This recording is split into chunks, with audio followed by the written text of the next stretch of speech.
Hello. I wasn't talking to you, Miss Poopy. I got Miss Poopy on my desk. Whenever I say anything, she looks at me like, "You talking to me?" No, I wasn't talking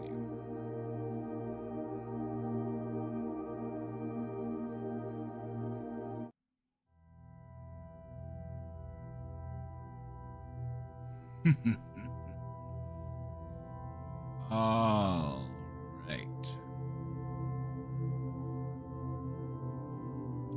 Welcome. Oh, look at that. My captions look different.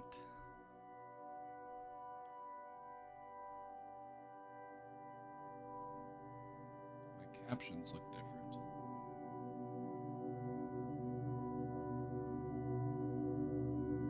I wanted to make them a little bit more readable.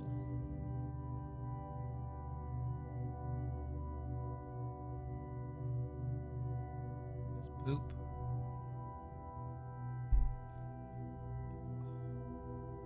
She's so cute.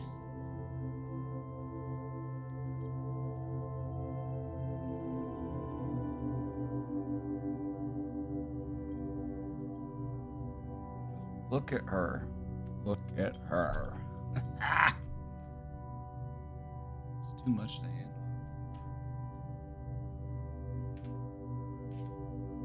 Can you handle all that cuteness?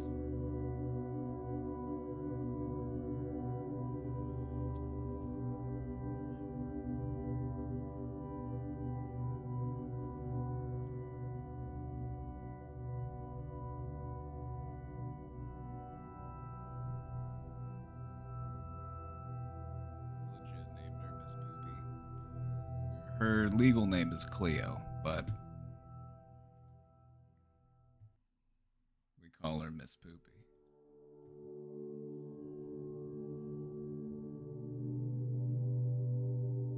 Because she's the shit.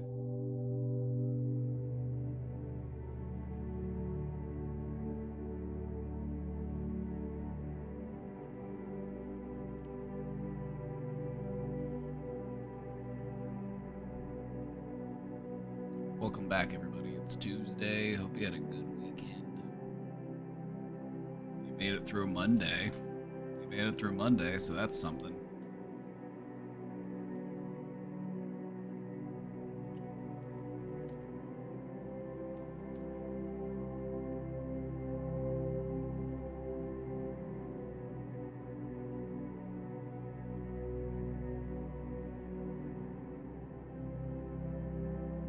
This is true. Sometimes she did have a poopy butt, but you know what? She learned how to clean her butt.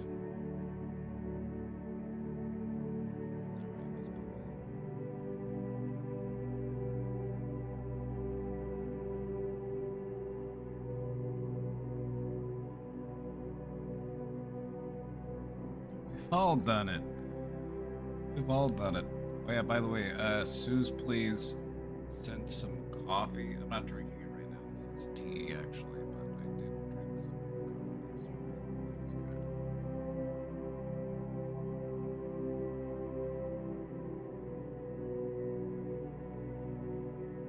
We loved it.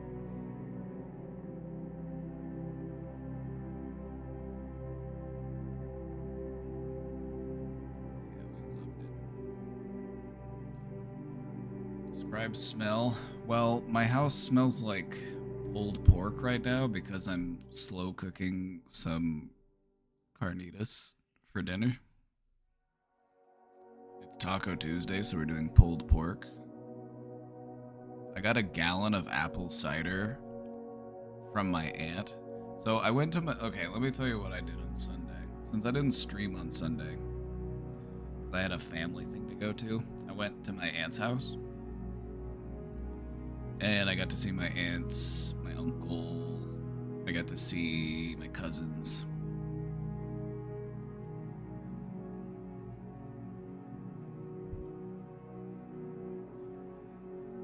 We had like a little potluck thing. I made some cornbread.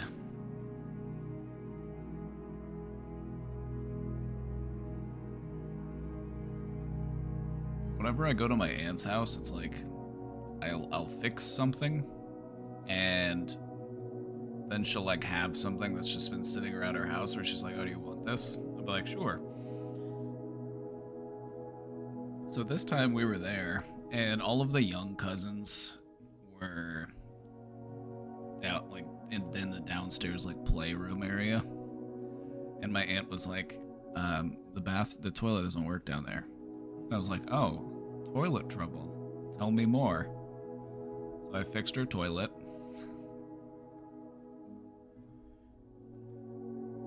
Then on our way back up from downstairs, on the stairway, there was sitting this box of emergency emergency food.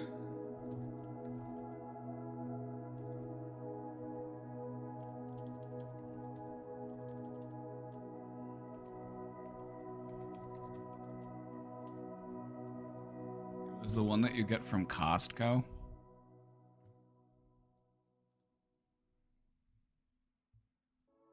It was this one. Here, I'll show you. Actually, I can show it to you right here. She said her coworker gave it to her, and she was like, "I don't know what I'm gonna do with this." It was just sitting there in her stairway. She was just like, "I don't know what to do with this."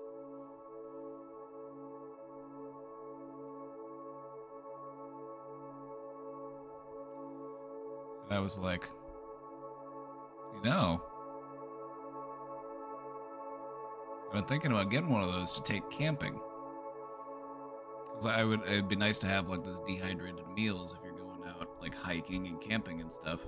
And she was like, "Oh yeah, you can have it. Sure, absolutely." So I went to the potluck, I fixed a toilet, I got sent home with an emergency food bucket. And then she also had a gallon of apple cider. She had a gallon of apple cider, and she's like, "I'm not gonna drink this. It's not gonna get consumed here." And so she sent me home with a gallon of apple cider as well. And so I used some of the apple cider in my braising liquid for the pulled pork, and I think it's gonna be really good. I think it's gonna be really. It smells so good.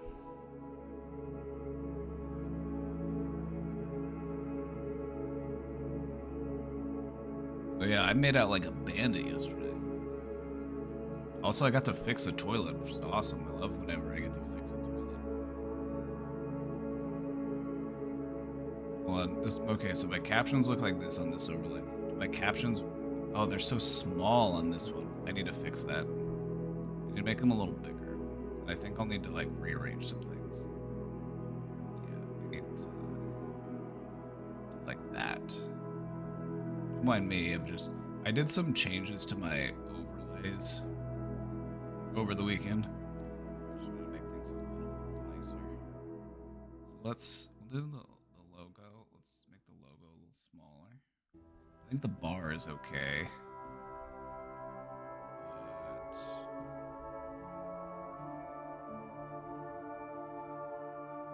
But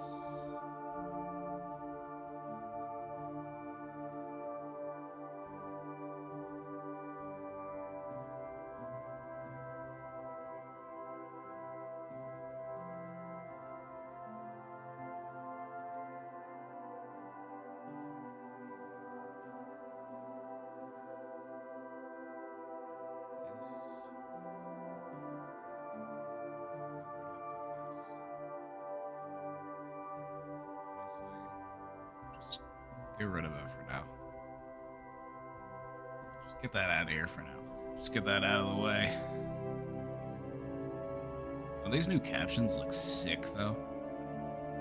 I was working on them this weekend. I was like, oh yeah, those look good. Those look nice.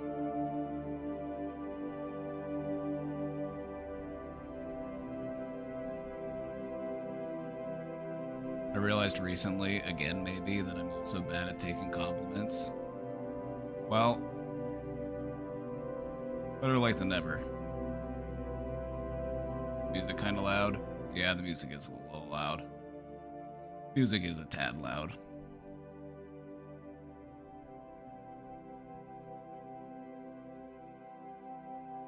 That's what happens when your sound crew doesn't show up. Sound crew, hello? Mic check 1 2. My sound crew didn't show up today.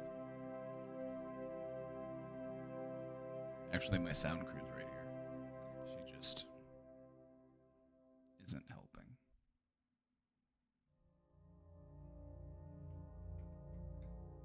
Nobody wants to work anymore. It's true.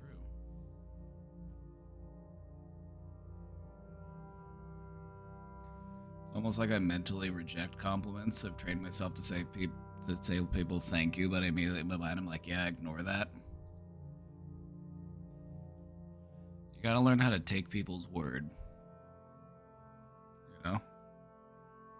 And I feel like a lot of times why people have a hard time accepting compliments is because we don't believe what it is that they're saying. They're like, well, little do they know that on my own time, I actually am a terrible, awful, no good, very bad person.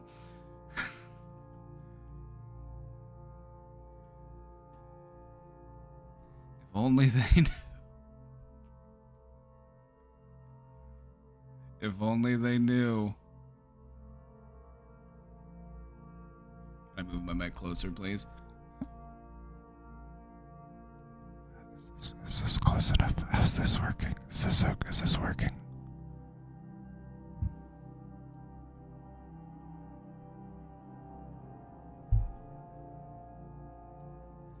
How about...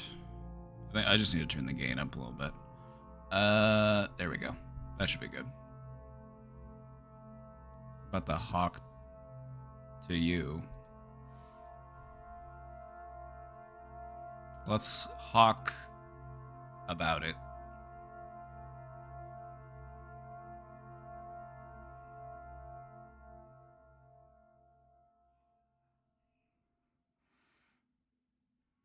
I want to do stream, but this cat is just so floofy and cute, and how am I supposed to get anything done? She's just sleeping peacefully.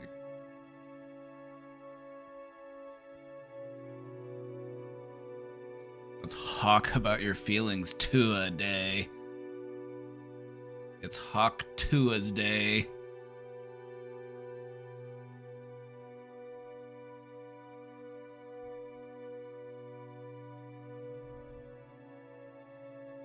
Speaking of, how do you all feel about the downfall of Mr. Beast? Like, that guy's always weirded me out, and if you've been watching my show for a while, like you've probably heard me talk about him, but like I've always gotten an eerie, unsettling feeling from that guy.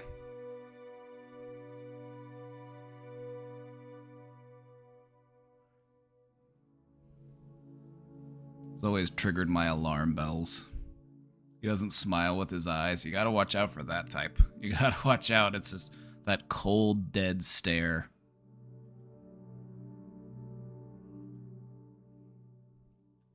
I wasn't aware of a downfall. Oh, he had some group chats leak recently. Okay, so it's like, to chart the downfall, it's like all of the stuff that happened with Ava Tyson, and then you've also got like the lawsuits from his like planned show on Amazon or something, and then you've got the whole like Lunchley debacle. It's just like, oh, he's partnering up with Logan Paul.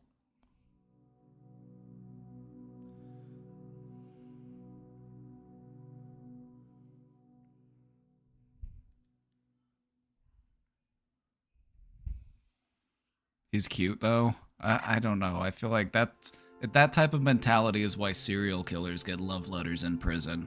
They're just like, well, I like a dangerous man.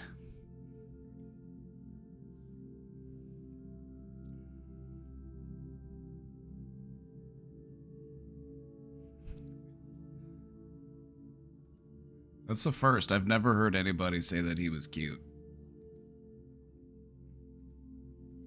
That's new for me. That's a first.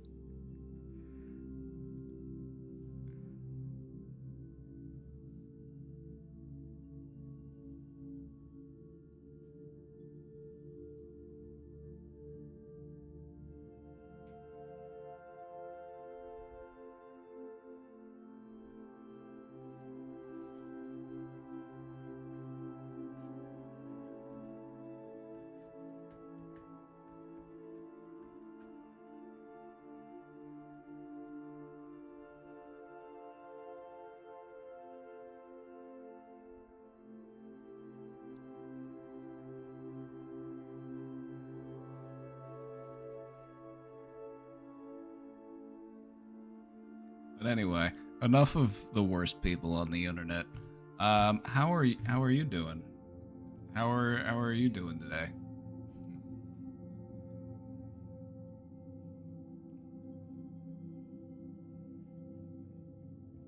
Enough about those freaks.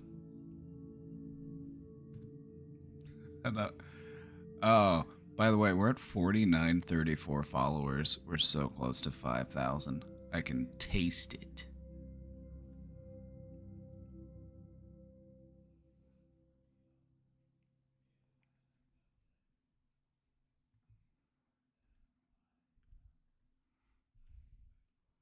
You're like insecure today? What if I told you no?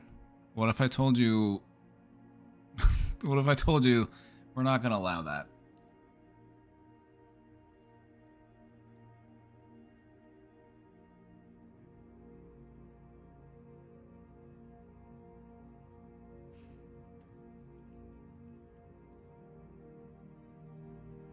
Thank you. That'll be $500.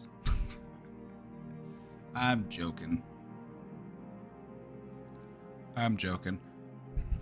Just don't be sad. You know, so here's the thing. Here's the thing about mental health is that if you are going to say to somebody who's like deeply depressed, like, "Hey, just don't be sad." It's like, no shit. Like if I would if I could. But then after you work on yourself enough and you really get to the point where you're like, you know what? I realize that happiness kind of is a choice. It's something that it's like, which of my emotions am I going to encourage? Which of my emotions am I going to, seek out and try to motivate myself to pursue? Do I want to embellish my joy or do I want to embellish my misery?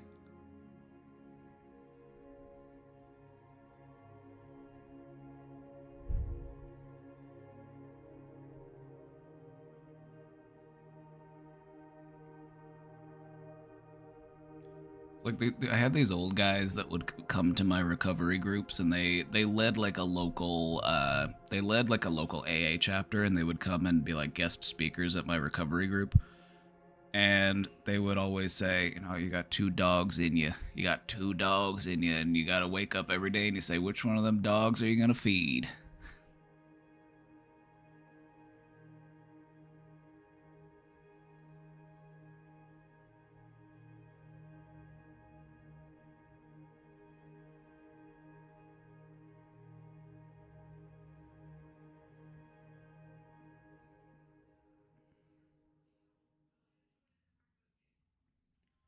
I had to go get my teeth scanned for a new night guard because my husband stepped on my old one. Almost had a panic attack mid-scan.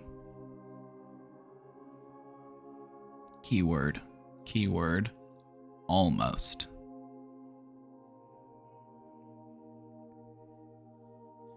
Another way to reframe that would be I managed to not have a panic attack during the scan.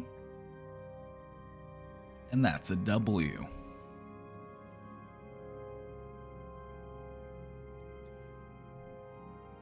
We have a group presentation tomorrow, and our third group member has done literally zero work, but he's taking a lot of credit. I would talk to the instructor about that. That's something that I would definitely talk to the instructor about. Be like, hey, this is a group project, and they literally did nothing. Here's some documentation of that. Here's like I'll send you the emails. I'll send you screenshots or whatever, and be like, yeah.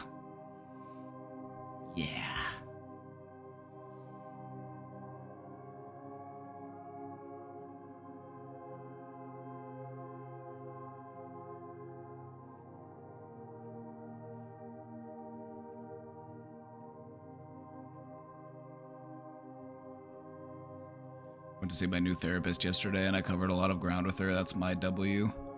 Nice.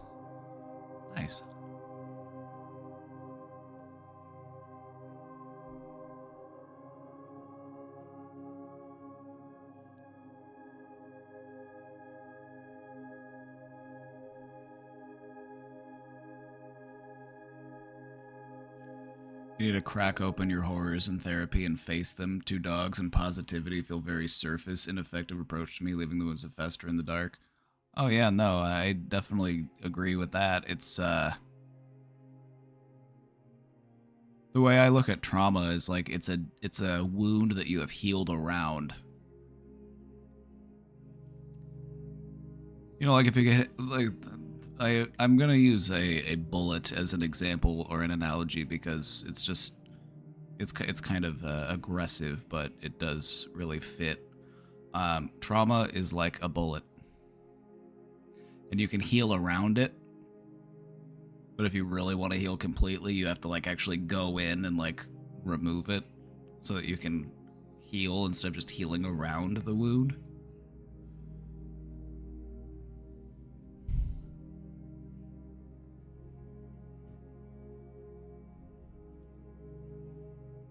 Why are the captions so big?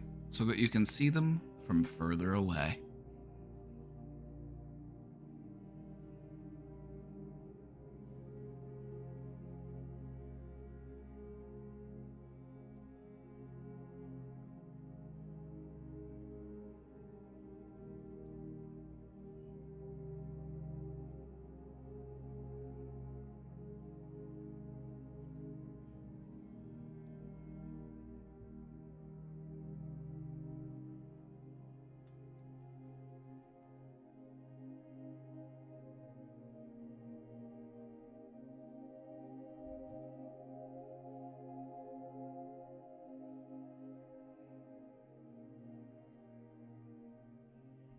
She thinks it's rather unhealthy of an attachment, which I do understand where she's coming from about that. And I think we're being mindful of that, and we're also practicing healthy boundaries. She said some other shit about him that didn't sit right with me. Yeah, that's fine. She doesn't know me.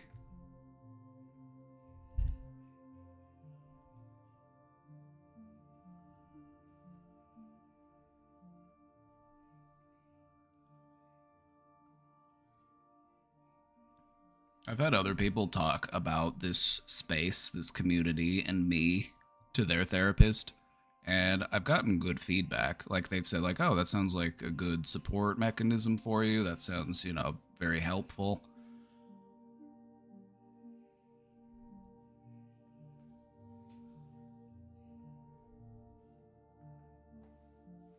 But I understand why people would have concerns. But I also feel like it's okay to talk about mental health. It doesn't need to be so stigmatized.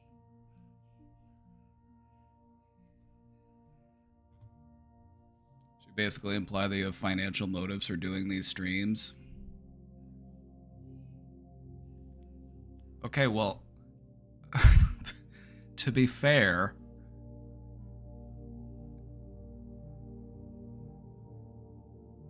to be fair, I do need to buy food. Like to be fair, but then like isn't a therapist also making money from doing therapy?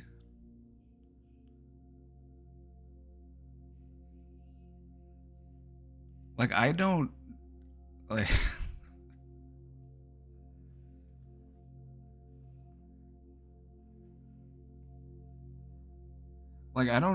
I don't charge people to ask me questions. I don't charge people to come here and get help. Like if they do, that's all voluntary. I don't.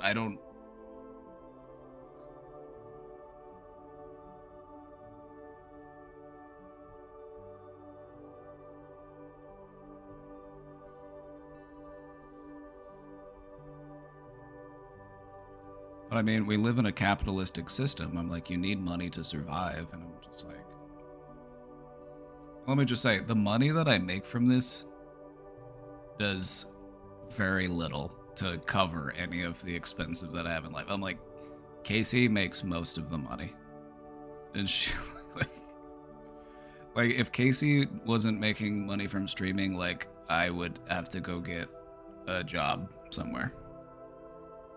Like I make a little bit, and it's like, like a couple $100s a month, but it's not like a life-changing amount or anything.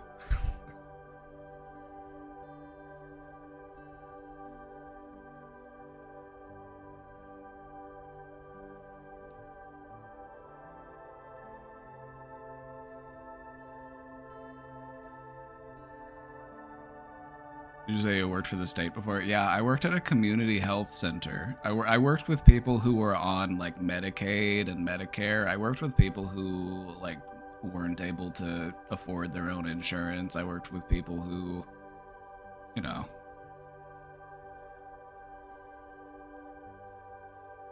But, you know, I'm just going to look at it this way. Your therapist assumes that I'm making bank. And I'm not mad about that. I'm not mad that I give that impression. I'm not mad that she thinks that I'm over here like rolling in a pile of money or something. I'm not mad about it.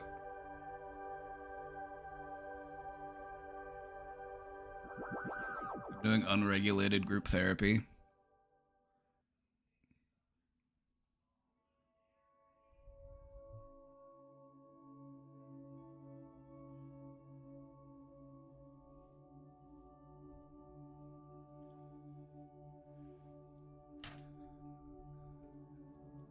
Fair enough.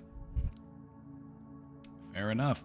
But the fact of the matter is that there are people out there struggling and dying every day because of their mental health struggles, and so we do need more.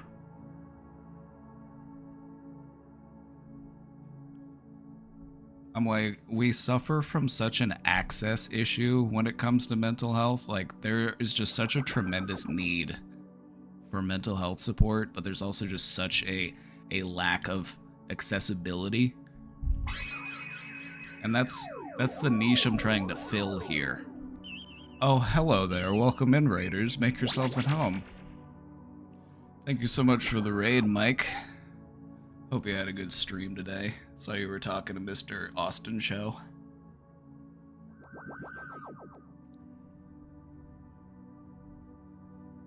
How's it going? You having a good Tuesday?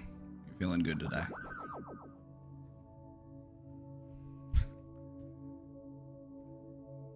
Oh yeah, we're getting close to 5K. We're at 49.46. So if you don't mind dropping me a follow, I'd really appreciate it. We're getting so close to 5K.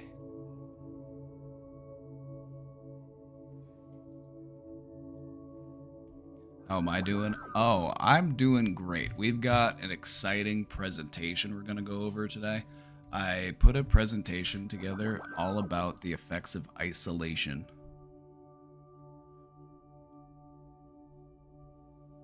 I'm a therapist for trains. You know, not just trains. You know, I also appreciate any motorized vehicle, any type of locomotive. You know, tugboats. Like I do help a lot of tugboats.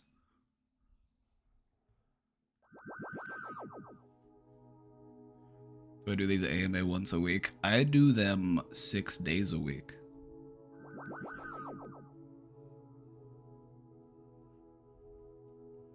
I stream 6 days a week, 1 p.m. Central to like 6 or 7. You know, 5-6 hours. Welcome in. Thank you for the new follows. Welcome in. You're beautiful. Hasn't anyone told you that lately? You're looking really good. You're looking fantastic, actually. You've done something different with your hair. You've got like a glow about you. I don't know. It's just really eye-catching. I'm speechless, honestly. Followed, came from Mike's stream. I'm a family medical doctor, and a mental health support system is awful. We need a change in the system. I agree. I agree. We were talking about that today because one of our viewers was talking about how they were talking about this show to their therapist. And they said we're basically doing unregulated group therapy, and I was like, yes, and? I'm like, I've worked in the mental health field for a long time. You know, I worked in there for about 10 years. I did case management. I did homeless outreach. I've done, you know, in-home work. I've done in-office therapy. I've done lots of different, you know, roles within the mental health field. And one of the things that I consistently saw was that there is an access problem. You know, the people who want therapy or they want that type of assistance, they're either made to feel like they're crazy for seeking it out, or they're made to feel like, you know, well, we can see you, but it's going to be a few months until we can get somebody to see you in, or it's going to be like, you know, really expensive. So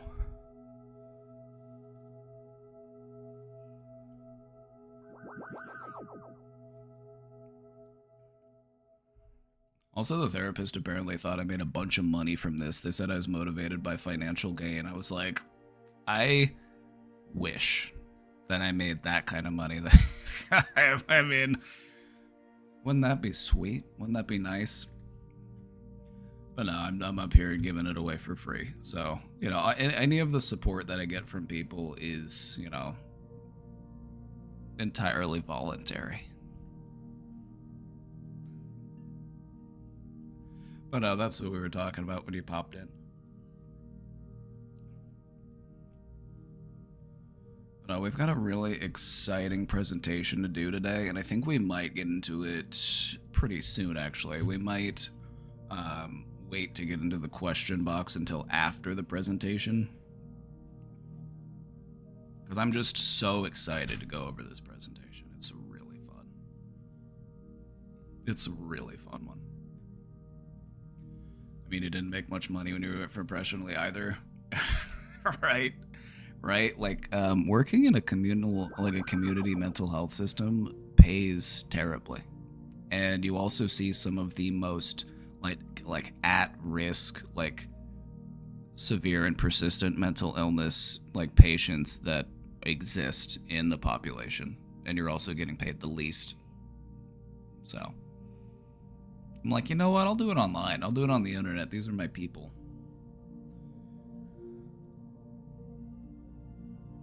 As if that therapist only does it out of the goodness of their heart. Yeah, that's what I'm saying. I'm like, aren't they also motivated by financial gain? I'm like, excuse me, we both exist under capitalism. Like, we both got mouths to feed. like, okay. Like,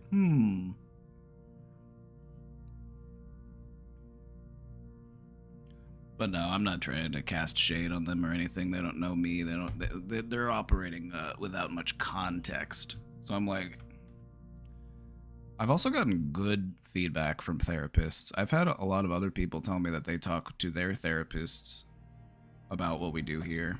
And they say, oh yeah, that sounds good. That sounds great. It sounds like a good extra support. It kind of sounds like group therapy. And they actually, you know, see it as okay. But I'm like, that's another thing that I always try to do is I try to redirect people into getting into therapy themselves. I'm like, I make that distinction very clear that I am not your therapist. I have experience working as a therapist. I'm a mental health professional, and I can give you some assistance and guidance, but I'm not a replacement for actual therapy. So I'm always telling people to go talk to an actual therapist.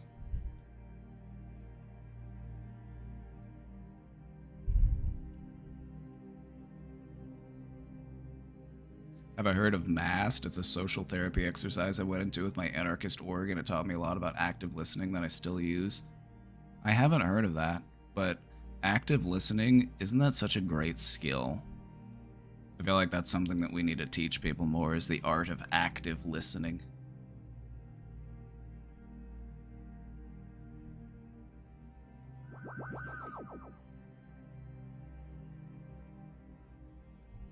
But no, I'm always the type of person that's like, I will gladly stand up to scrutiny.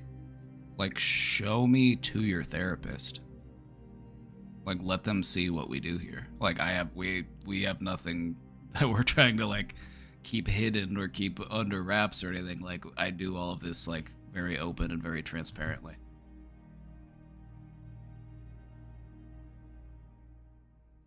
So anyway, I hope you're feeling good today.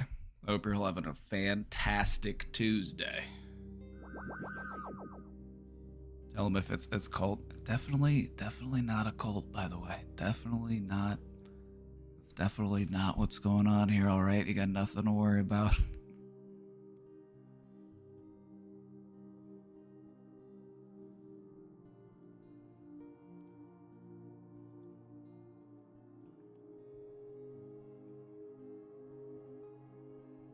Well, then I'm leaving. Oh, I mean...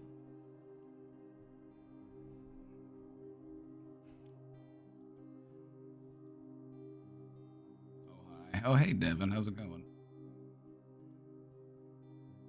All the profane language and the slang terminology would probably turn your therapist off. And I feel like that's part of my appeal.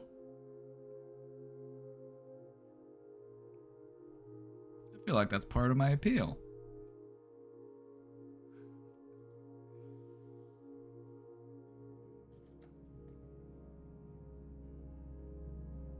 I've got Riz.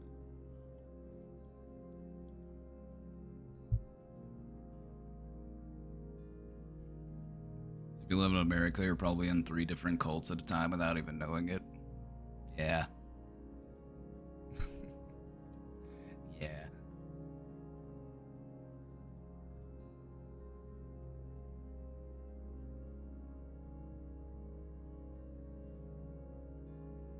I think part of the appeal in therapy is to dissolve that power differential that exists between you and the therapist. Like, you view the therapist as this person who's like in a position of power, and there's like a hierarchy. And I try to approach people on a human level. And a lot of therapists, they work really hard to break down that perceived power differential. It's one of the things they train you to do. When did I start streaming? I've streamed on and off for years, but I would say I started streaming full time probably. When would you say I started streaming full time?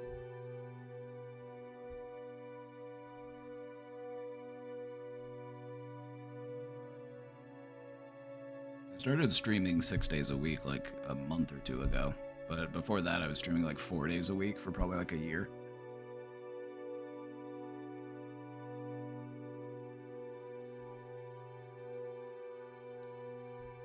If my therapist would drop casual profanities, I'd probably talk to my therapist more openly.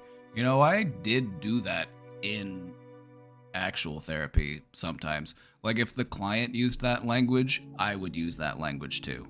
That was kind of my rule.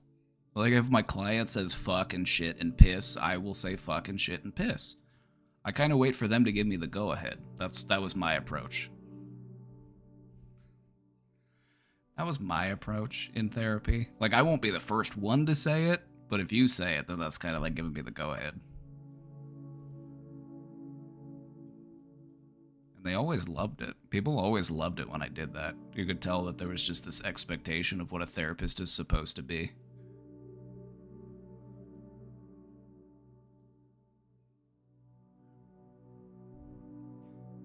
Doing heavy trauma dumping and hearing that sounds tough always felt off. That's why I'll be like, that sounds really fucked up.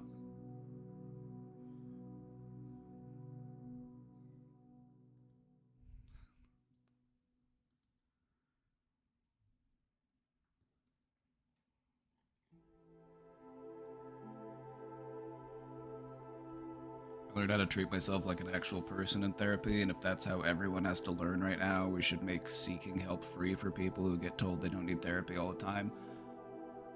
Right? I feel like anybody could benefit from therapy.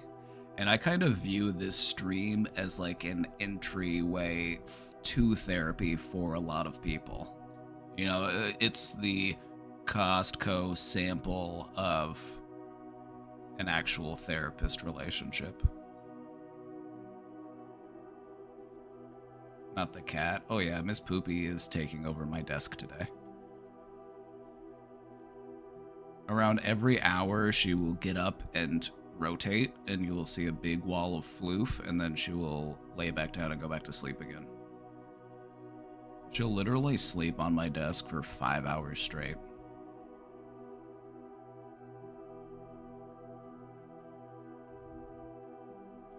It's kind of crazy that my family was always fearing therapy. Yeah, there's definitely a lot of misconceptions around therapy, and there's also this stigma that, you know, you only go to therapy if you're crazy. It's like, no, you go to therapy because human life is fucking terrifying. Like, are you serious? Like, living a human life is full of fucked up shit. Fucked up shit happens all the goddamn time, and we're just supposed to not talk about any of it and be like, hey, what the fuck just happened? You know what I mean?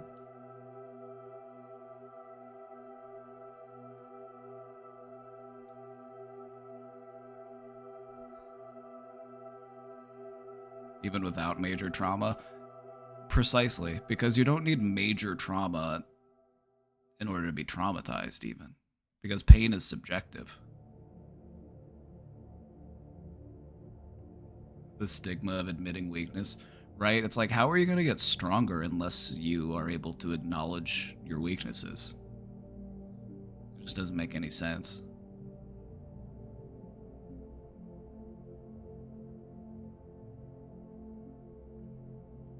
My brother will see a psychiatrist but refuses to go to therapy as well.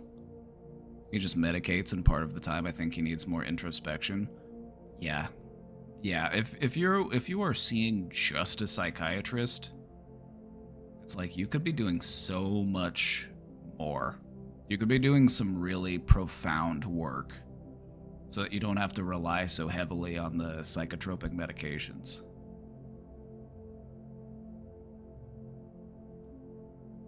Like, don't get me wrong, like, if you are at a stable point and medications just help to manage that, that's fine, but I feel like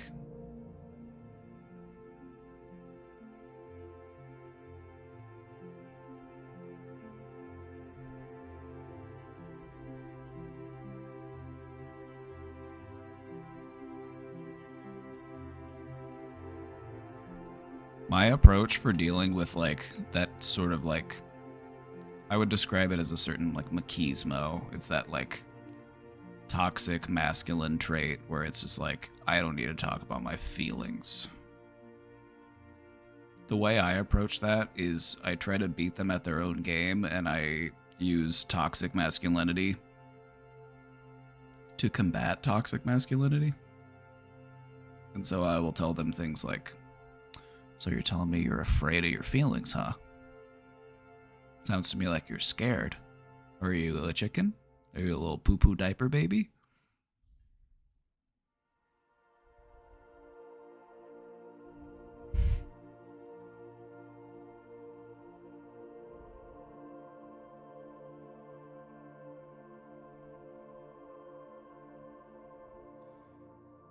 And that might sound strange. That might sound, like, bizarre.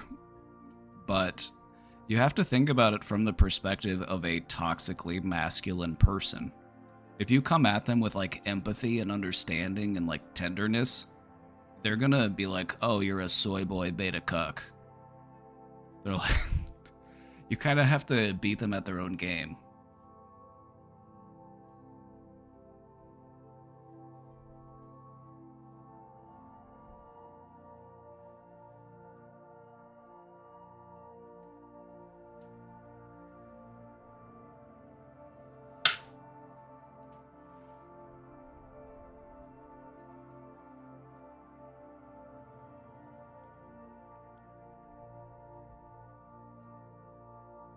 I did not know I had been hurt seriously from early on because no one was providing that. Either communities need to get better at caring, or we need to use all the military funding for a robust social work infrastructure. Exactly. Like, why does anybody need... Why does any... Like... Just the idea that people, like, need armed forces at all is just kind of like,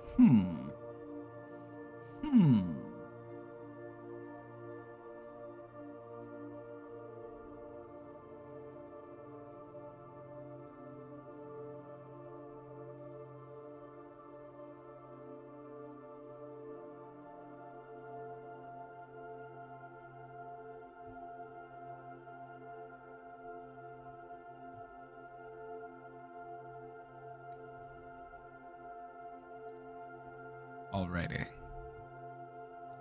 I want to jump into this presentation. I put a lot of work in. I did a lot of research for this one. This one's going to be a lot of fun. I hope you find it very enjoyable.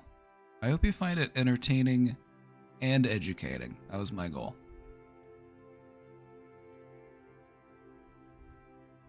So normally we do questions first and then we jump into the presentation, but I'm excited for the presentation, so we're going to do that first.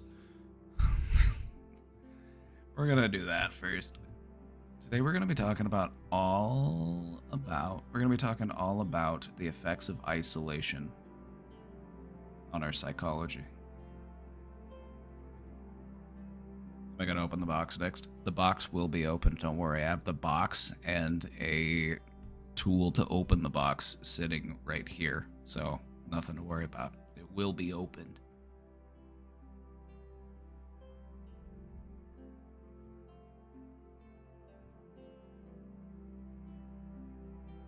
Not needing armed forces equals going against entire human history. Isn't that kind of the whole point, though? You know? Like, to break away from our old patterns and to adopt new patterns? To enter, like, a post-war era? Wouldn't that be sick?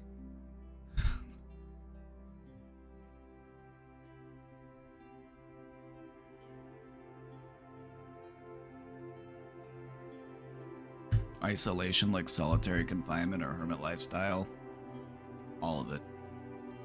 We're going to be talking about social isolation, physical isolation, emotional, like sensory isolation.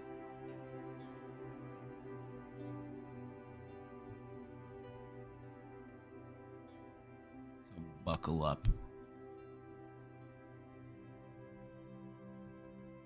Isolation.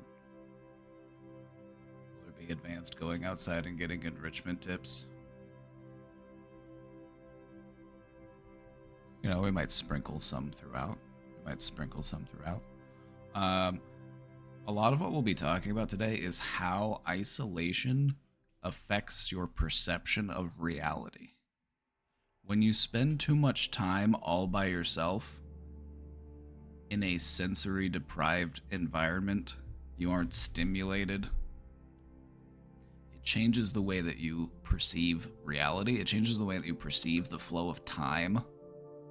It has some really profound effects on our minds. We're going to talk about that today. I think you should do this presentation from inside of a sensory deprivation tank. You know, I actually have a slide in here about sensory deprivation tanks.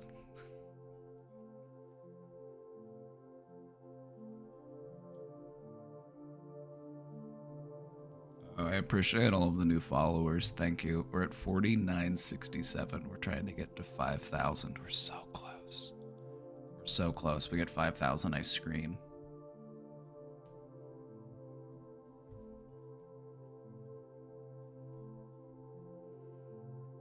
Alrighty, buddy.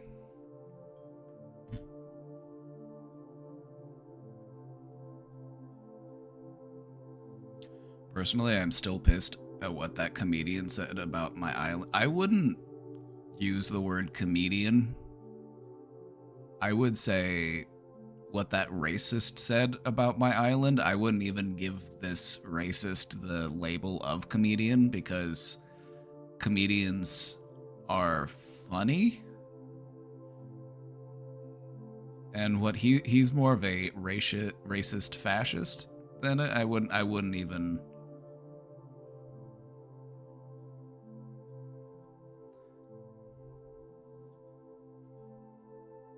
No, we love Puerto Rico. There were people in the Republican conservative camp that were like, they were trying to claim that this man was like a mole. They were trying to say that like he's trying to infiltrate the Trump campaign and he's trying to make them look bad. I'm like, no, not really. Like, did you see a bunch of the other stuff that people were saying during that? Like,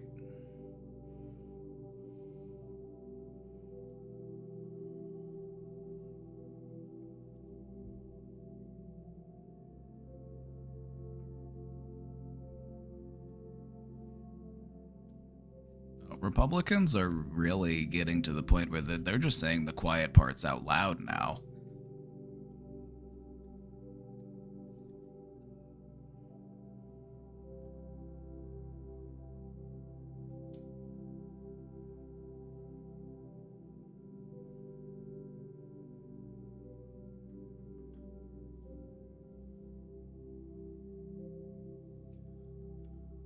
I think Trump has a crush on Kamala. I think that Trump, um, if Fred Trump and I don't remember his mom's name, Mary Trump or something, if they weren't his parents and he instead had more like, um, supportive and engaging parents, then Donald Trump would probably be like a gay musical director, because I think that is what he really would want to be. Is he wants to be like, he wants to be on Broadway. He wants to be like directing like musical theater. And you can tell that like that's what he would you can just tell. He's just like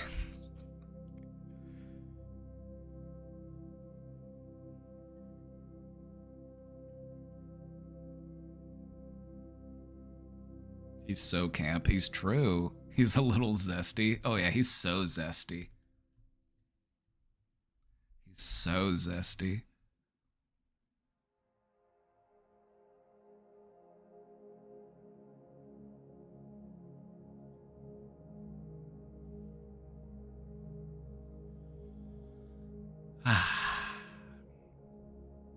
All right. Isolation. I'm excited for this one because on this one we're going to talk about some interesting studies that people have done on isolation, and we'll have some really engaging and exciting conversations today. So, without further ado,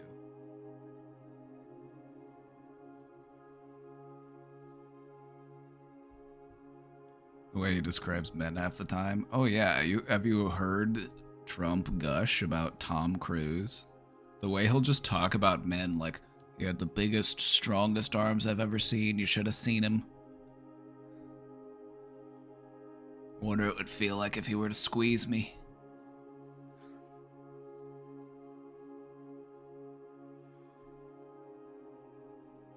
I wonder if watching Twitch streams negates the effects of social isolation.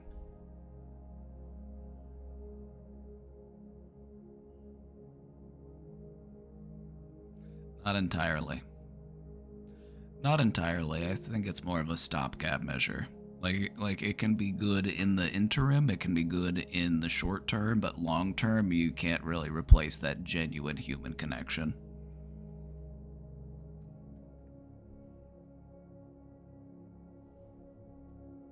It's not the same, but it's something. Absolutely. I would agree.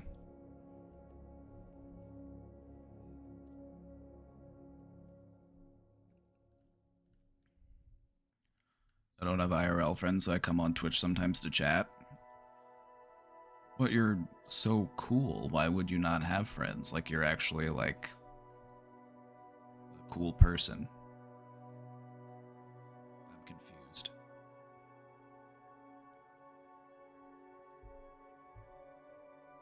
Sometimes when I hear that some of the people in here don't have friends, I'm just like, I don't get it. I'm like, but you're actually such a cool person.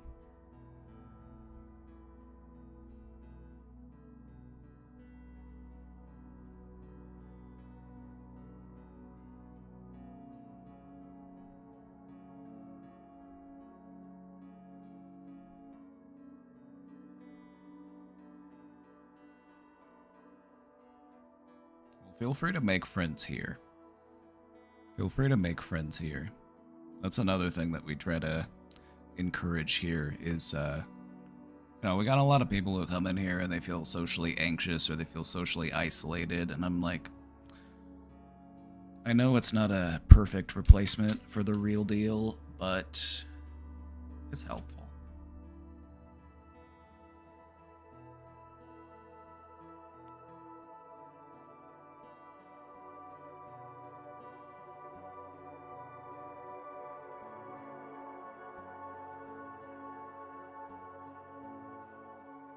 I'm hearing that your official diagnosis as a trainee doctor is that Twitch is better than AI chatbots.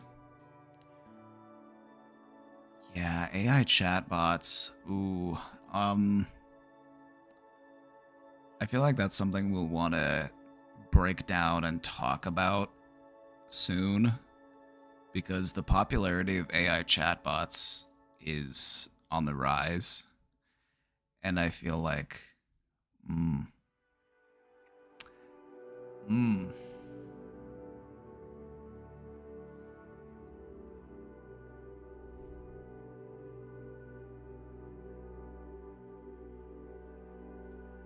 I'm like, that's advanced loneliness.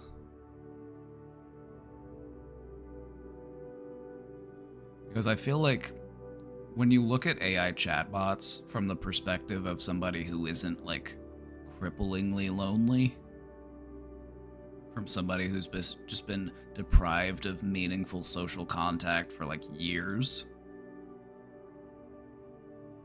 you have to kind of try to understand it from their perspective. These people are so high on copium.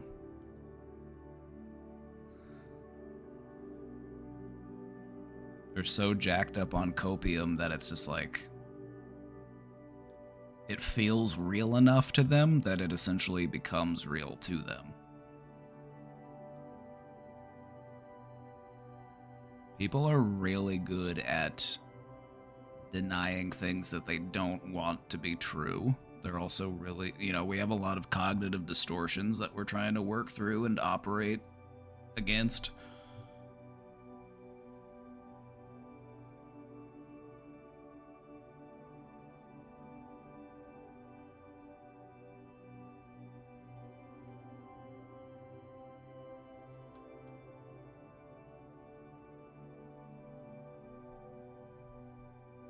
My psychologist just said copium. We were so cooked, dog.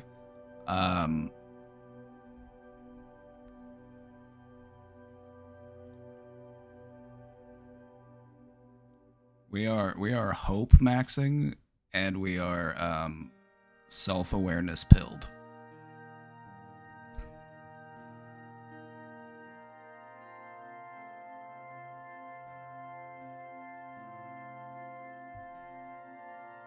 Denial is very powerful. I would say that denial is probably one of the most powerful cognitive distortion coping mechanisms that people will use. And it's honestly just baffling sometimes to see the length that people will go to. Like you could be holding something up right in front of their face and they'd be like, nah.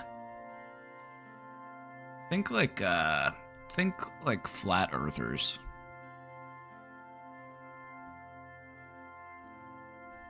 You're a bit quiet. I could turn my mic up a little bit.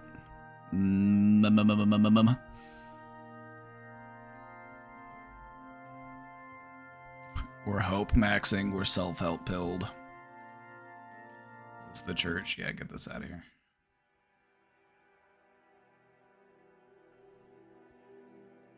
It probably works from a neurological perspective to protect the brain. I would say this. I think, like, to put it in the most simple terms of understanding, just look at any biological organism. There is something that is hard-coded within all biological life to conserve energy. Because conserving energy increases your chance for survival. You don't want to waste energy. And changing your mind is wasting energy. It takes an extra amount of energy to change your beliefs, rather than to just continue to reinforce your existing beliefs. And so a lot of what we're operating against is like literally the way that we are wired biologically.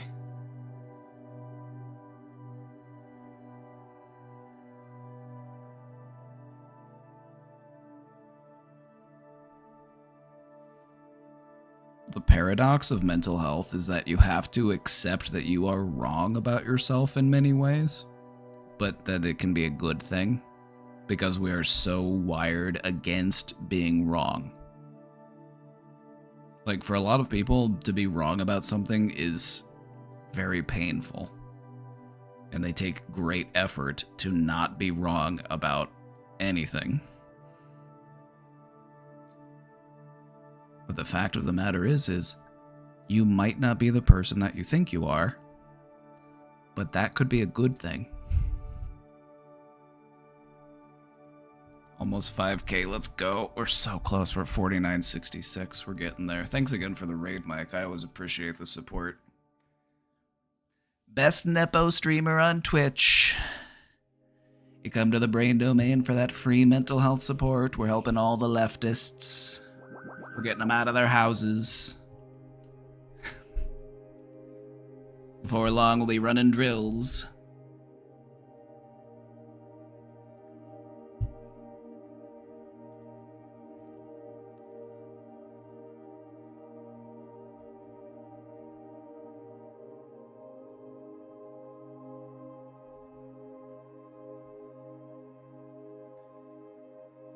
I feel like this is my role within a leftist space, is to help heal your brain, because it's very hard to be a leftist but also not go insane living in a capitalist society where we are constantly gaslit by the people in charge. Yeah. So that's what I'm here to do. I'm looking out for the crew.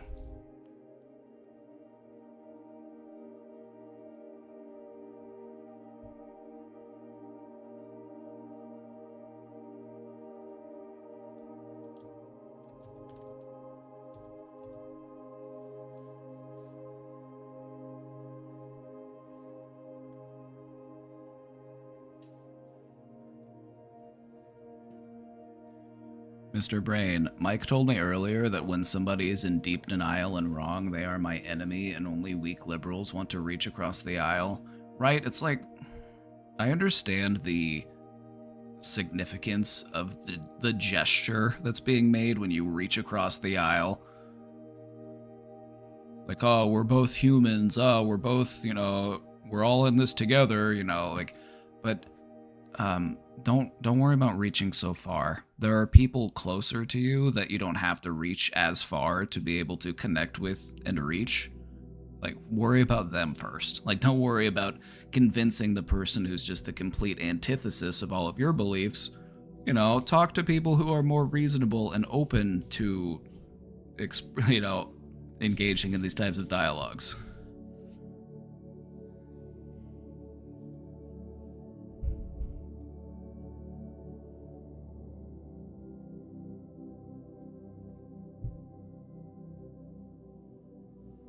Like, that's what, whenever I go to my family's house, my family, they're all just a bunch of libs, right? Like, they've been voting Democratic for as long as my family has existed, for all I know. Like, I had a great uncle who identified as being, a socialist and all those things. Like, my family's, But it's start with people like that. Just, explaining, the detriment of living under a capitalistic system, for example.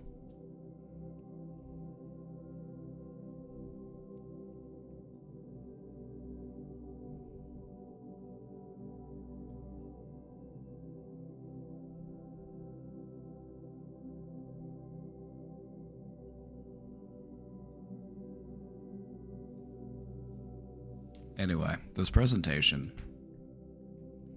all this socialism, right? Isn't socialism just the worst? Isn't having, a fire department and, public maintenance and, education and healthcare, it's the worst. Ugh. I hate it. Well-maintained roads? No, thank you.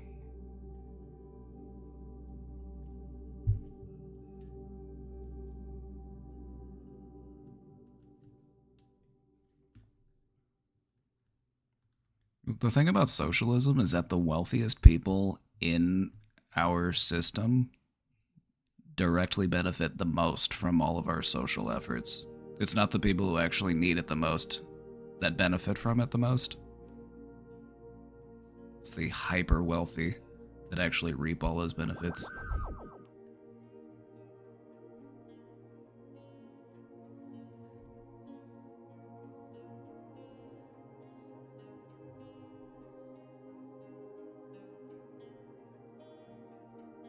Oh yeah, Mike's recommended that book to me, and it's closely in line with my beliefs, is that the current state of the American mental health care system, or even Western mental health care, is it's based on all right, I get that you're depressed, I get that you're anxious, whatever, but how can we get you back to work? Like, how can we get you productive again? We only view you as valuable if you're able to, you know, help crank those gears of capitalism, so... You know, mental health is important, just as long as it's not interfering with our bottom line. As long as it's not inhibiting anybody's productivity.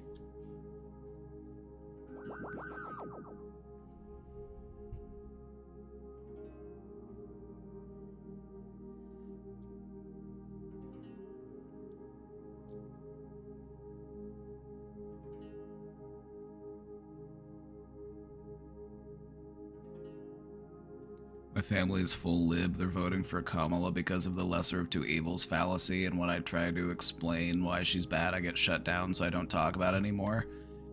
And you know what? At this point, this close to the election, I'm just like...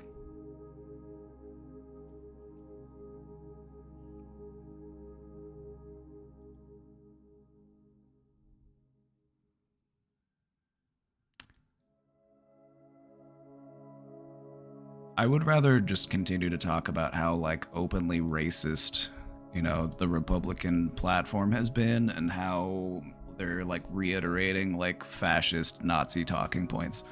I think that, you know, that's a very concerning trend.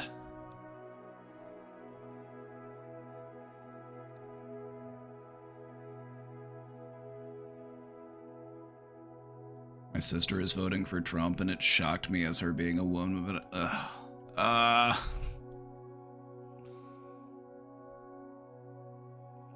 feel like some people are just voting Trump because literally the only thought that they put into it is, well, I mean, my groceries were less expensive in 2016, so...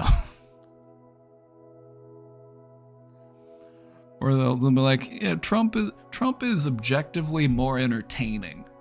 You can get much more high quality meme material out of Donald Trump than you can the other candidates, so that's why people will vote for him. So that's literally the extent of their thinking. It's just all a joke to them.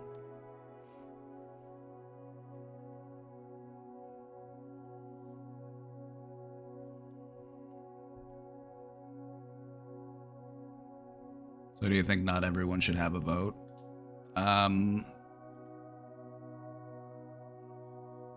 What?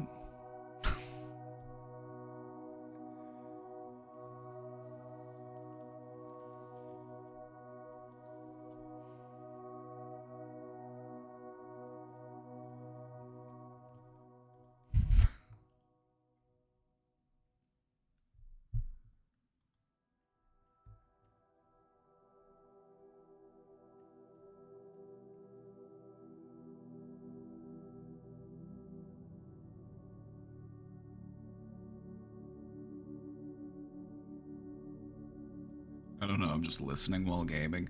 Oh. Okay then.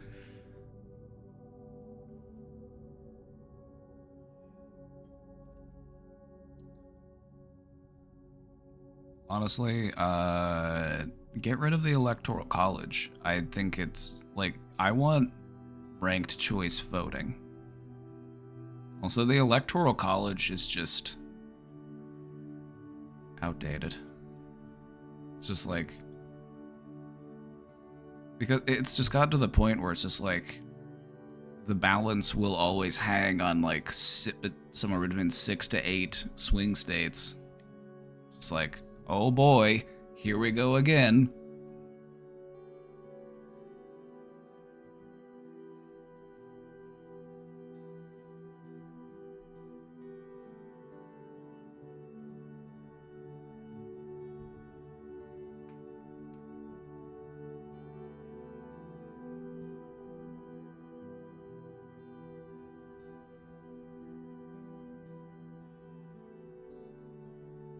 Talked about how some don't put much thought into voting. That is undeniably true. That is an objective statement of fact. There are people out there who don't watch the news, but they do vote. And they either vote along party lines, or they vote the way that their family's gonna vote, or they vote based on, you know, the meme potential.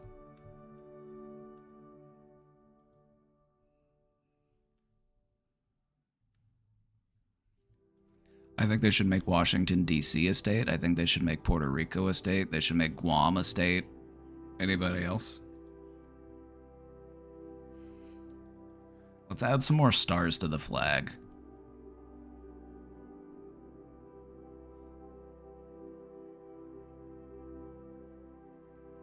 While we're at it, let's break up some of the bigger states. Let's break Texas up. Let's divide Texas up. Let's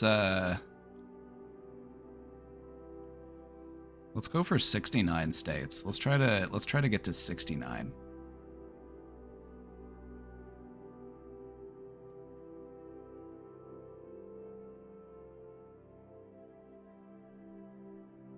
There's already too many states. I want more. I want even more states. I want even more. You know why? We want more because that means more Senate seats. That means more Democratic senators.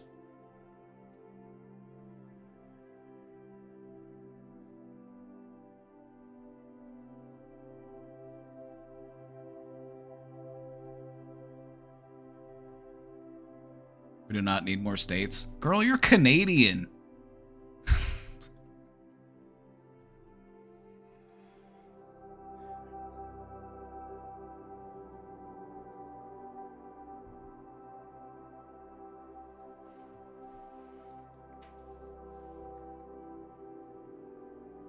Anyway, enough of the anticipation. Let's talk about isolation. Let's get into the show. Let's get down to business. What do we need to do? Oh. This. Oh, hello. Yeah, I need everybody to see this. I need you all to pay attention to this cat. She's been sleeping on my desk, and she's gonna just lay here the entire stream.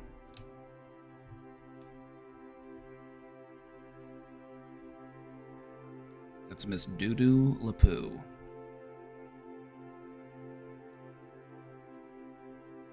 She could be a cat model. She could be on a can of cat food.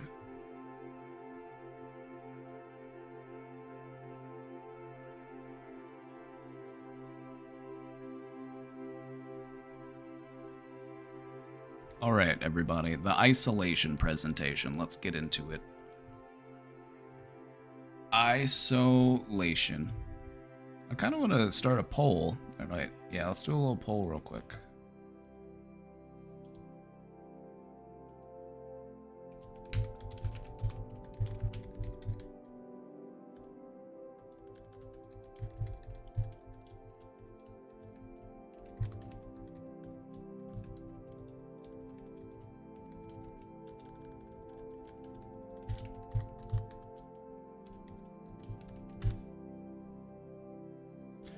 I like to do polls. It's the scientist in me. I just like to gain data. Have you ever felt isolated?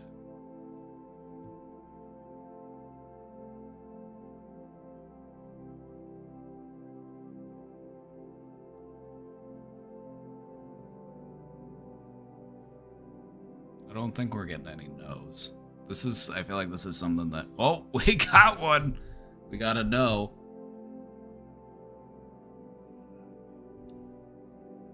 Cool.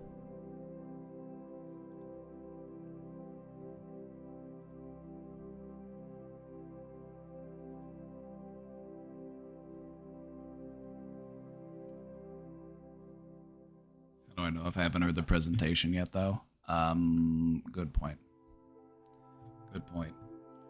point I'm trying to make is that if you feel isolated, you aren't alone in that. That's the point I'm trying to make.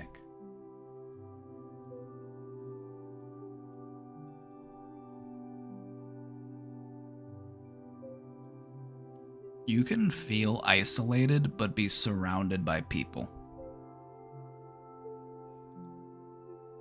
Like, being isolated doesn't have to do anything with, having people around.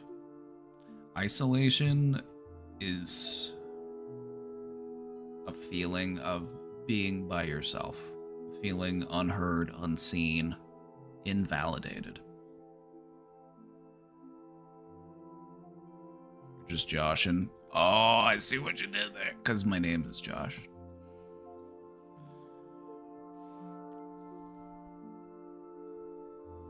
Today, what I want to talk about, rather than just talking about, isolation and what it is, and I want to talk about how it alters our perception. It alters our perception of time, and it also alters our perception of reality. So today, what we're going to go over is we're going to talk about how different forms of isolation affect our mental states and our perception of time. We're also going to draw on various studies and real-life examples. We're going to take a look at some research studies that have been done.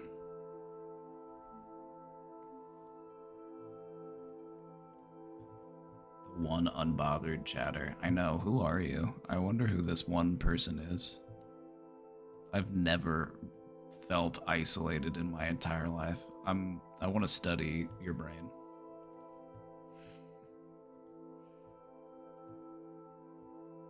Tell us your secrets.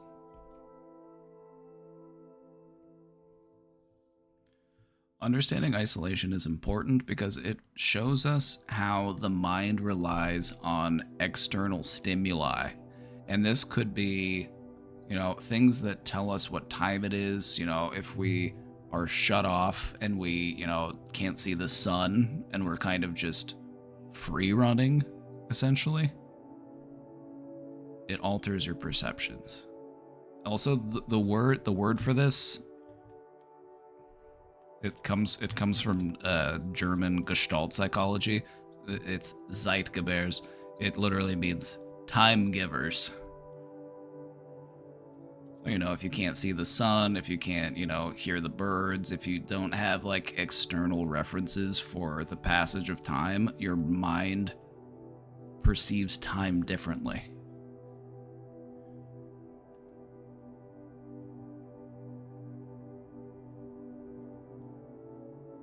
Not sure if getting better, but trying somewhat.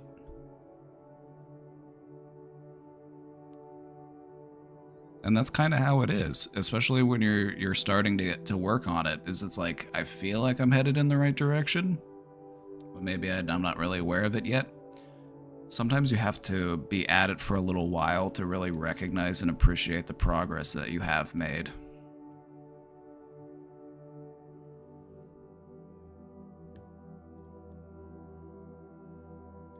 Insights into isolation help loneliness.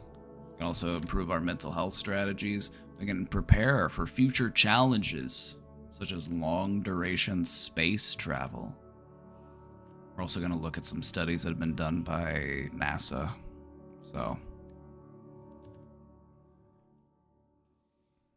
just for a second, imagine being completely alone. No clocks, no social contact. How would your perception of time change?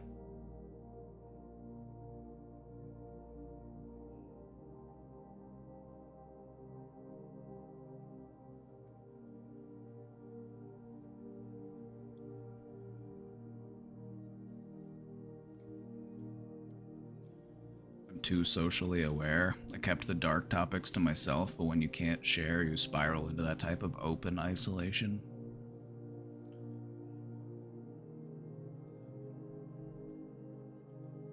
That's a good point. You see this quite often as people who feel like there's all this stuff that I want to talk about, but I feel like I can't talk about it because people may judge me. because I'm worried about being stigmatized. I'm worried about people thinking that I'm crazy. I'm worried about, or maybe it's just that they don't feel comfortable talking about it and I don't want to make them feel uncomfortable.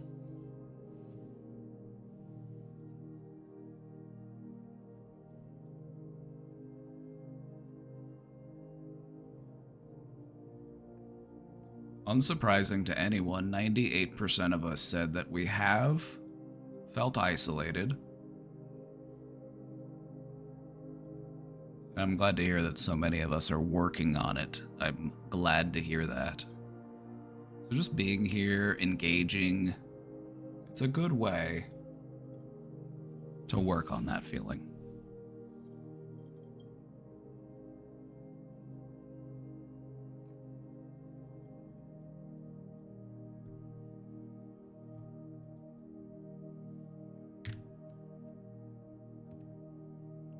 Let's talk about how isolation affects your mind. Miss Poopy cleaning herself. Yeah, that's what she's doing. She's just... also that she can just get back and lay down and go back to sleep. She's cleaning herself up for the second half of her nap.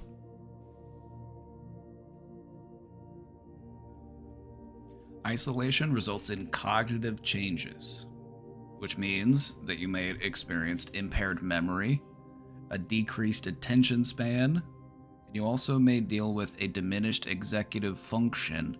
Executive function is the brain's way of, prioritizing things. It's the brain's way of planning ahead, doing things because we recognize that they're good for us and that we should do them or that we need to do them and not just because we want to do them.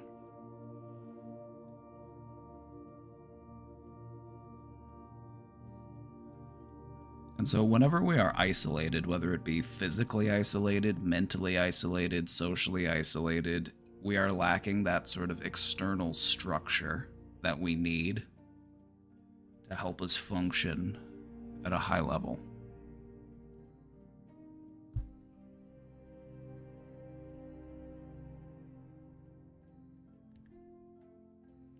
There's also an emotional impact from isolation. We often feel anxious, depressed. We may have mood swings. And a lot of this is a result from that feeling of disconnection from others and also this uncertainty that we have about the passage of time. And we talk about the passage of time a lot in this presentation because, I'm going to tell you about a study that was done. That if you haven't heard about this one, it might blow your mind. It blew my mind the first time I heard about it, so I'm hoping to blow your mind as well. And you'll see why I keep talking about time here in a sec.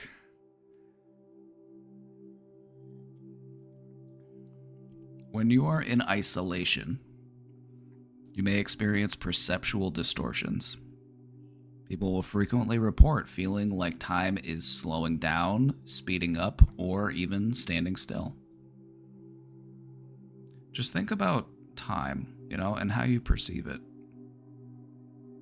And when you don't have those things outside of yourself to help become aware of the passage of time, your mind just goes into some really weird places.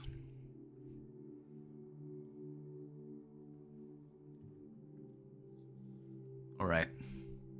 I want to talk about a French scientist. His name was Michel. I'm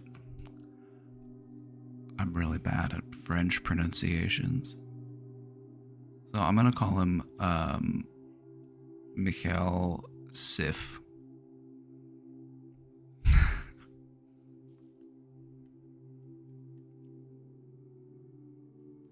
He did a study. Actually, he did several studies, but we're going to talk about his first one that he did in 1962.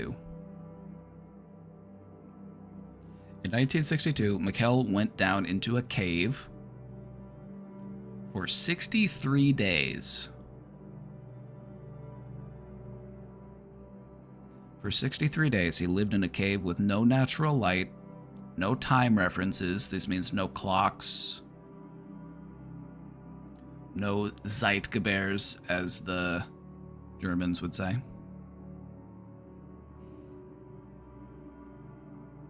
And this was only the first time he did this. He actually did this multiple times. He did it another time where he was down there for over 100 days, and then he did another one where he was down there for like 6 months. So I don't know how he did it, but he did. So anyway,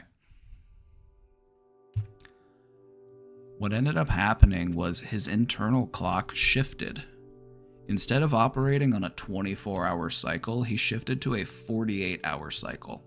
He would be awake for 36 hours and then sleep for 12 hours. And what he would do is every day where he would wake up, and I say day, but it was obviously not at a consistent time because he was operating on a totally different schedule. Whenever he would wake up, there was like a phone, and he could call his research team that was outside of the cave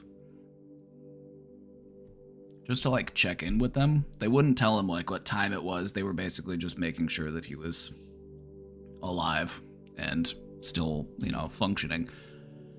But one of the things that they would have him do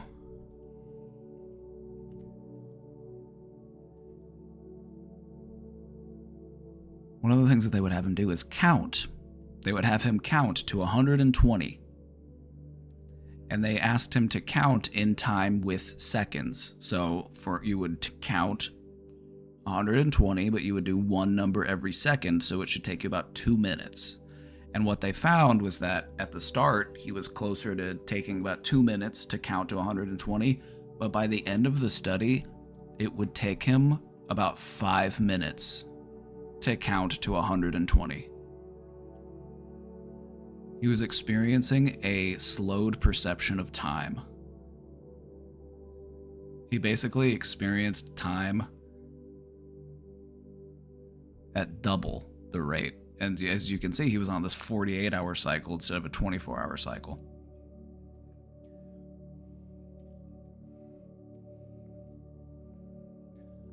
So some of the key findings from this study is that when we are isolated, it throws off our sleep-wake cycle. Our circadian rhythm can adapt without external cues. And it also says that we're not on this like strictly 24-hour based time. It's like we can actually adopt different rhythms. Was he okay after the study? Yeah, he actually did it a few times. This was just the first time he went down. He did it several more times, actually. The longest one he did was like 6 months. So one of the key takeaways here is that our circadian rhythm, our like wake-sleep cycle, is flexible. And it also relies heavily on external signals. This could be the sun. This could be, the sounds of people being outside, lawnmowers, cars, birds, all these types of things. That's what helps to contribute to our rhythm. And so you can see, like, while some of us might feel isolated, and we're not as extremely isolated as he was in this case, you can see that it does have an impact on your rhythms. You might not be sleeping as well. You might experience some sleep disturbances, some insomnia. You might have, just feel a bit disconnected from the flow of time. You might check your watch and it might be noon and you're like, oh, I should eat lunch. And then you sit down and you start doing something. And then next thing you know, it's 5, 6 o'clock and you're like, oh my God, I forgot to eat lunch.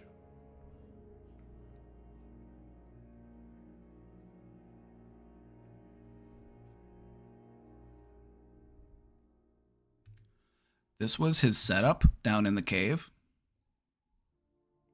So he had his little tent, and he had his lights, and then he had plenty of stuff to do. There was like little things for him to do, like experiments, and there were books, and they had machines that could like monitor his like bioscience and stuff, and he maintained regular contact with his team on the surface. But one of the points of this experiment was they're not going to tell him, you know, like what time it was, what day it was, how long he's been there, any of those things. He was basically just checking in with them. So isn't that wild?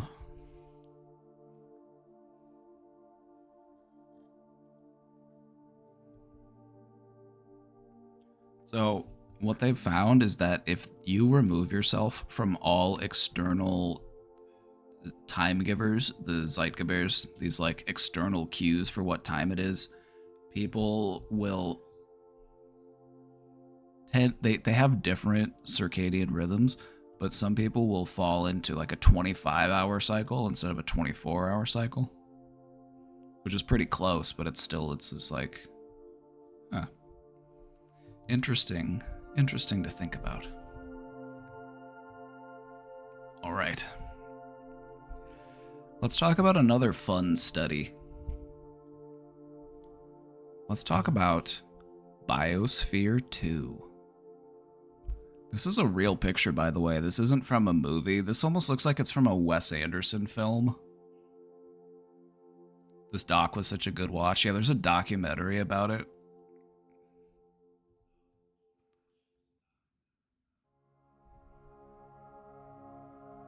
So are insomniacs just on a different circadian cycles than normal? I would say that part of what they're dealing with is the lack of rhythm. You know, like, we as organisms, we like patterns. We like things to be, you know, to follow a flow, to follow a rhythm. It's why we can listen to music and it makes sense to us. Whereas if you played music for like a dog, the dog's not going to be able to understand that it's music. It just sounds like noise. And I feel like what insomniacs are dealing with is they are trying to find a rhythm, but their rhythm is just so disrupted because they have sleep disturbances.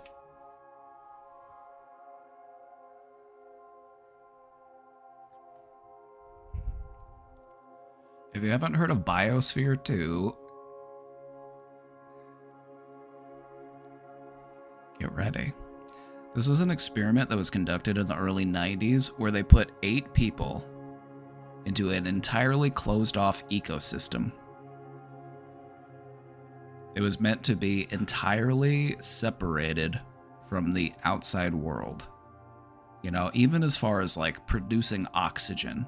Like they relied on the plants that lived inside of the facility to produce their oxygen. And one of the things that actually ended up happening during this experiment was the plants weren't producing enough oxygen. So the entire time that they were in the biosphere, their oxygen levels were just slowly dwindling. Never heard of that? Oh. You know, we're gonna... There's a movie about it, actually. They made a documentary about it. So we might watch it on a movie night sometime. We'll watch the Biosphere 2 documentary.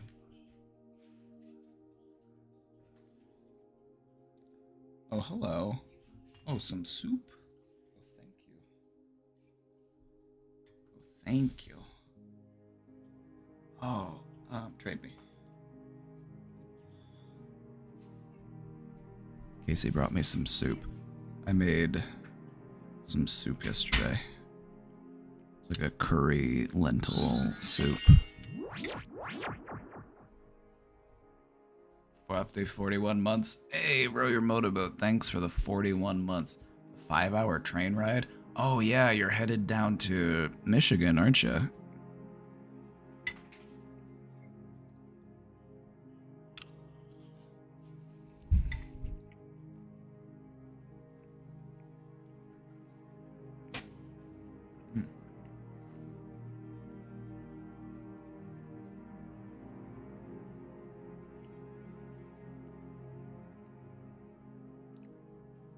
You're heading back, actually? Oh, okay. I didn't realize you were heading back already. I thought you were heading down there, last I heard. So, Biosphere 2. It was designed to test the viability of a closed ecosystem. They were studying, things like if we were to put a colony on the moon or a colony on Mars or whatever it may be, like, could we make a self-sustaining ecosystem on another world? So that was the whole point and purpose of this program.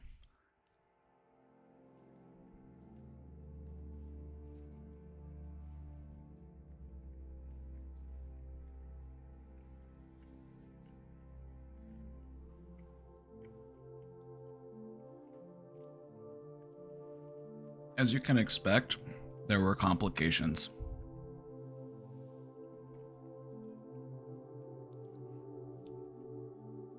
As a result of the isolation, we noticed increased interpersonal tensions. And so in this circumstance, even though they weren't isolated entirely, they were stuck with the same group of people, and they didn't have anyone outside of that group that they could engage with. So this is just another interesting way to consider how isolation can affect us. If we're stuck in a, maybe we feel stuck at home, maybe we feel like, I don't talk to anybody outside of like the people that I share a space with. That can also be isolating, even though you technically aren't completely isolated.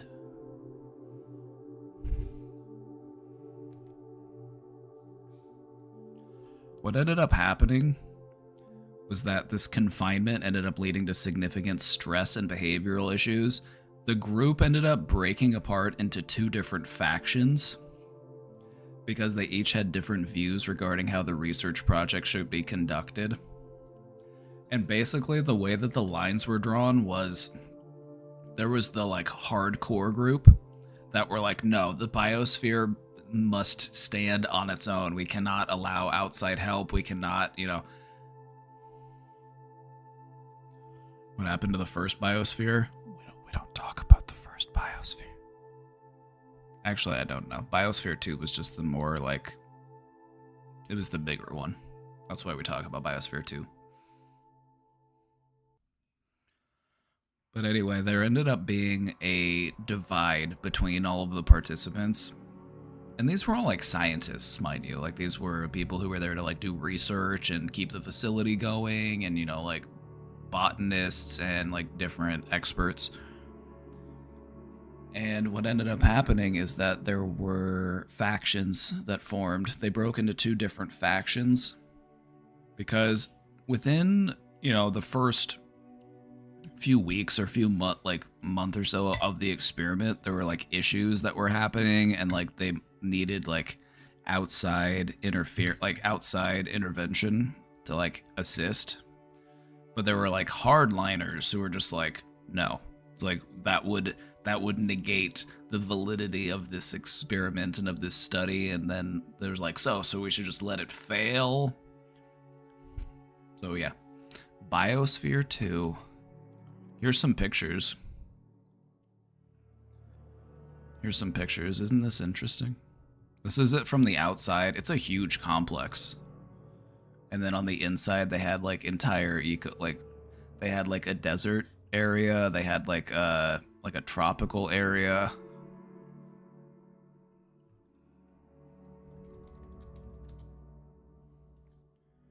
Let me show you another picture here.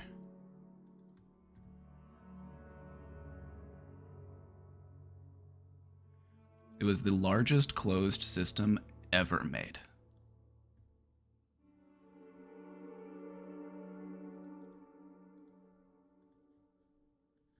And this is the complex from the outside.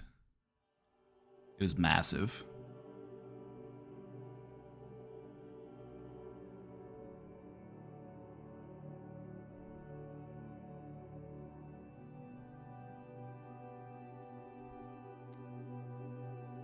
This seems like something from a movie, but it really did happen in real life, and they actually made a documentary about it.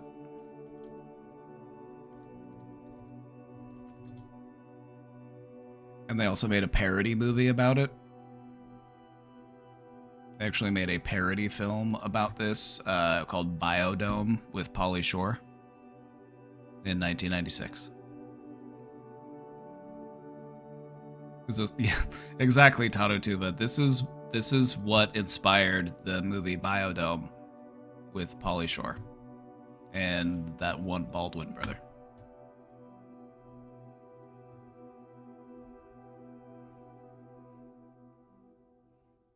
So a lot of people are probably familiar with Biodome, but what a lot of people probably don't realize is that it was based off of a real experiment that was done.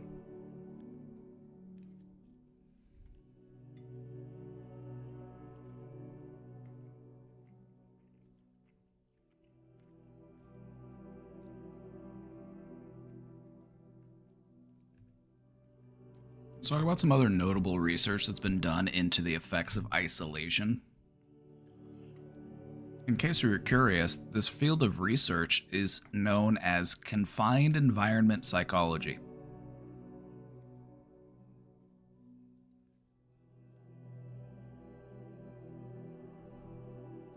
Did they actually film the movie inside of it, or am I wrong? You know, I don't know. They might have.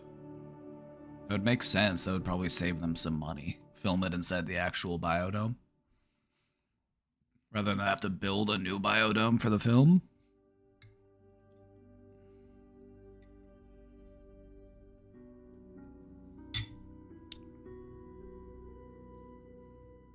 So yes, this type of research is known as confined environment psychology.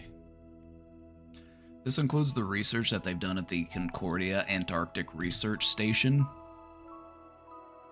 You know, Antarctica is one of the most isolated places on the planet. And so by putting researchers there, we've been able to see what the effects are of being in such an isolated environment. And some of what they've found is that by remaining active, both physically and mentally, it can aid in maintaining psychological and physical stability. And to my understanding, the way that this was interpreted was some people, they basically had some people who just didn't really have a role to do, or they didn't really have a task, versus the other people who were kept active with different assignments.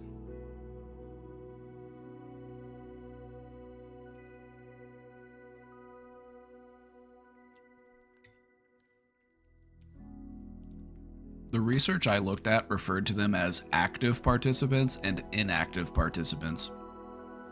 So I'm not entirely sure what the parameters were for the experiment, but what they found was that remaining active can help to negate some of the ill effects of isolation.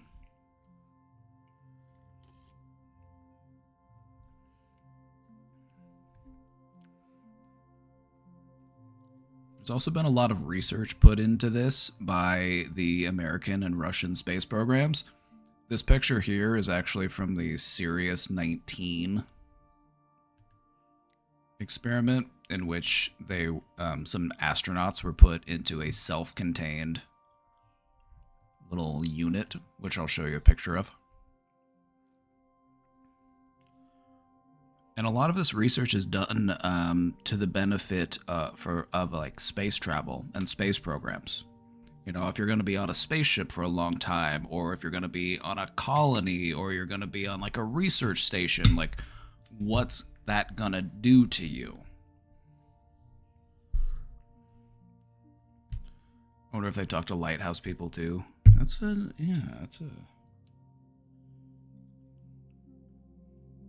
good point. Living in a lighthouse sounds like a kind of a vibe, wouldn't you think?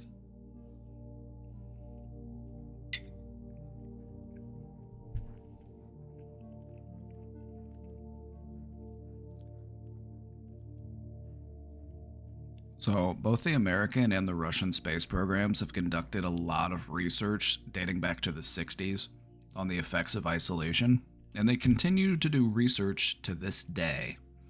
So, I'm going to take you on a quick side tour here. And this is from the NASA website.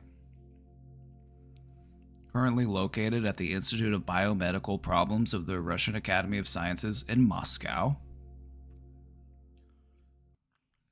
The NEK is a unique multi-compartment facility used as an analog for isolation, confinement, and remote conditions in exploration scenarios. They've done a number of different studies. They did one for 17 days back in 2017. In 2019, they did it for 4 months. And that was what that picture was from in the slideshow. This is from Sirius 19. It's the one they did in 2019. They did an 8-month one in 2021. And then they did a year. And now they're looking at possibly doing more annual missions. And one thing I wanted to show you was the booklet. There's actually a booklet that they put together that goes all over the program. It talks about who designed it, the people who participated in the study. It talks about the project. This is the facility in like a 3D model.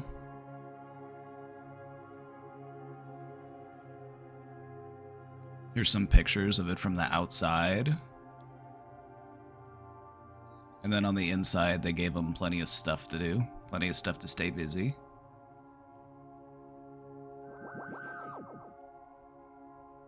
And they also had CCTV cameras, so it was basically like Big Brother, but with astronauts.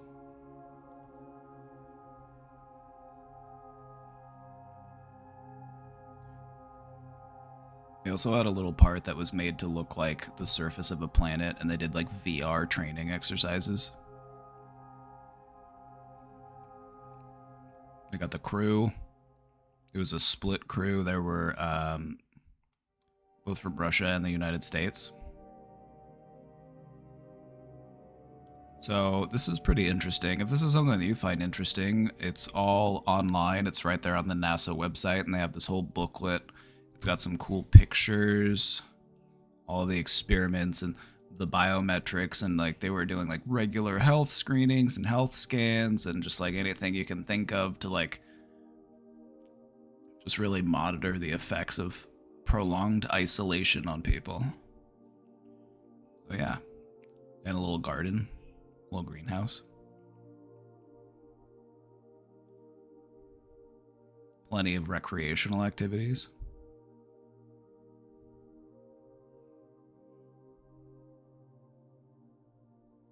And then they also conducted a number of different studies. They did psychological studies. They did, emotion in space analog environments. The study of neurophysiological and psychophysiological dynamics of crew members.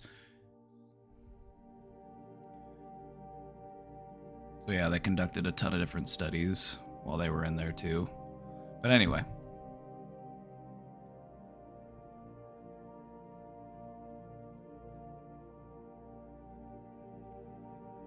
Is there research about isolation with a few others versus no one? I guess I'm thinking of solitary confinement. Yeah, that would be more like solitary confinement, and that is also a factor of study in like the name of the type of research is confined environment psychology, and this does also include things like solitary confinement in prison. And basically all of the research has shown, and I don't even feel like this is something that I even need to really explain, is that like solitary confinement in prison really messes with people's minds. Like solitary confinement in prison is dreadful because it'll influence your perception of time. It'll induce like difficult mental states. You might start hallucinating. You might start experiencing symptoms of psychosis.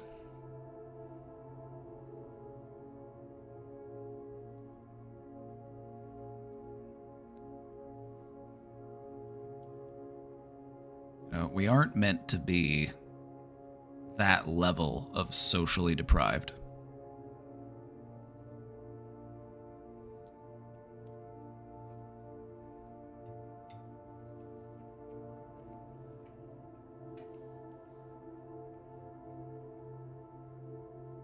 Martha Stewart was put in solitary confinement.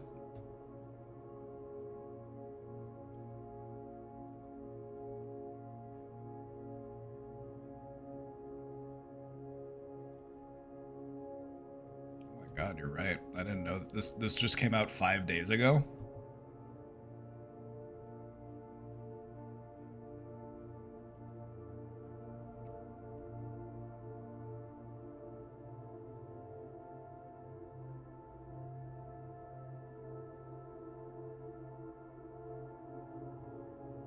Oh my god, they put Martha Stewart. Fun fact. Kind of fun, but also kind of terrifying.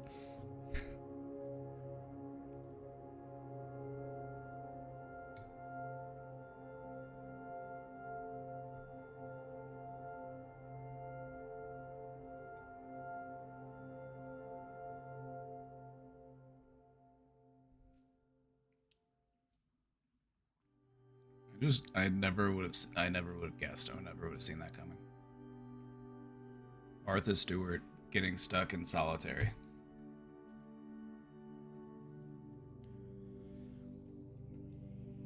All right, let's talk about something a little different. Let's talk about the difference between social isolation and sensory isolation. Social isolation is that absence of human contact. And what this can do is this can worsen our feelings of anxiety and depression.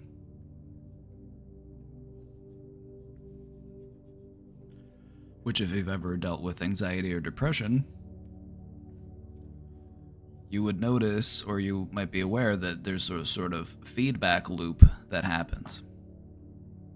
The absence of human contact makes your anxiety and depression worse, and because you're anxious and depressed, it makes it harder to engage with people, and so it just feeds into itself. We might even be dealing with certain levels of delusional thinking, like feeling like people don't want to see me, people don't want to hear from me, I need to isolate myself.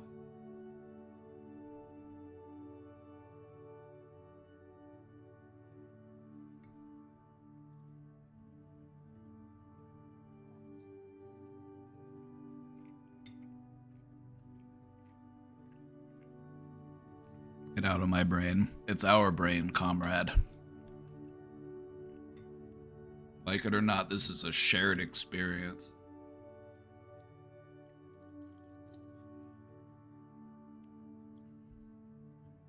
This is our brain, comrade.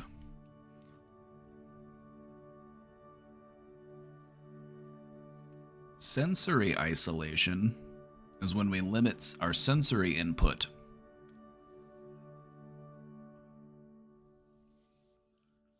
This is when we are when we're experiencing sensory isolation. We are limiting our sensory input.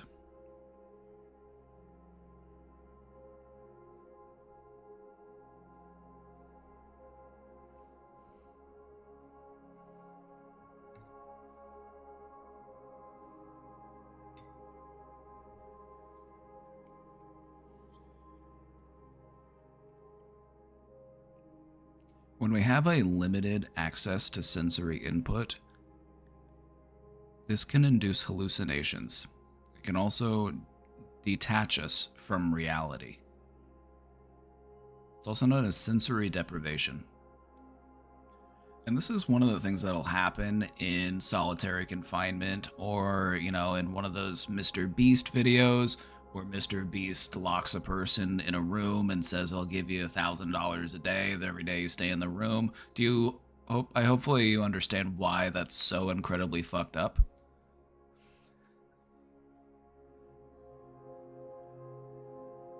Hopefully you understand why that's so incredibly fucked up. Because one of the rules in psychology and in psychological studies is that you can't pay people a bunch of money to do something that would harm them. And that's basically what Mr. Beast does, is he does everything that you're not supposed to do in a psychological study because you are running a major risk for emotional harm. Like, there was this video where he paid these men to, stay out in the wilderness for a long time, and one of the people that he picked to be in this video was a father of a young child. And so while he was getting paid all of this money to stay all of this time out in the wilderness, his wife was at home having to raise their 2 children, including a newborn.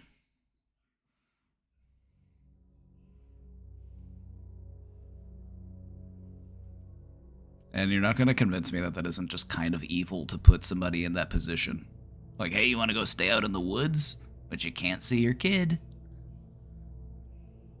It's just so fucked up.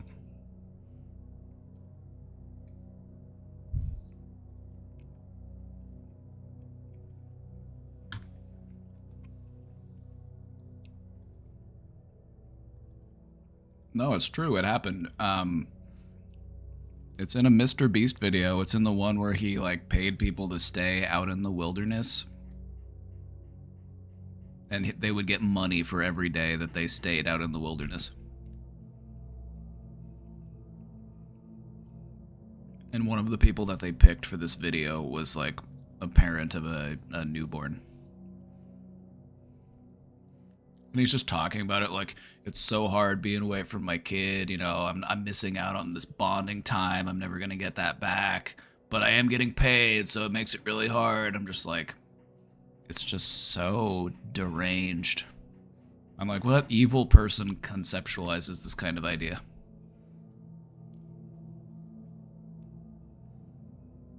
He seems like he really enjoys the power he gets by waving money around.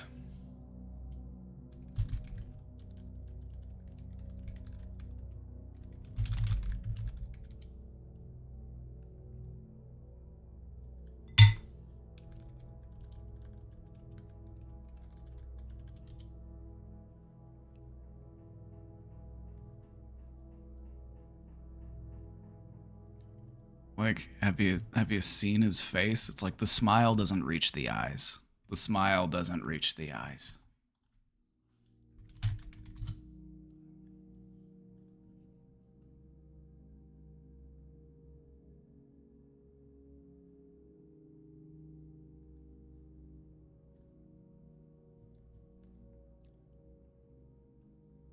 So an example of both social and sensory isolation would be solitary confinement. You know, if you're just locked in like a plain room with nothing to do, you are being deprived of sensory input, and this can result in hallucinations. This is why when people are put into solitary confinement, it literally drives them mad.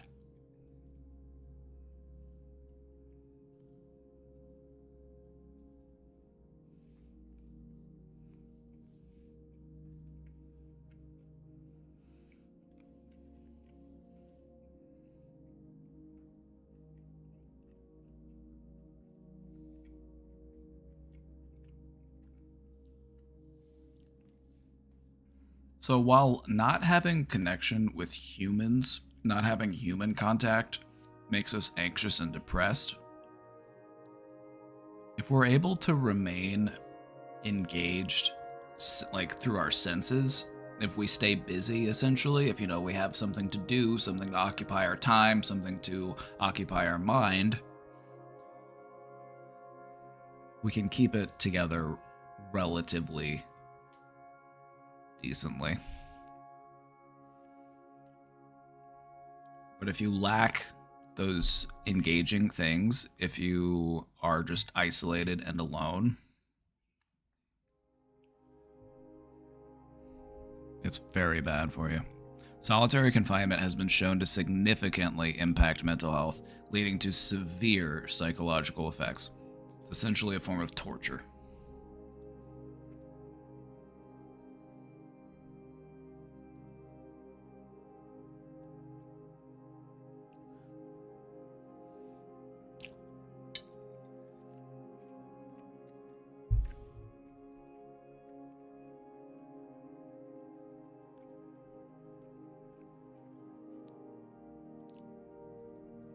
So what happens when people detach from their senses for fun?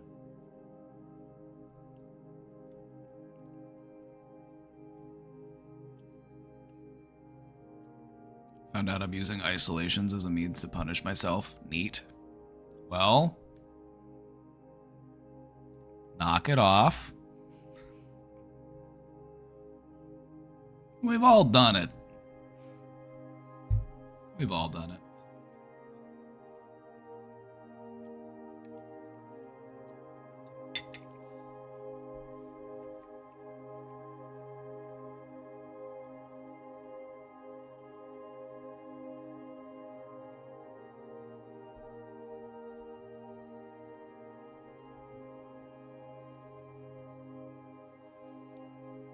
Let's take a moment to talk about sensory deprivation tanks. People will use these therapeutically. These are also known as float tanks. Sensory deprivation tanks give you an environment that allows you to reduce your sensory input. So basically, you get into a tank that is full of salt water, so you float in it, and the salt water is also warmed to the temperature that your body would be. So you don't really feel the temperature of the water, you don't feel your body, you just kind of float there. And then they close the lid.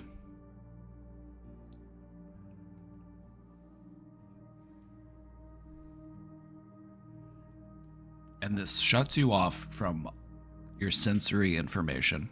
So what ends up happening? What ends up happening when you shut yourself off from all of your senses?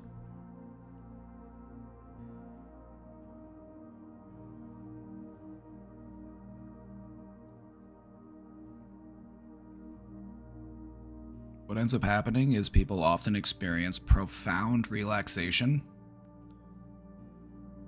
and altered perceptions of time. They also report visual and auditory hallucinations.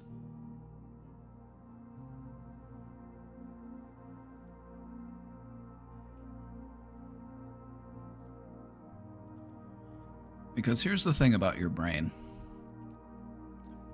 When you lack sensory information, your brain doesn't stop working. And so what does your brain do? Your brain starts to make things up.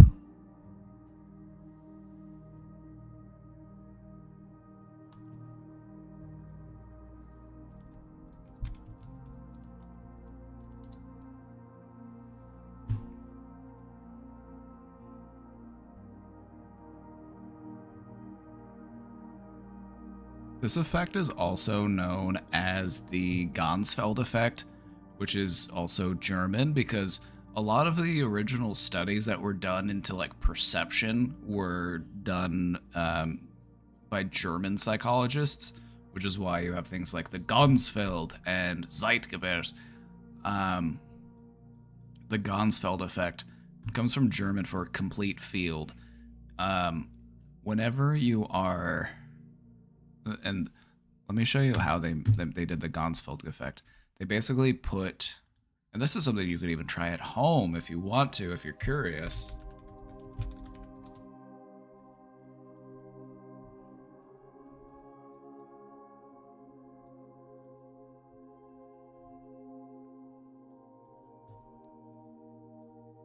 They basically put something over your eyeballs, like a ping pong ball or like a mask or something, and so it allows some light in but not enough to see, like not very much light, and they will play like white noise in the background. And so what ends up happening is you start to experience sensory distortions. Your brain will just start to make things up. Kind of cool.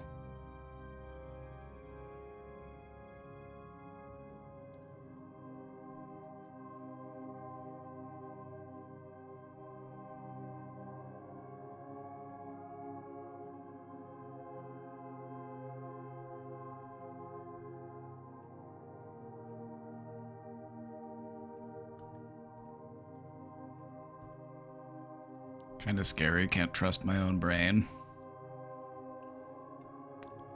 I feel like what this should encourage you to do is not take everything your brain presents to you with 100% accuracy. Just recognize that you can be wrong about things. I feel like there's actually a benefit to that.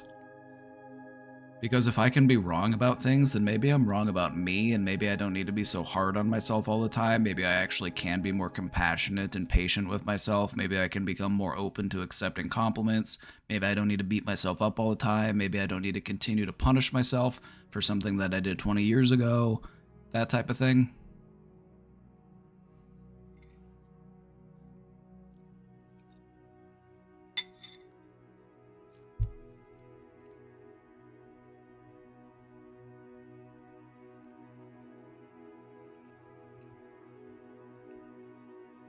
I pretend I'm a jellyfish, no thoughts just float. If you think about yourself as if you are your nervous system, you kind of are a jellyfish. You're kind of just a jellyfish wearing a meat suit.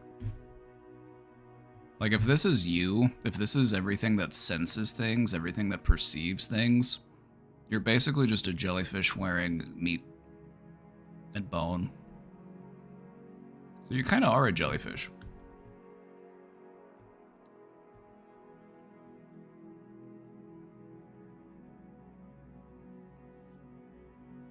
I'm a jellyfish propped up by bones and insulated with fat, skin, and muscle.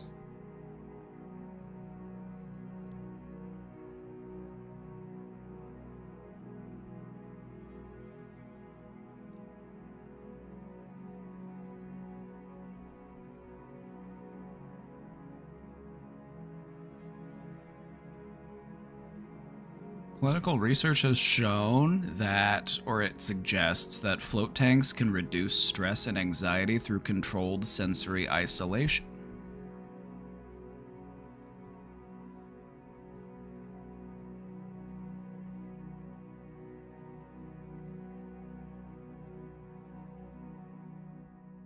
Which is why you might have heard of these types of things in your town or in your city.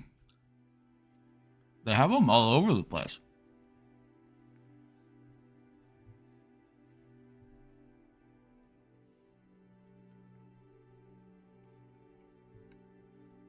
You can also, like, if you have a bathtub at home, you can also, like, rig one yourself. Just like...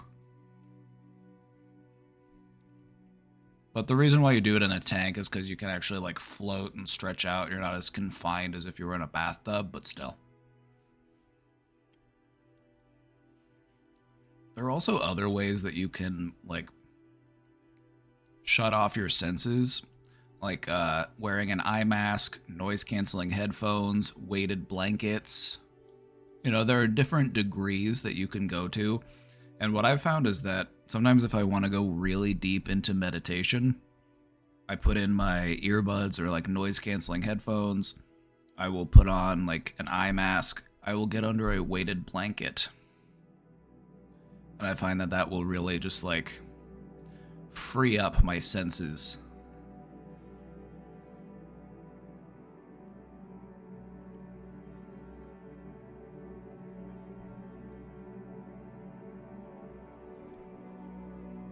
Sometimes it's nice to just unplug from yourself, and that's kind of what this is. It's just kind of disconnecting, because every day when we walk around, we're just being bombarded with sensory information. You know, sights and sounds and smells and touches and tastes and all those things, and it can just become overwhelming sometimes, especially if you're a sensitive person, like an HSP.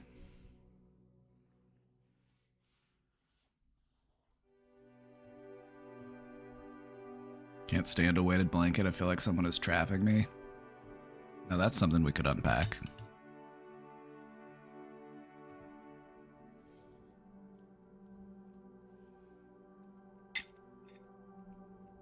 I love a weighted blanket. I love a weighted blanket.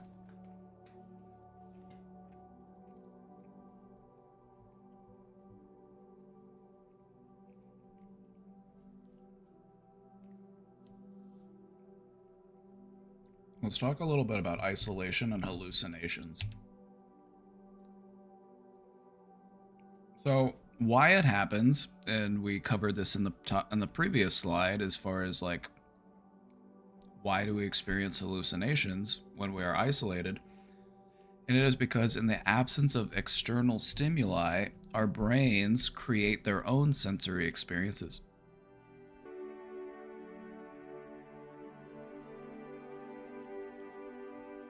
Weighted blankets make me feel like someone is trying to smother me. I call that exposure therapy, and some people pay good money for that sort of thing.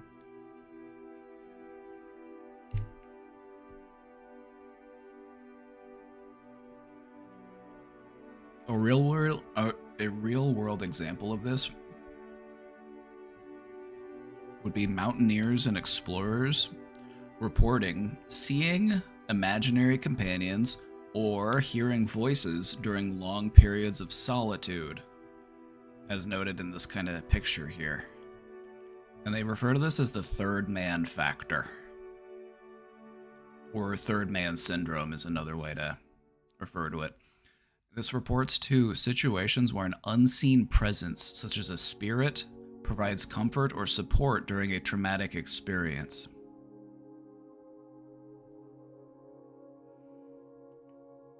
Sir Ernest Shackleton in 1919 described his belief that an incorporeal companion joined him and his men during the final leg of an Antarctic expedition. His team became stranded in pack ice for more than 2 years and endured immense hardships in the attempt to reach safety.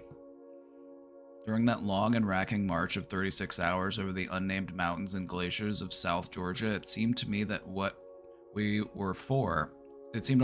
were four, not three.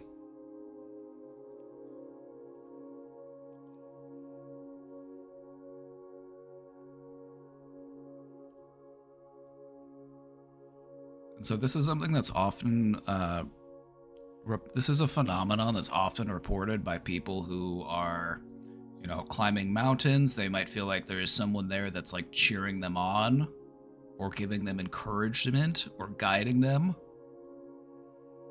And this is something that's frequently reported in these types of situations.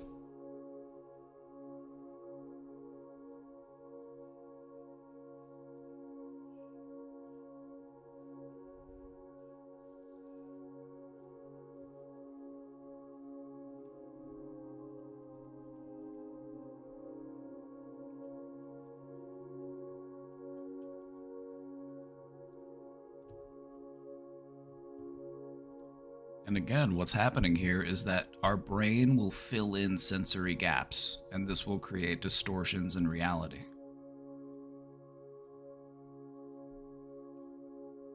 I've had that experience when backpacking once. I thought I just drank some bad water. No, it happens quite commonly. This is something that happens quite frequently, especially, people are mountain climbing or backpacking, like they're out on their own, they're exerting themselves, and they're just isolated.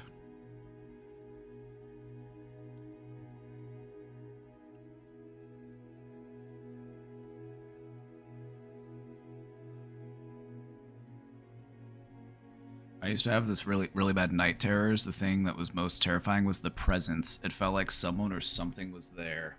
Oh, hi, Miss Poop. Oh, hello. Um,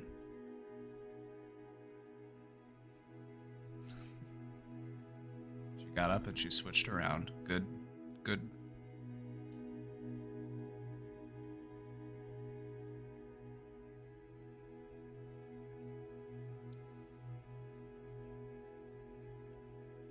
Felt like someone or something was there. I wonder if those two things are related somehow in the brain. It's kind of like that feeling you get where the hairs rise up on the back of your neck. You feel like like I'm not alone in this place. It kind of gives you goosebumps just thinking about it.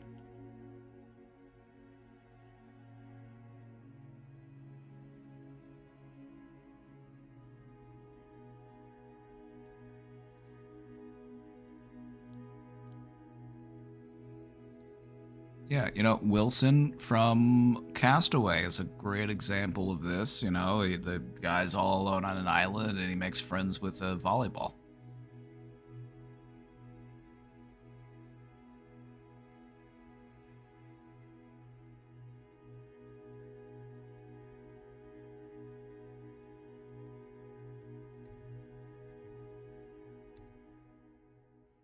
Let's talk about how we can cope with isolation. Isolation is definitely a struggle. Here are some strategies to help cope with feelings of isolation. First up, mental strategies. By keeping a structured daily routine and engaging in creative activities, you can maintain your mental health. So, routine and creativity are the big takeaways. So if you feel like you're struggling with isolation in your life, those are two good areas to start working on. Taking time for creativity and working on building a healthy routine.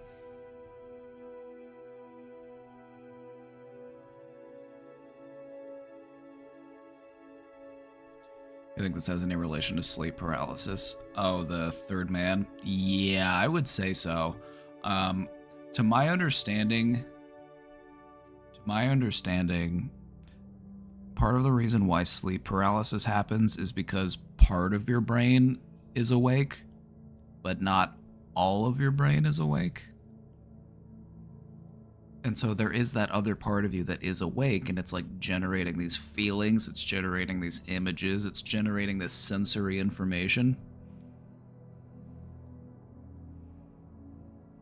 So it's like having a waking dream.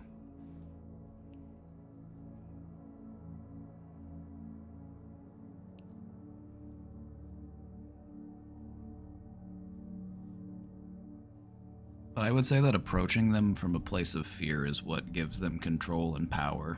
You know, we gotta do our best to stand up to those fears.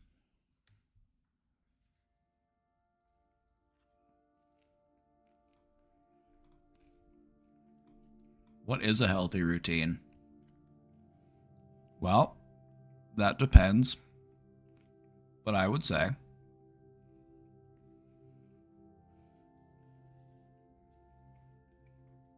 a healthy routine is one that is healthy for you. So what are some aspects that we could include in a healthy routine? I feel like any healthy routine will incorporate a certain amount of maintenance because routines require maintenance as far as like doing the dishes, doing our laundry, tidying up, those types of things. Things that aren't necessarily fun, but they contribute to our overall well-being. That's a good part of a healthy routine, is maintenance time. So what else? What else builds into a healthy routine?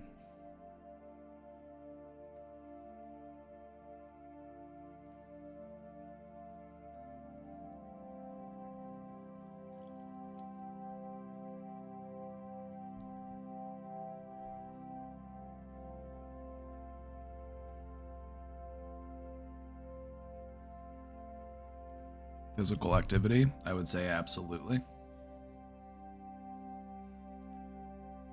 There's something about just rotting in bed that just makes you even more depressed. You're not, you gotta work against those feelings of just wanting to rot away in bed. Meditation, I can't recommend meditation highly enough. I love meditation. I would say that everybody should do it for at least a couple minutes a day. Doesn't have to be a big thing. Just give yourself time to just try to clear your mind.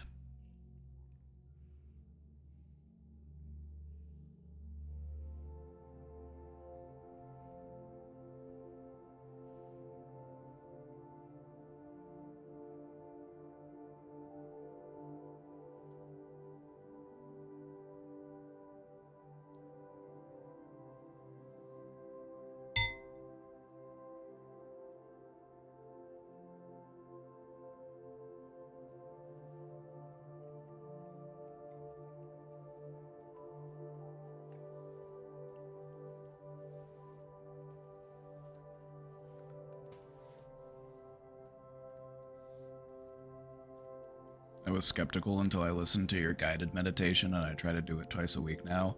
Let's fucking go. Let's fucking go. Alright, so here's the thing. Sometimes we like to rot in bed. Sometimes we just like to lay out in bed and do fuck all. Sometimes we like to just lie in bed and scroll on our phone. I get it. But here's the thing. If you're gonna do that, schedule it. How long do you want to do that for? 30 minutes? An hour? 2 hours? Schedule it. Don't just let it go indefinitely. I found that to be helpful. To not spend so much time in bed. So if I'm gonna be in bed, I'm gonna give myself a time limit.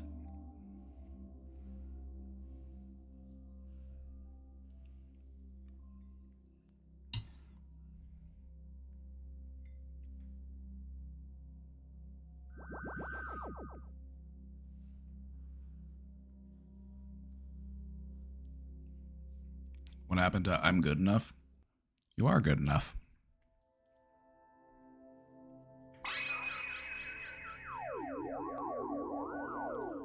Grim Odor, thank you for the Prime sub. So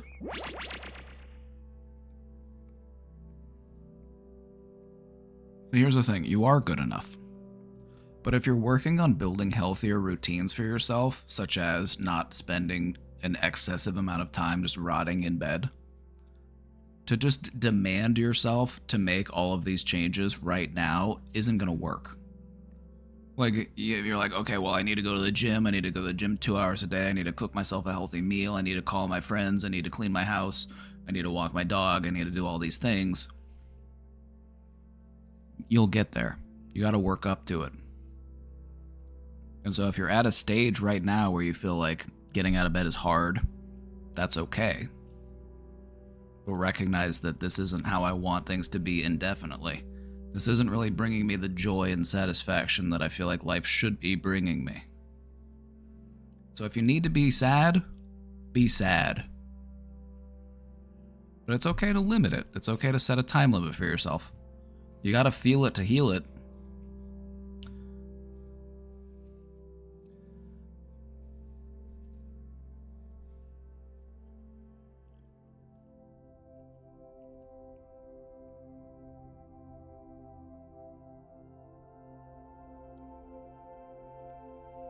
My girlfriend really struggles with what you're saying. If she can't do everything, she doesn't want to do anything.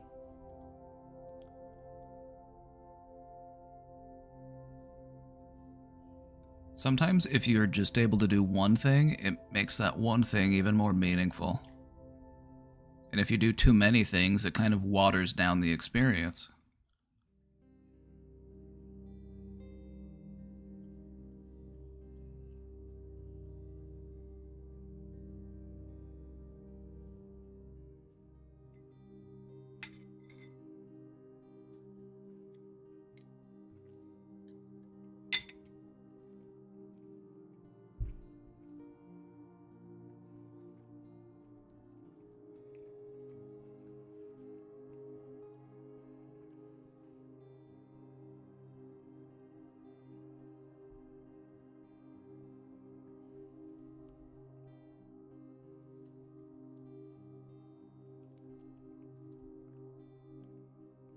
Social contact is a fantastic way to help reduce the feelings of isolation. By having regular communication, even if it's virtual, even in a virtual space, even here on Twitch, in the brain domain, you're talking to me, you're talking to chat, or maybe you're on the Discord.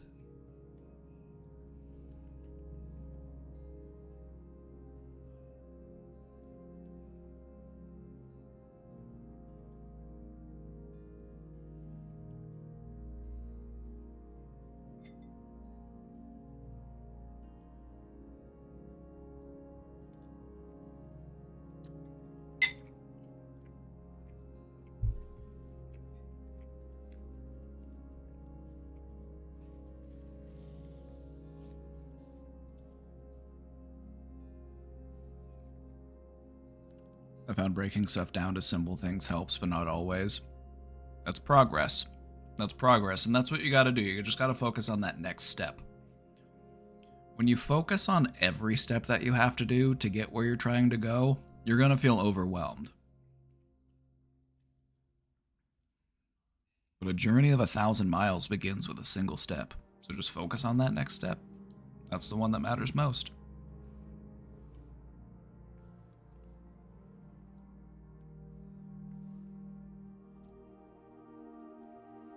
I just got the overwhelming feeling of my dog's inevitable death. Okay, so here's the thing. The way that I address that feeling, that fear of the inevitable death of the things that I love, what I try to do is I try to view it from my dog's perspective, or my cat's perspective. I'm like, if my cat knew that I was thinking about them being dead, they'd be pretty upset with me. They'd be like, what the fuck, man? Why are you thinking about me being dead? I'm right here.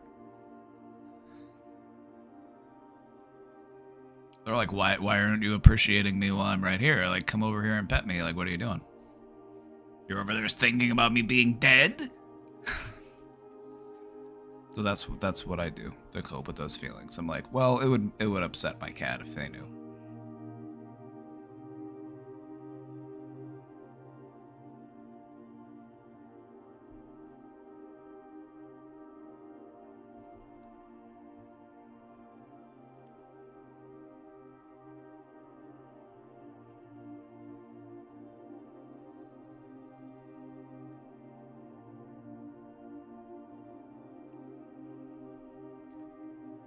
And lastly, mindfulness and meditation.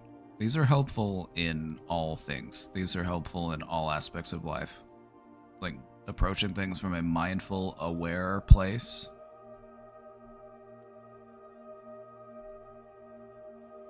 By practicing techniques that can help to promote calmness and improve our awareness, we can better manage the feelings that we have when we're feeling isolated.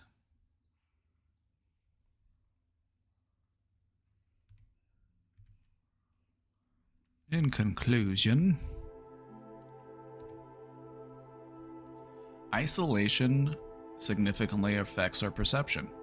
It affects how we perceive time and how we perceive reality. It can make us hallucinate. It can make us delusional. It can do all sorts of things to us. And so this is why it's so important to remain connected, even through virtual means if necessary.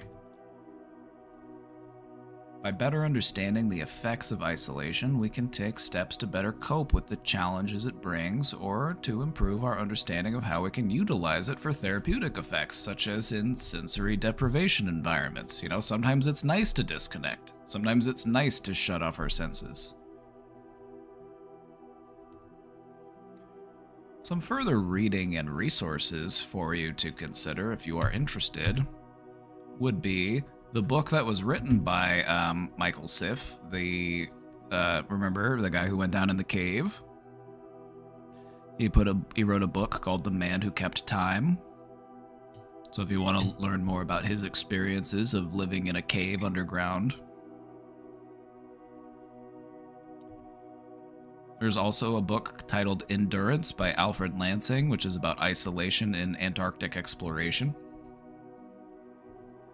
And there's also some documentaries, including the Biosphere 2 documentary, which talks about both the environmental and the psychological aspects of the experiment, and a documentary called Into the Void, which discusses isolation and survival during mountain expeditions.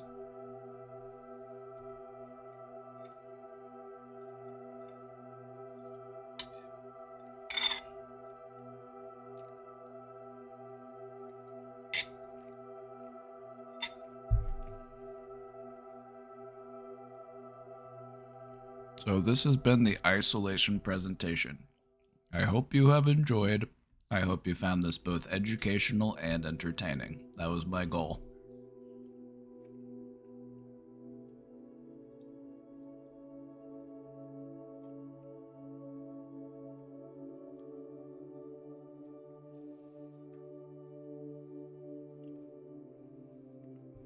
Thank you.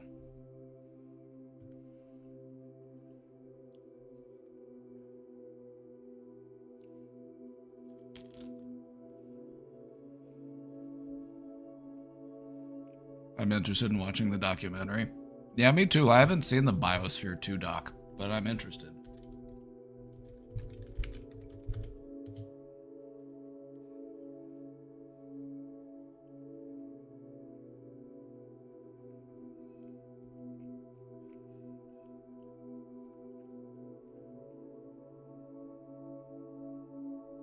It looks like they even made a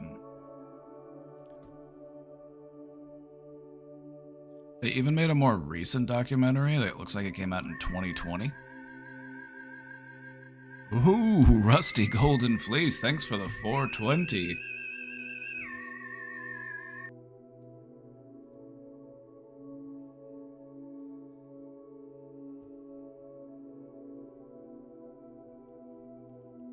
I think the documentary, because I looked it up and it just said there was a documentary that was done. It might have been the Discovery Channel special, which it looks like that's actually on YouTube.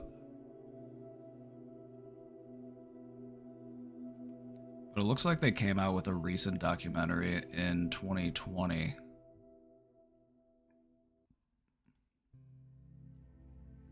$200 million experiment.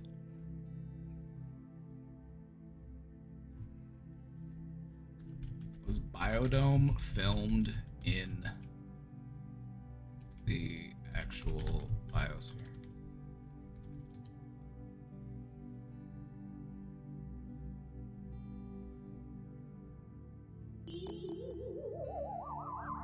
Jaina Splinters, thank you for the 500 bits. Thank you, thank you. Yeah, they made a movie that's like a parody of the Biodome or the Biosphere experiment, and it was called Biodome. It had Pauly Shore and Stephen Baldwin, but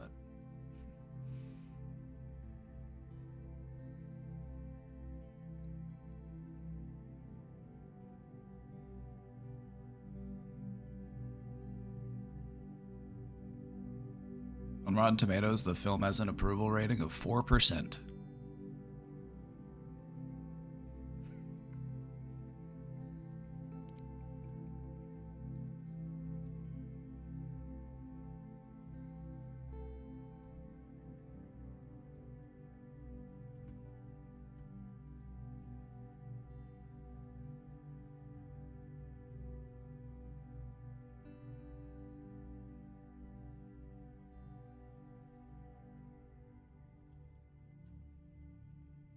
I needed to look this up. Where was Biodome filmed?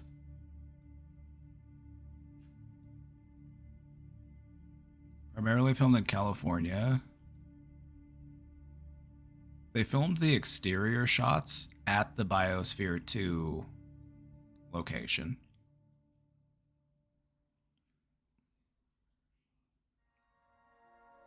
But they used a soundstage for the interior scenes. So they actually did film outside of it. They just didn't film in it.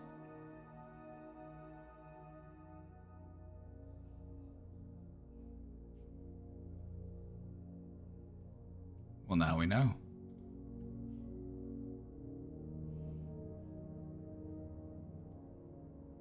I loved Biodome. I also loved Biodome. I don't see why people hate on Biodome so much.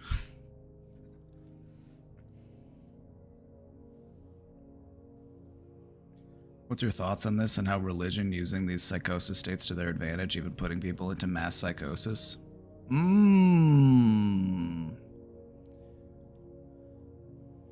Yeah, I would say that a lot of religious movements do take advantage of human psychology in their indoctrination efforts. Like if you lock, like look at this for example. Look at this for example. You could use something like isolation as a means of inducing something in somebody that could reinforce a belief. So like look at this. Like you could take a person and you could say, all right, we're going to put you in this dark room and you're going to stay in this room until you hear from God. You're going to stay in this room until you get a message from God. And you would eventually, after a certain amount of time, you would start to have hallucinations. And since you were primed to view these types of hallucinations as a sort of like divine message, it would reinforce the conditioning that they were trying to inflict upon you within that religious context.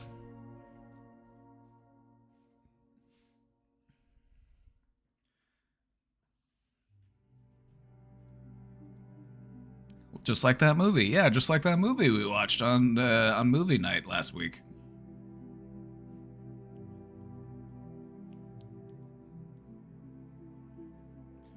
We watched the movie Frailty. It's a good movie. I'm not going to spoil it. I'm not going to spoil it. It's a real mind fuck.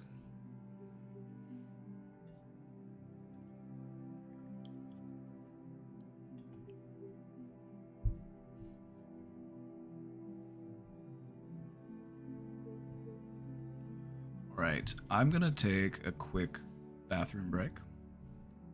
I'm gonna take a bathroom break and then we will check out the question box and we'll see what's going on in there.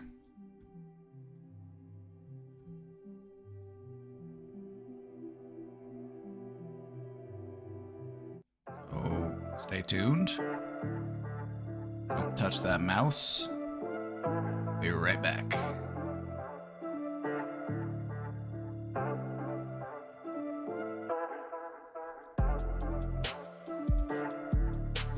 BRB.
Alrighty.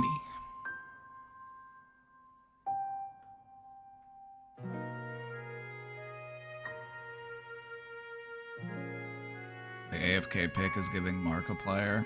I'll take it. It was a compliment.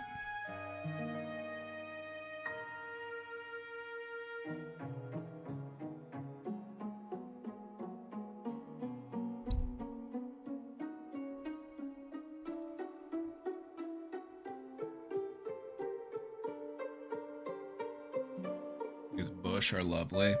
We love a nice bush.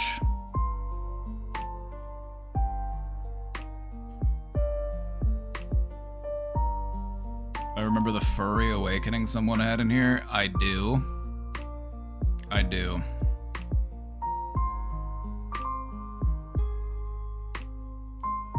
It was Ghost Killa. His name was Ghost Killa.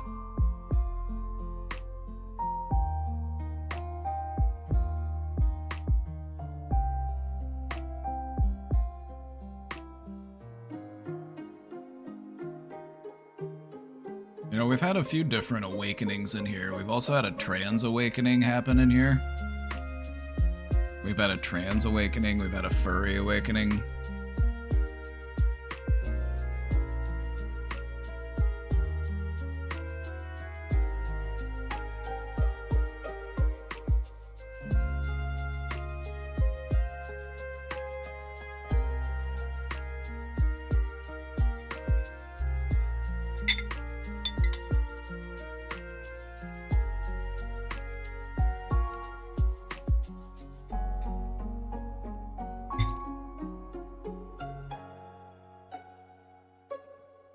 Wow, my power.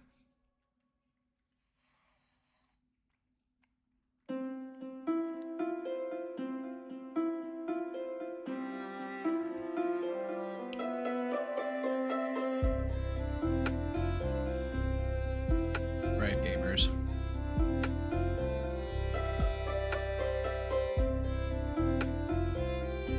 Sims music. It's the Sims 2 lo-fi. Sims 2 lo-fi.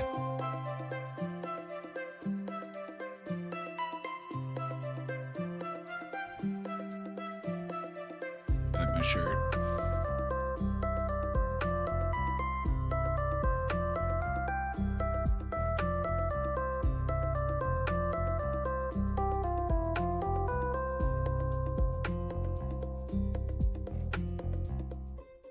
You know, The Sims actually give me a really great prompt for psychology. Sims give me a great prompt for psychology. You know, meditation is like tapping that diamond above your head. And when you click on that diamond above your head, it shows you all your stat bars.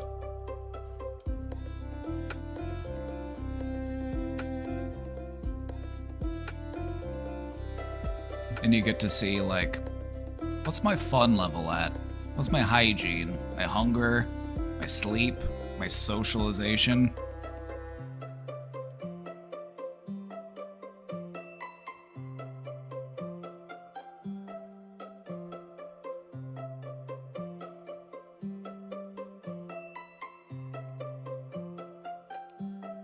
Did I do something different with my hair today? I took a shower before stream, but I didn't. I blow dried it. I trimmed my beard up a little bit. My beard was starting to get a little scraggly, so I just evened it out.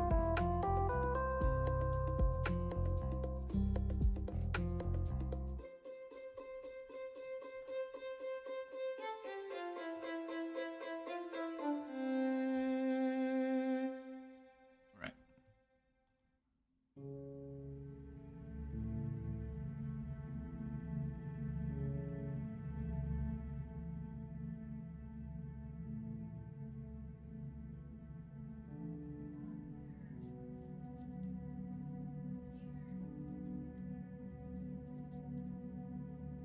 So, I should have mentioned. I should have mentioned.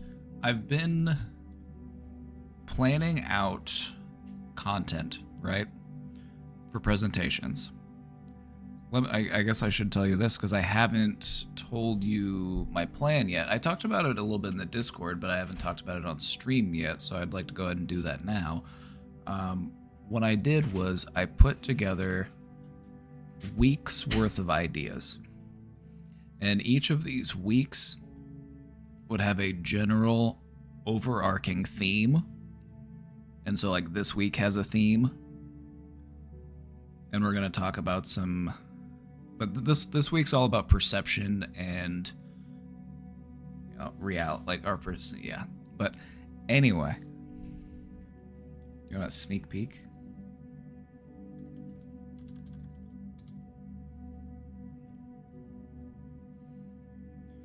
This week's theme is perception and reality. Hold on, I'm going to show you a sneak peek. Right here. This is my document.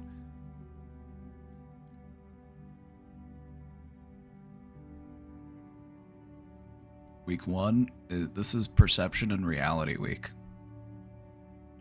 And isolation was our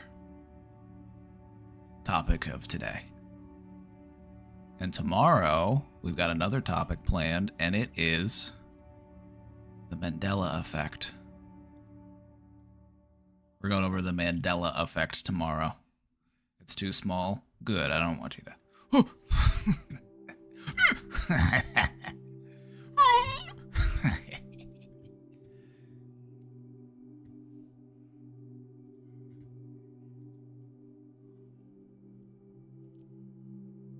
A sneak peek.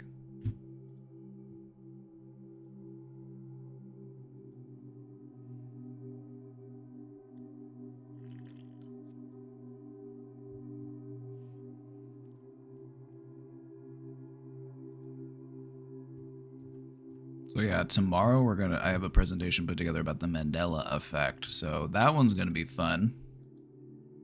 And my plan for presentations is there will be some shorter presentations over a more like specific topic. And then there will be some longer presentations where we can talk more at length. Like today was one of the longer ones that we have planned. But tomorrow's presentation is probably not going to be as long. And then there are some, and I wanted to change my approach to presentations because originally I had them, set up to be pretty consistent in their length. But I feel like in doing it this way, it'll allow us to talk about some more like niche topics and to explore those a little bit more instead of including that topic in like a larger presentation. So that's the plan. That's the plan, and I'm feeling good about that. So if you liked today's presentation, tomorrow's presentation is also going to be fun.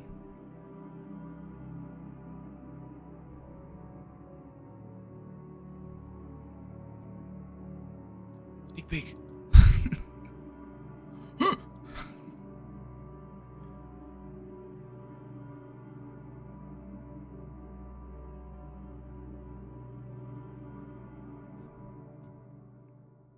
Oh, by the way, we've had people asking about merchandise.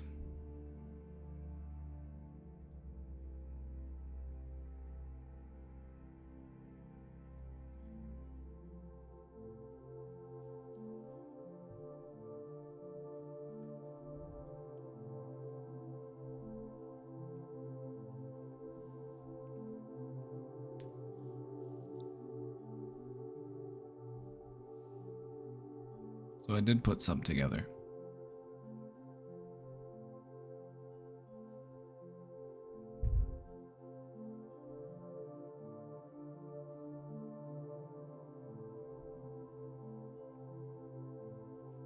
So yeah, you can click that link under the stream.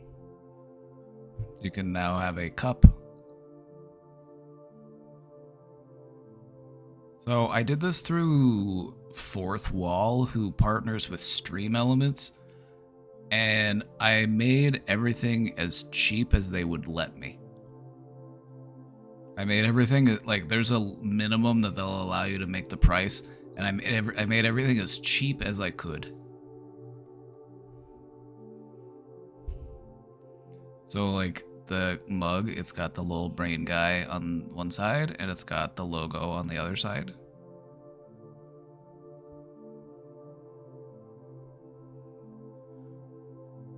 Also, I like this website because it gives you the ability to, like, gift it to people in chat, like you would gift a sub. So that's kind of cool.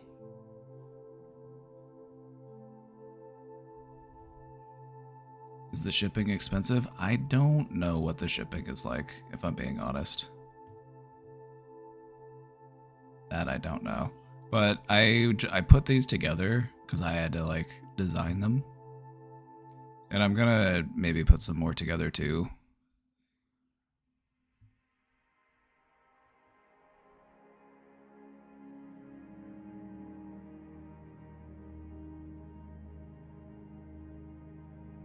I missed the latter half of today's prez. Do you upload VODs here or on YouTube? My VODs will automatically upload here, but they're only available on Twitch for so long. So if you want to watch a VOD, I would go to my YouTube channel. If you go to my YouTube channel, my VODs get uploaded. And so I've got like, if you go to the live tab, it'll pull up all my VODs. So we've got like months of VODs. I need to go back through them and like give them titles.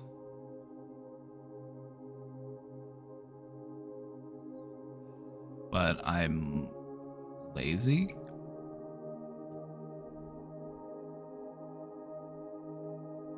But yeah, I cross-post my videos to YouTube because, so like I dual stream, I stream to YouTube as well.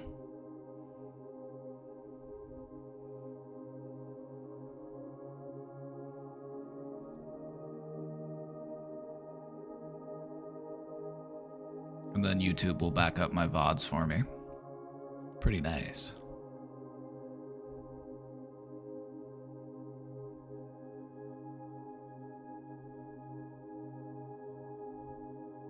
I like this thumbnail on this one because it's beaver.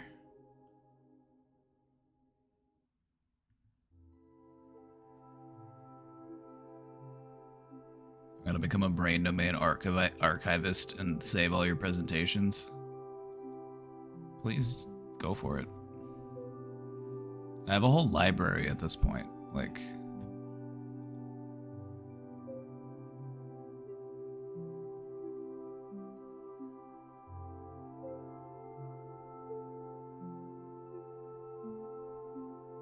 one question about the cups.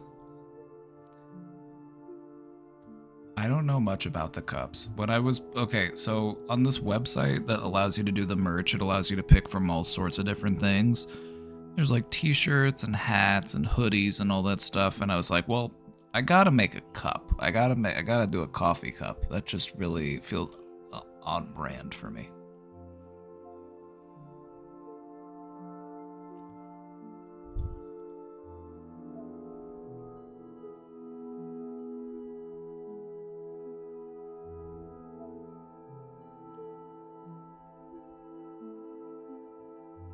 It says 11 ounces and 15 ounces. That's the size. Do I hate my European subs? No. It's just an American website and that's what they picked.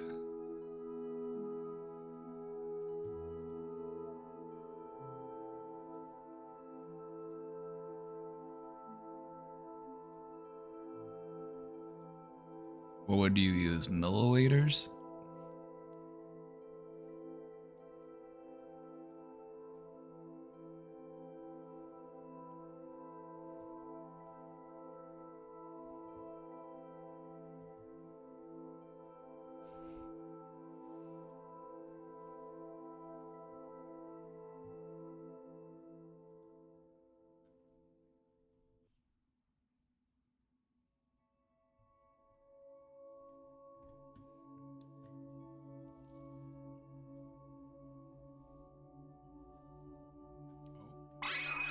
Oh, hello.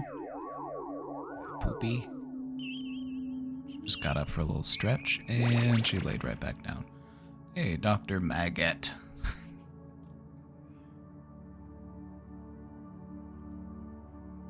Thank you for subscribing. We're at 254. Trying to hit that sub goal.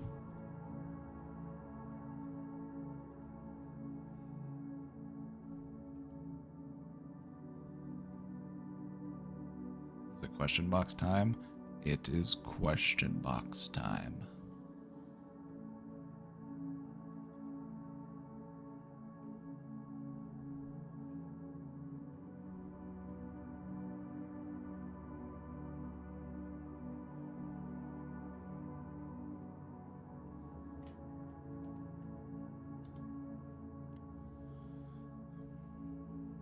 Alright, I got a lot of ground to cover today. Okay, so I'm looking at the question box, and we've got almost 20 questions in the box right now. So I gotta cook. We're gonna have to... I'm gonna have to fire at all cylinders here. So I might not have the time to be as thorough with every submission as I normally am.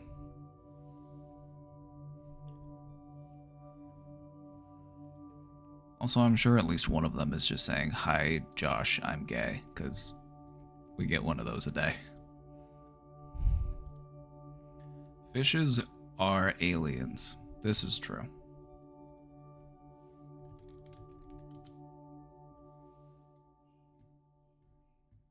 I mean, have you seen them?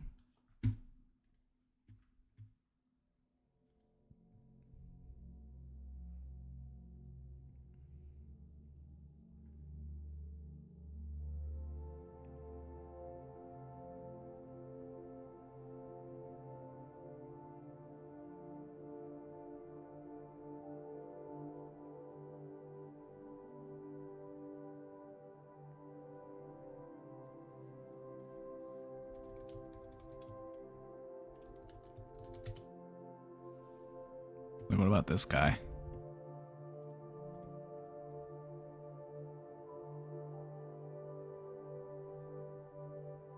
Like, what's going on here?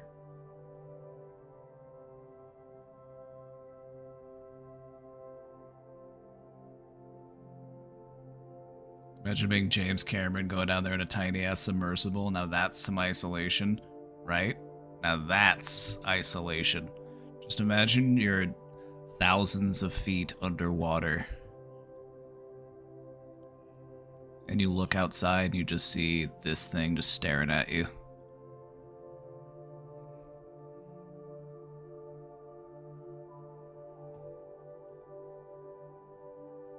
The thalassophobia is kicking in.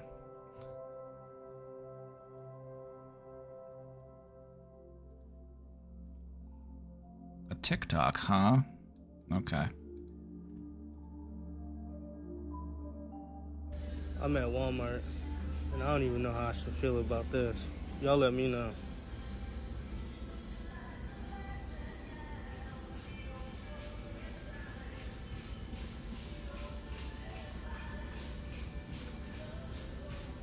Like, come on, bro. I know we're related.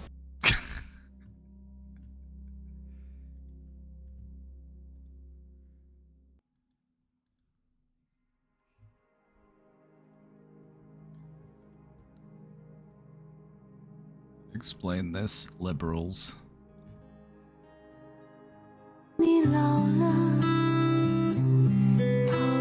show this to your grandma. She's gonna think it's real. Don't cross-post this to Facebook. Cross-post this to Facebook. Like, I saw this video. Apparently they have cats in China that they've learned how to wash people's hair. We're getting to the point where AI videos are getting good enough to, like, fool people. You know what I mean? Tear of it strikes again. Like, look at this. Isn't this a miracle?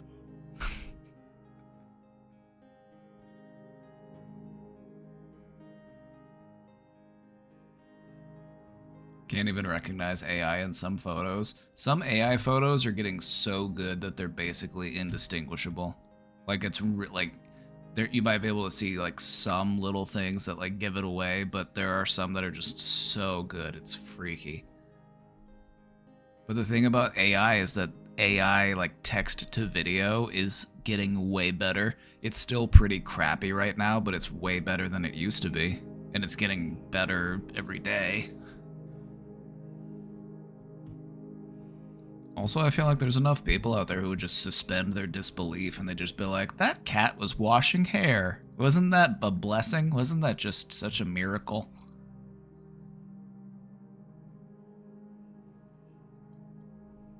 I read an article saying that 20 years from now we'll be able to get some cat ears surgically. Now, would these be in place of your regular ears, or would these be additional ears on top of your head? I'm asking the important questions here.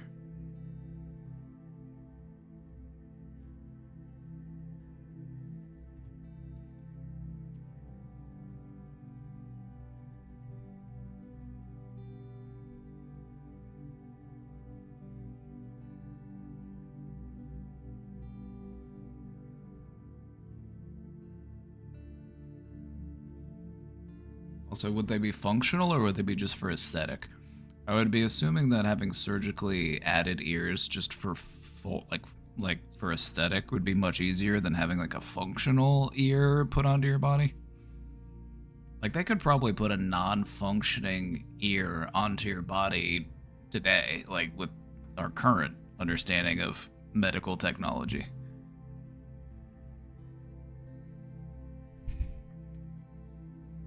But to actually have a functioning ear put on your body, that's a whole other story.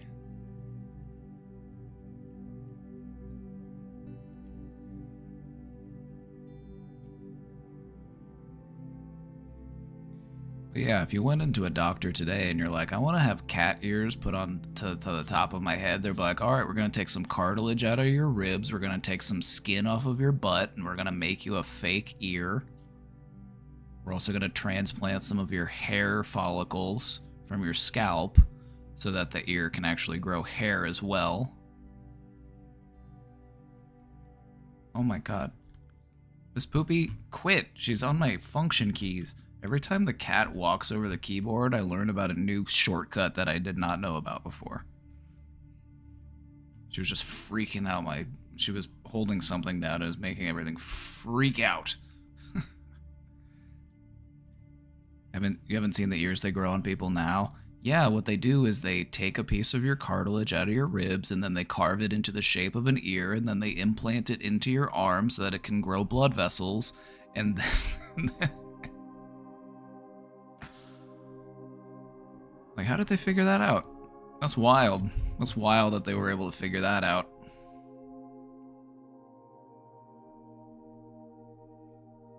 I accidentally made it so my keyboard typed backwards the other day. Oh my god. That's wild.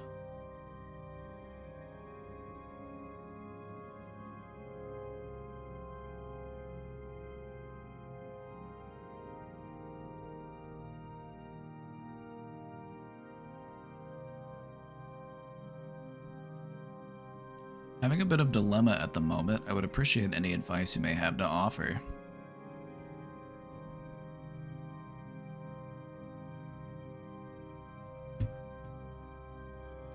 I very rarely ever talk about this with anyone because I find it really embarrassing, but it's reached a point where I need to ask for some guidance. I've engaged in stimming behaviors since I was very young, more specifically by rapidly pacing and or spinning around my bedroom. I started doing this around age 4 or 5, usually with something playing in the background, like video, TV show, music, and I continued to do it on almost a daily basis up until my late teens. A few years ago, I stopped doing it almost entirely and I thought I'd broken the habit. Where are my stimmers at? Where are my stimmers at?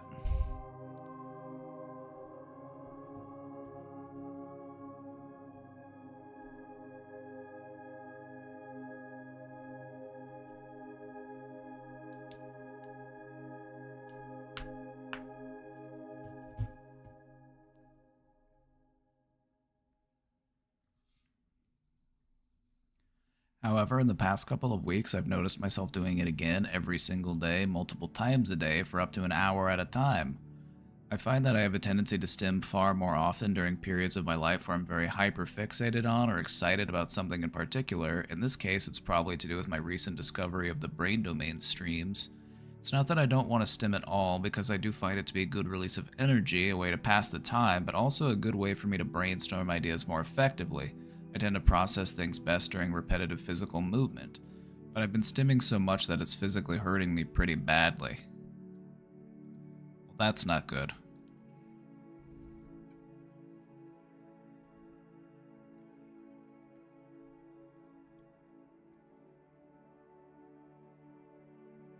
My feet are literally blistered, bleeding, and peeling from the amount of stimming I'm doing lately. They're so sore I can barely put any weight on them. It's affecting my ability to walk.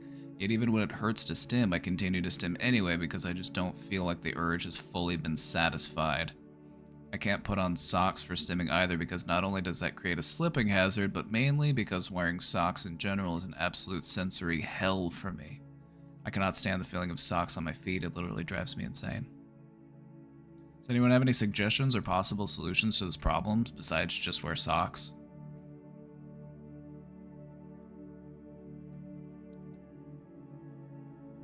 What I've found to be helpful in regards to stimming, which is basically just you are seeking out a type of physical stimulation. You know, it's one of the ways that we try to regulate our nervous system. I found that trying to channel it into ways that are healthier for us, like for my example, like I channel my urge to like stim into like stretches or like balancing exercises or yoga. Like I channel that urge into something that I feel like is helping me in the long run.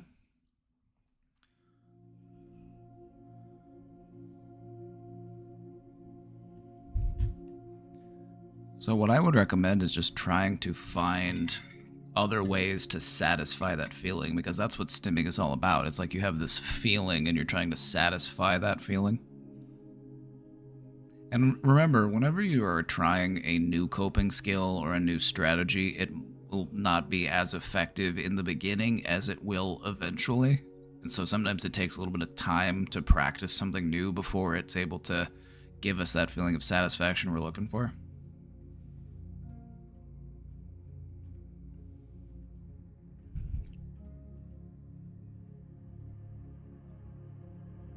I don't know if finger picking is a stim. I would say it is. I would say that biting your fingernails is also one of the ways that people will stim. It could be a movement, it could be, you know, fidgeting. There's lots of different ways to look at.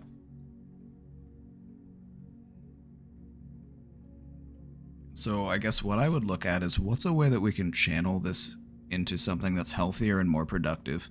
Your body wants to get up, it wants to move around, it helps you to think.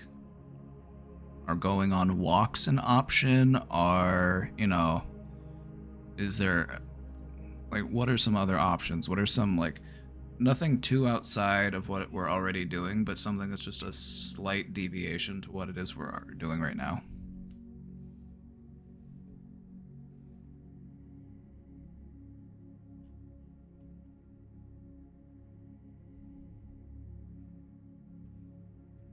Yeah, stim toys I would also say would be a good idea.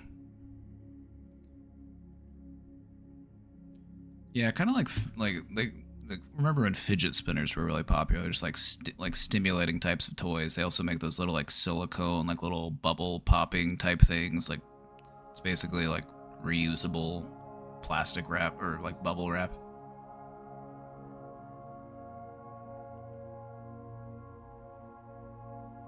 But what I found to be helpful is to channel that feeling into a good deep stretch. Try to satisfy that feeling through a good deep stretch. This is why I started doing yoga and doing stretches and that type of thing. I found like if I'm just standing around and I feel like I need to like feel stimulated, I will just be like, all right, let's do a leg lift.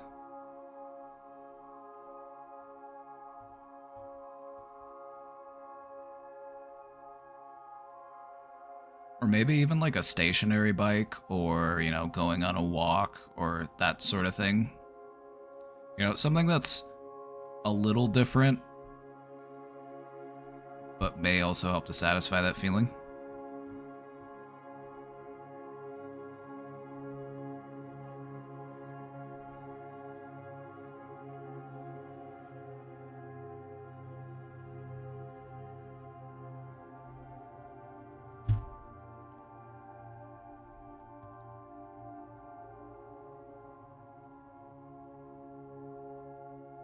Welcome to the series premiere of Random Thoughts of a Twitch Therapy Viewer. Jokes aside, I'm pissed right now. For context, this just happened in Canada, not the US. I got a bill in the mail from the hospital I went to following a recent suicide attempt. They're charging me $45 for the ambulance that I requested. The provincial health insurance apparently only covers $195 out of the $240 it costs for an ambulance, but they cover the entire cost of people under 18. The good news is I'm legally entitled to have this fee waived because of the fact that I'm on disability support pension. The bad news is I have to contact my pension caseworker in order to do so.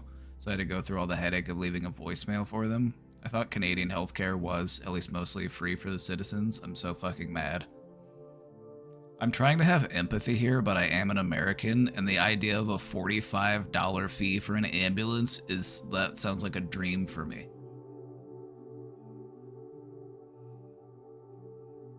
I'm really trying to have empathy, but I think the cultural differences here are I'm just like...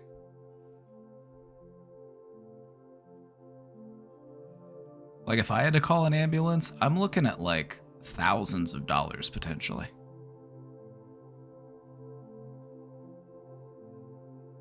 There are literally people in America who take Ubers to the hospital because it's cheaper than calling an ambulance.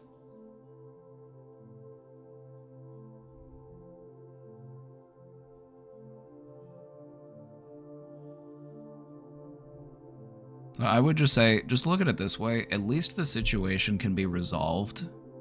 And look at it this way. Try to look at it this way. I'm getting paid $45 to call my caseworker. I'm saving $45 by making a phone call. That's not a bad deal. That's not a bad deal.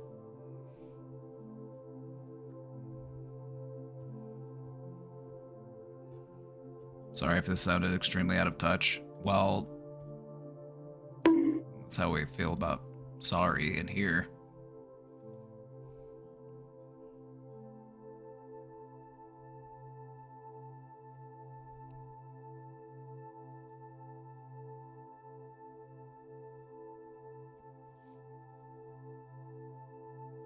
Also, might I recommend twerking?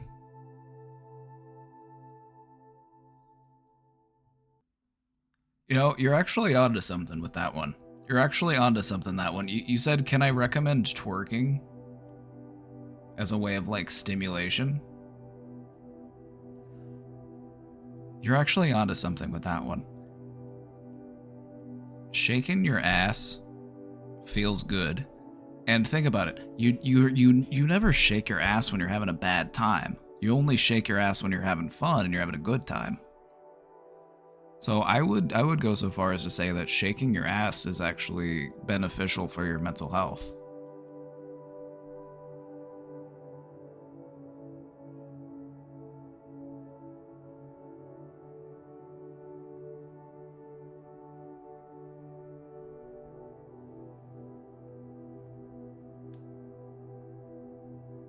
I'm too skinny and white to relate. You just gotta start doing squats.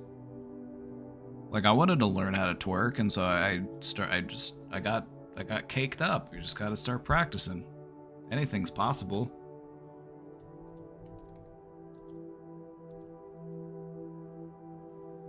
I'm gonna be so mad when my VO sub expires and I'm not able to have that emote. I'm gonna be so mad.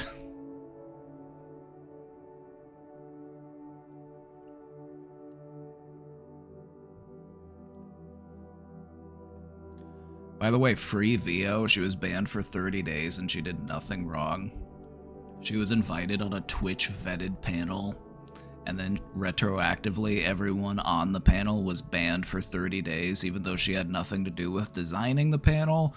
She, as far as she knew, the everything that was on the panel was approved by Twitch. How was she supposed to know? You know, but then here she is banned for 30 days. It's a miscarriage of justice. So free VO.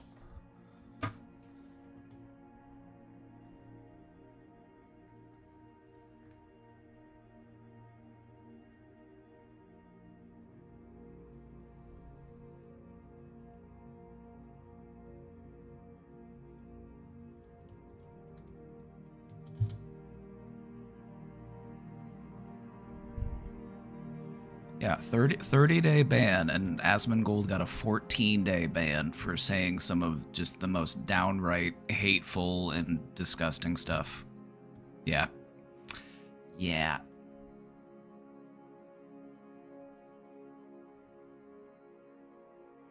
Not happy about it.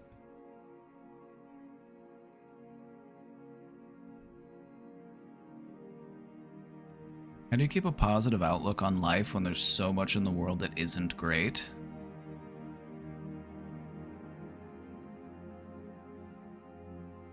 This is a good question. This is a really important question.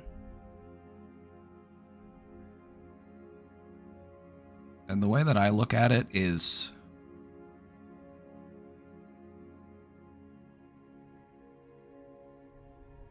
hold on, I'm gathering my thoughts. I'm gathering my thoughts.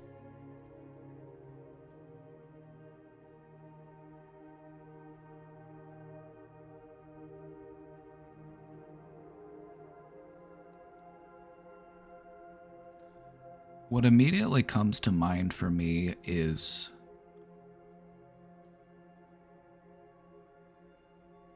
something that was said by the late great Fred Rogers. And that was, in a moment of tragedy, look for the helpers. No matter how dire things are, no matter how stressful the situation, no matter how dangerous things are, there are always people willing to step up and help. There are people there willing to put themselves in harm's way. There are people willing to sift through the rubble. And that inspires hope. So that's what I strive to be, is I try to be one of the helpers.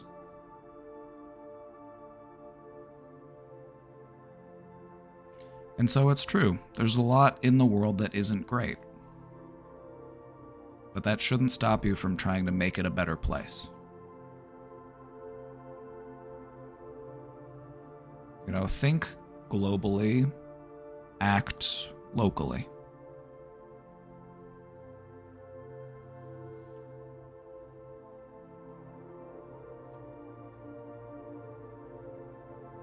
If you feel like the world is lacking love, put more love into the world. If you want there to be more love out there, share more love, put more love out there.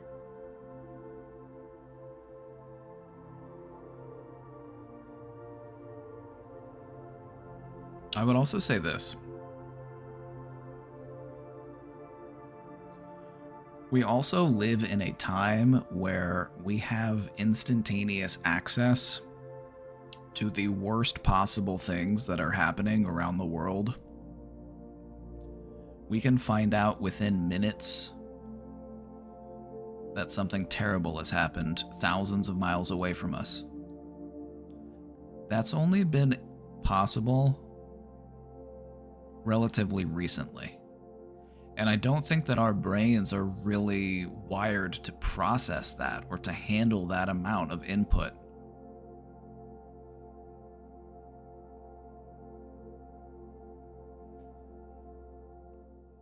Our minds have a negativity bias, meaning that negative events, negative emotions, negative feelings take priority in our minds, because this is a way that our mind is trying to protect itself from harm. And so when you are inundated by negativity, you know, you see it in the news, or you see it, you know, on your social media, or, you know, it can give you the impression that things are much worse than they actually are. And I'm not saying that things are great, and I'm not saying that things couldn't use improvement, but if we want them to improve, we have to keep trying, we have to keep working, and we have to keep hope.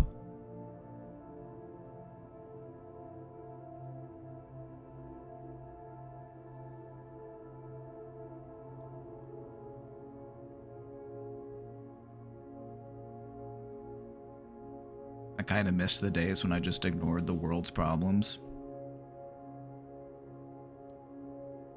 I would say that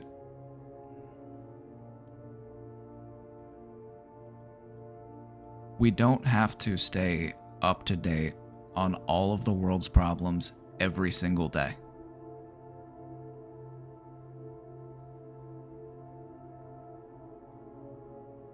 And I feel like a lot of us are dealing with this inclination, like I need to stay up to date. I need to stay in the know, because if I don't, I'm doing a disservice to the people that are suffering, or I'm a part of the problem for not remaining educated regarding things.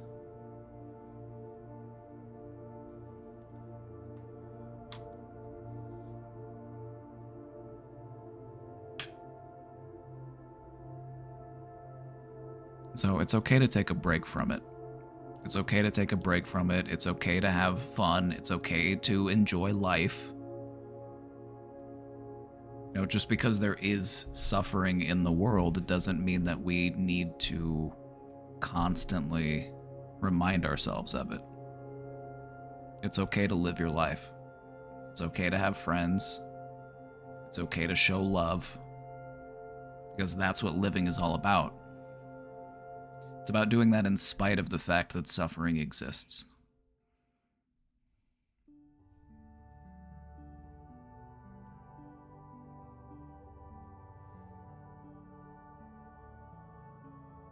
I've found that taking a break from like constantly staying plugged in to like the news cycle and politics and all of these things helps me to come back to it. You know, after I take some time away, I come back to it much more sharp. You know, I'm much more,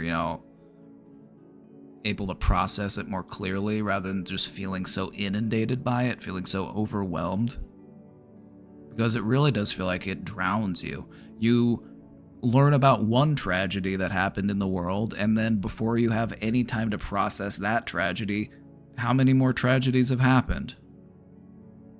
Like, there's a mass shooting one day, there's a landslide another day, there's an ongoing genocide, there are people starving, there are people dying, there are people killing people.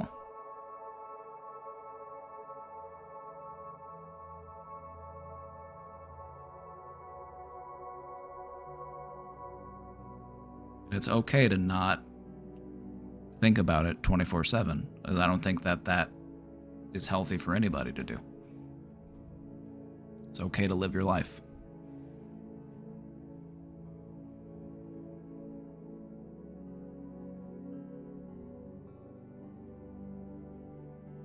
You know, go out in nature and just exist.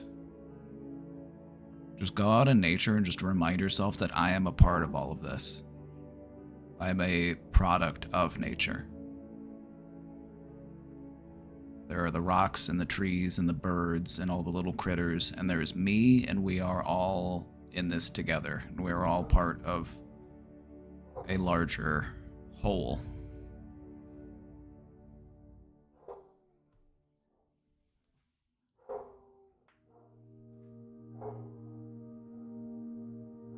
I just think of the people who are there who can't ignore it sometimes. And I feel like even in those positions, they're still living life. You know, I feel like they're still able to, even in hell, people will make the best of it. That's what people do.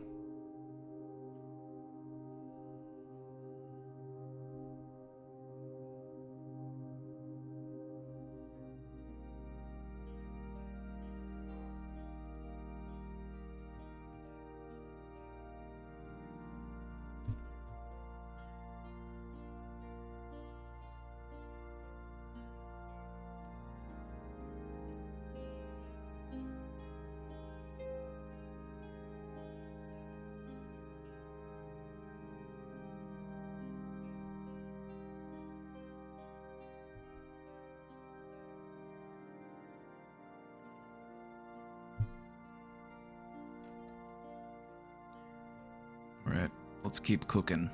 Let's keep cooking.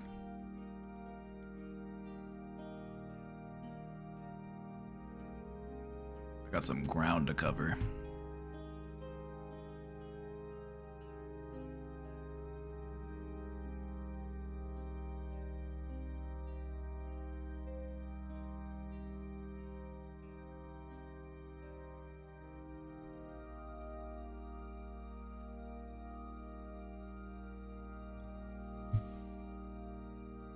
Hi.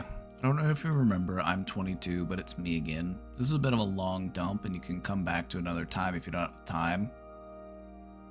We got a couple of long... I've been going through the question box. There's a couple of long posts to go through, and we will go through them. I'm gonna finish out the question box today. I might not be able to take as much time per question as I normally do, but I always like to try to finish all the questions in a day, so...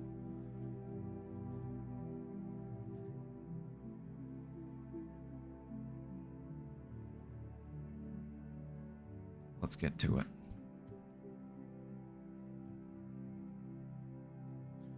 I've been applying for every job I can think of. Bussing tables, gas stations, grocery stores, but haven't had much luck yet.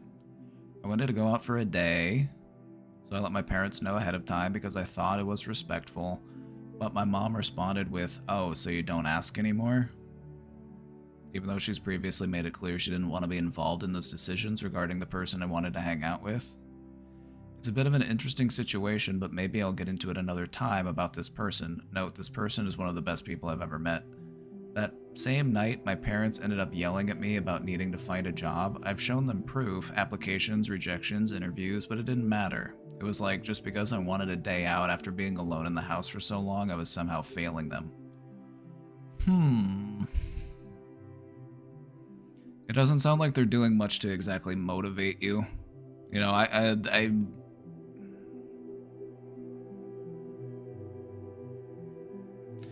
I've always been the type of person to like have this type of conversation with a parent. You know, like if the way that you're treating me isn't especially motivating to me, I will talk to you about it. This doesn't, like, guilt and shame just, okay, I don't know who needs to hear this, but I feel like it needs to be said. Guilt and shame are dog shit motivators. As far as actually motivating somebody to do something, guilt and shame are some of the worst techniques. But it's ones that people fall on so regularly.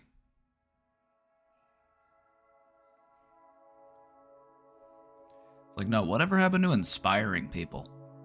You know what I mean? Like, wouldn't you rather inspire someone than guilt and shame them?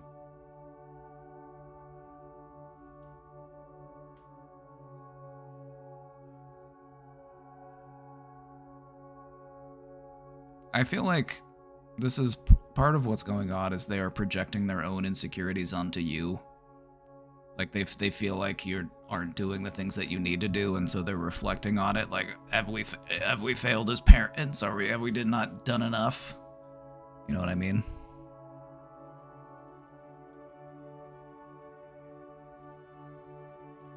I found out the other day my dad didn't even know what college I went to. LMAO. That's how out of touch he is. Sorry, Miss Poopy, I didn't mean to wake you up with that. Oh, she shot me a look. She shot me a look when I made that noise.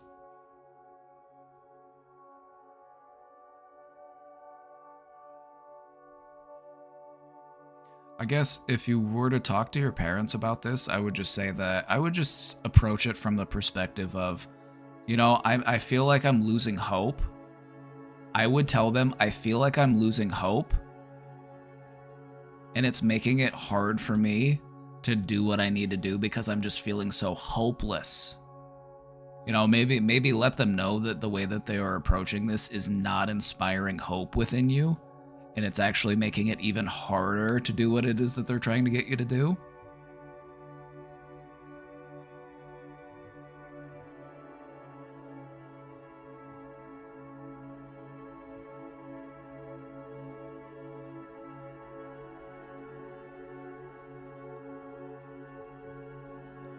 I know they care and want what's best for me, and I'm trying to see their words as motivation, but every time they raise their voices, I break down. It's always been like this, ever since I was young.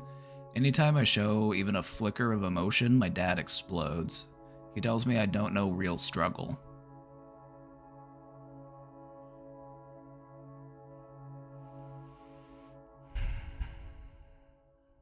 Well, he also doesn't, well, okay, well, he doesn't know that pain is subjective. That is an objective truth. Pain is subjective.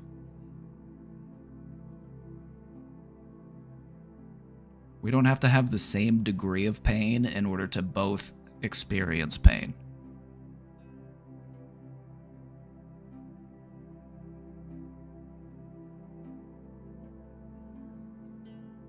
He tells me I don't know struggle, that I have nothing to be depressed about. Gee, I'm cured. Oh my god, I'm cured.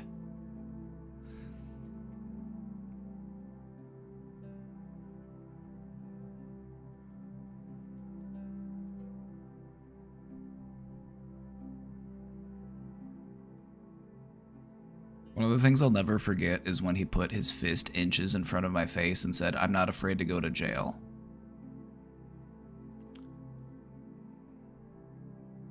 He used to spank me, yell at me as a kid.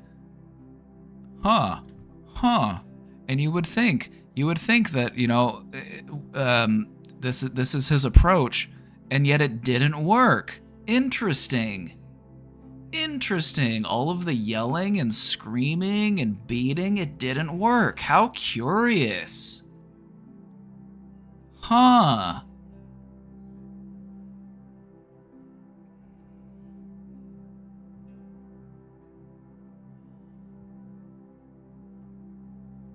Like, goddamn. Like, people need to get a fucking grip on reality. Like, hitting your kids, yelling at your kids, it's terrible parenting.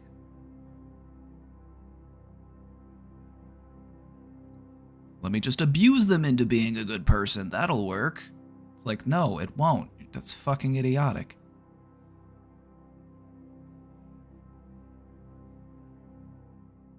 He's like, ooh, you're lucky I don't beat you like my dad used to beat me.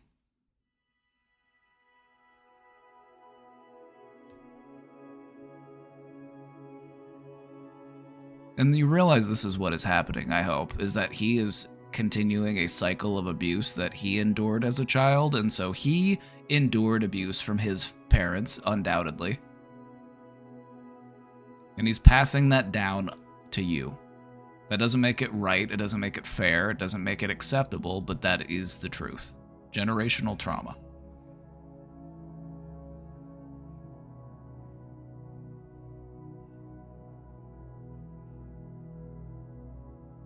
My memories from childhood are all jumbled, but that's what stands out the most. I try to remember and reflect on the good things, like the fact he's still providing a roof over my head, and I want to be grateful, but sometimes it can be a bit hard. No doubt. It hurt more than I expected when my mom had just said recently, "I believe in you, and I know you won't fall behind," and then turns around and treats me like I'm failing anytime I want a moment for myself. Well, you just got a glimpse inside of her brain. You just got a glimpse as far as how she treats herself. She believes in herself, but she also chastises and beats herself up whenever she feels like she falls short. And she does that to you by extension. The way that people treat us is a great reflection of how they treat themselves. There's so much more that I don't know how to explain. My brother made me make out with him when I was much younger. Ugh. Oh no.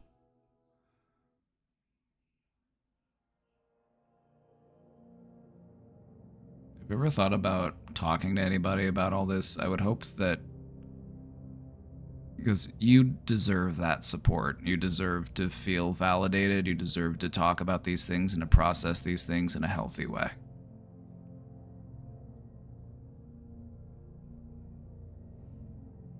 I remember trying to tell my mom, but she just brushed it off, said to let her know if anything else happened. I was so young. Yes, he was young too, but I feel like he was at an age where he should have known better. 4-year age gap.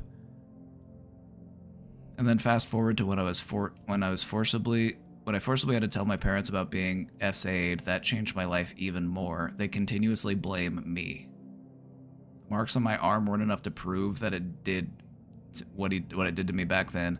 Ever since, they've seen me as someone who doesn't respect herself. Anytime I try to feel confident or just do something small for myself, like do my hair, put on makeup, or even wash my car, they think it's for someone else. This is starting to sound abusive. And I mean, it has sounded abusive, but normally I don't just throw the word abusive out.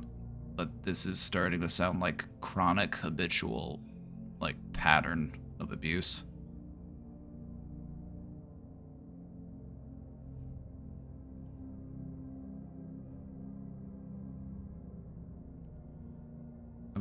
they've always let my brother do things younger than I am. Now he was able to fly to Kentucky all by himself to go see a girl. Okay, so it sounds like you might be on the receiving end of narcissistic abuse. This tends to happen in families, and one child tends to get the worst of it, whereas the other children are treated as if they could do no wrong.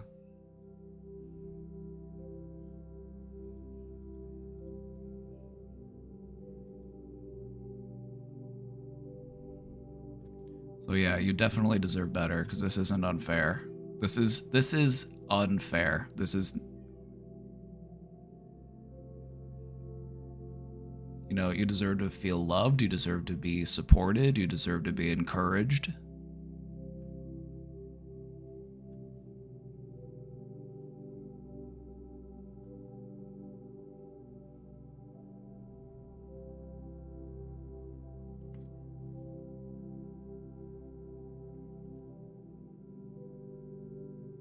He was able to do so many things while I sat in the background. I know I shouldn't compare, but it's hard when you're continuously isolated and manipulated and see someone do what they've always wanted to do.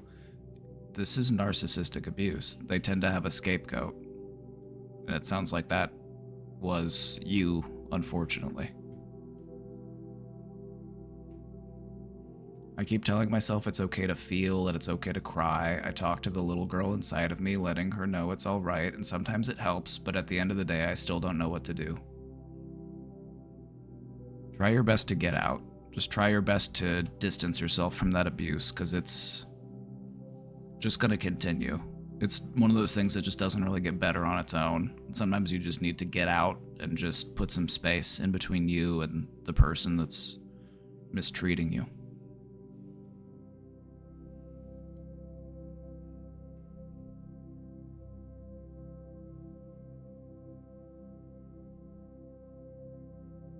You're having a hard time right now? Let me just say this. Engaging with the little you inside of you, we call that inner child work, and this is a really important part of healing, and so I'm glad to hear that you're doing this. Because what you are trying to do is you are trying to be the adult that you needed early on in life. You are becoming essentially your own parent. And that's how you want it to be. You want to be that responsible adult that you didn't have when you were young. So I would say find people who can support you, find people to talk to about it. You're not alone in this struggle and you don't need to be alone.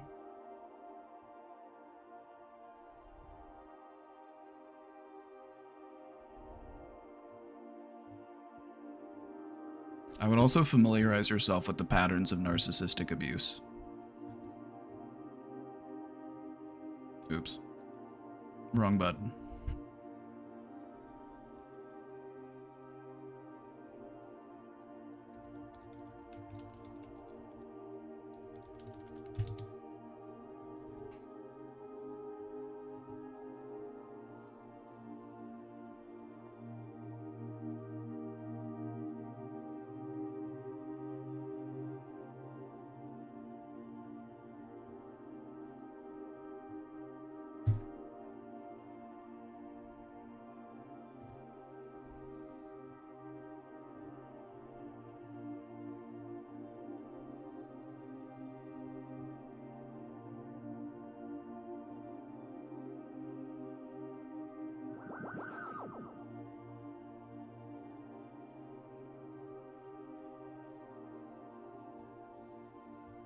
There is help out there, and healing is possible.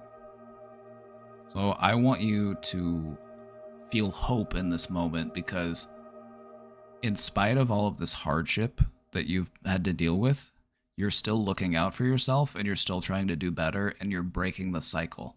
And that's huge, all right? So keep your head up, keep moving forward. Things will get better.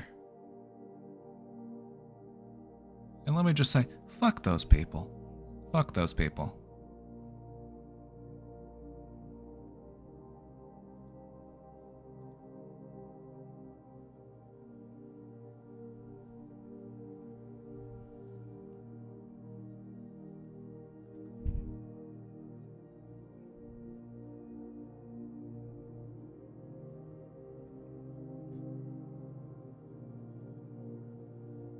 We believe in you.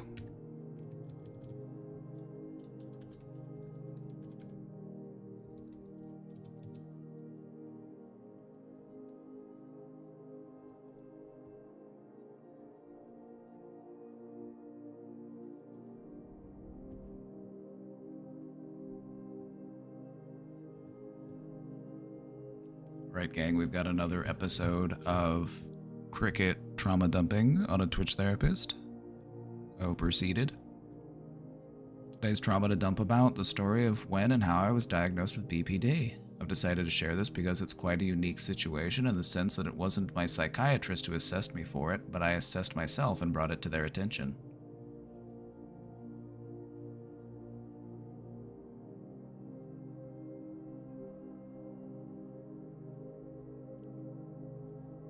This all started in March 2020, a few weeks before my 17th birthday. I had a suicide attempt on the 16th of March, just 6 days after returning home from a vacation in Barbados. At the hospital, I ended up being put under an involuntary 72-hour hold in the psych unit because of the fact that I had just spent time in a foreign country and the COVID pandemic was in its very early stages. I was forced to stay in solitary confinement in my psych unit bedroom the entire time. I can't remember if I've ever spoken about what that experience was like, so I'll get into it a little bit for some context.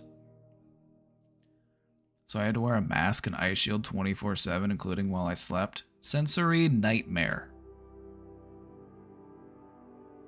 Sensory nightmare.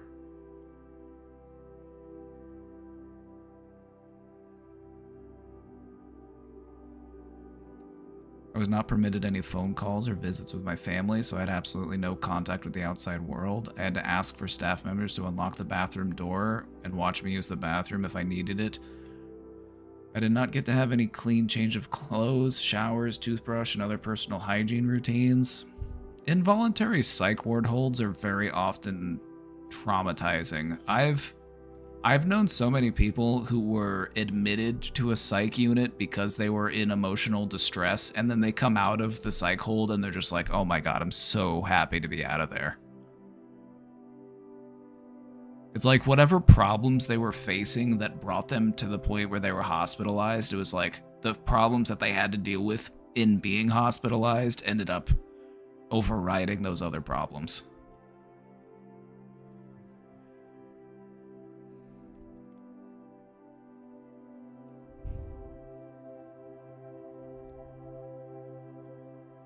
My bedroom in the unit did not have a chair or desk, so I had to sit on a concrete floor while eating and while I filled out all my hospital paperwork. The only thing I had to entertain myself with were some preteen books, coloring pages, and word puzzles.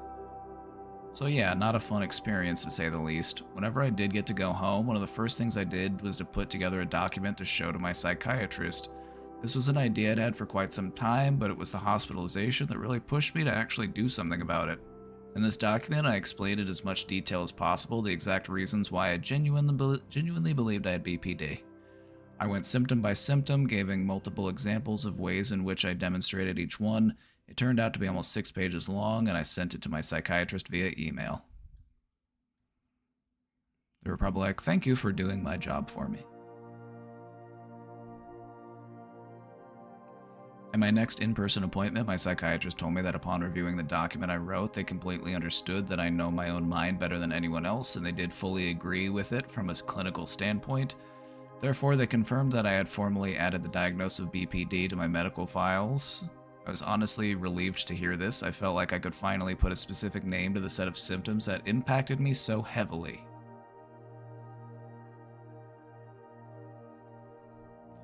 And this is one of those things that really fascinates me about diagnosis, is like people want a name for the symptoms that they're dealing with. They want to know that overarching like label for the symptoms that they're dealing with.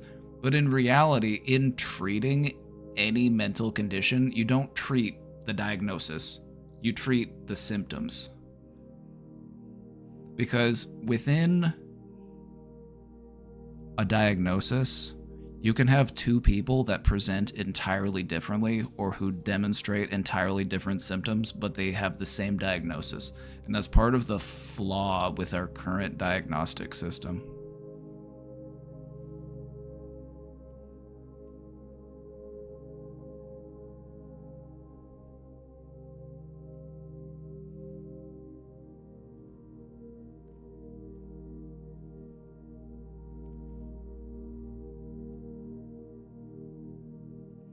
This time I was also seeing a therapist for CBT through a local youth autism services center. When my therapist was informed of the new BPD diagnosis, he agreed with it so vehemently that he closed my patient file and ceased our therapy sessions.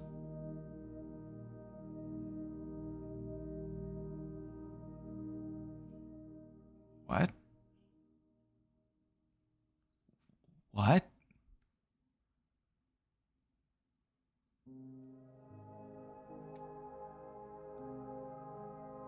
I'm so confused by that choice.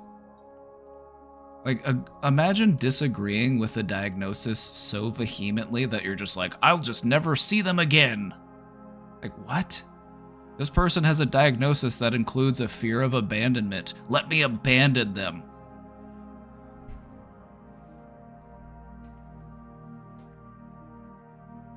That's wild to me. That's wild.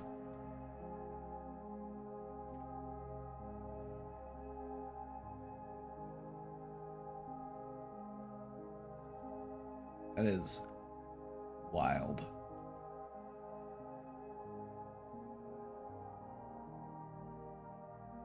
I emailed her a copy of the same document I had sent to my psychiatrist, but she believed that all the symptoms and behaviors I had described were simply manifestations of my autism.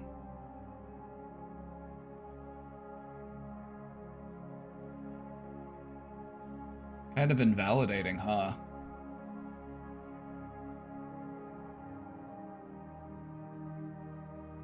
It's giving socialized medicine.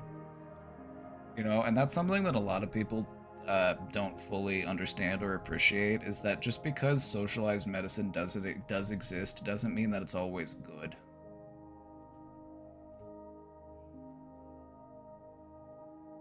I've heard some wild stories from people who have gotten mental health care treatment in a socialized medical system, and yeah. Honestly, though, good riddance. I never particularly cared for her as a therapist. I could get into some other ridiculous bullshit that she said during her sessions, but I'll save that for another time. Thank you for reading this, Josh. You're welcome.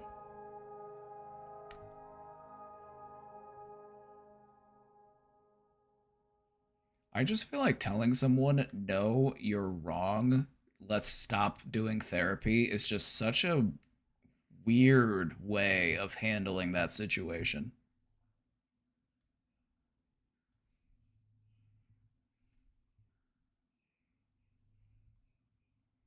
And I just hope you know that that's not normal. That's not how it should be handled. I don't know how they do things in Canada.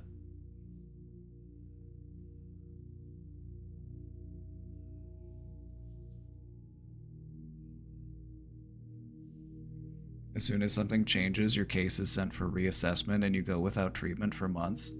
Oh my god.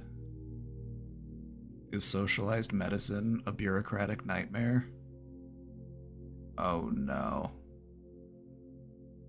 The thing about America is that even though our healthcare system sucks, we do have some of the best mental health care in the entire world, if you can afford it.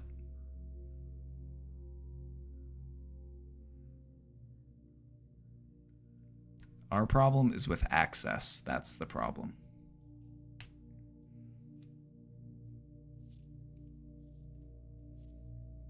Oh, hello, Miss Pooh. Oh.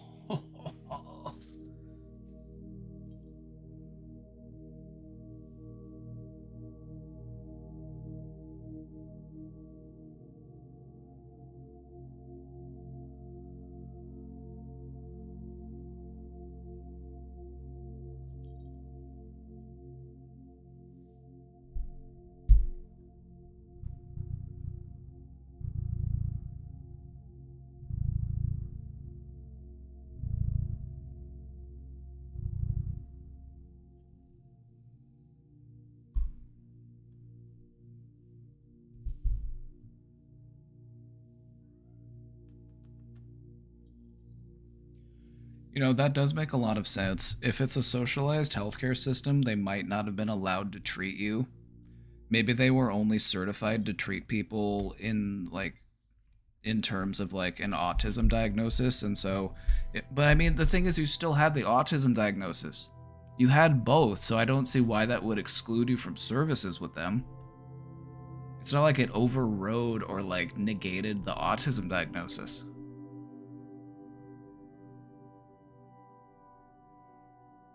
So I don't know. Maybe they just weren't, I don't know. Like within a socialized system, it's honestly so weird. Like certain people have to have certain qualifications to treat certain diagnoses. Like maybe to treat BPD, you have to have a certain like qualification to be able to do that.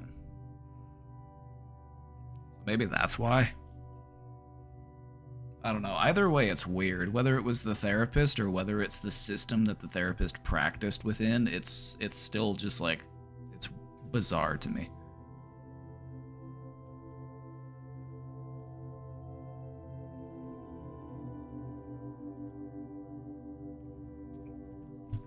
I'm feeling a bit overwhelmed. I have to ace my anatomy and chemistry exam in some weeks, and I'm struggling with motivation to study. And these subjects are hard. I feel like my lack of motivation has multiple reasons, but is mostly due to the fact that I feel alone and uncertain. I've been in college for 3 months now, and I only have people to sit with but not study with or hang with when class is over. I find myself sitting in my dorm room, no roommates, looking at my phone for hours, attending school, going back to the dorm, repeat. That's what I've been doing. I'm struggling to keep it clean in my dorm as well, and everything feels dirty and disgusting. Tomorrow I'm going to get paired with random people from my class to write lab reports together, and I'm very stressed about it. At the same time, I could get to know people through this lab group, so maybe things can get better. Okay, sorry for yapping. What I'm wondering is, where do I start? How do I get organized? My life feels disorganized and chaotic. I want to be on top. All right, first off, that's for the apology. Second off, clean your room is a great place to start. When you have a clean place to think in, it helps our thoughts to flow more freely. That disorganization that is around us is reflective of the disorganization that's in our mind. And so if you feel disorganized and chaotic, bring order to your environment. So clean that room first off. Get that under control. Then, let's sit down and think about it. All right, what can we do about this? There are other people in those classes that are also worried about those tests and those exams that you're thinking about. If you want to find people to study with, you're going to have to engage with them. And you're going to say, hey, do you have a study mate? Do you want to study for this test together? You know, maybe we could get a group started, or maybe there's already a studying group that you could join.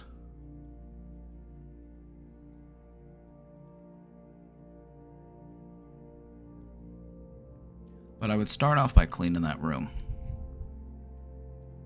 It'll take you a day, and you'll feel so much better once it's done. And you can approach all of those other problems that you're facing with a clear head.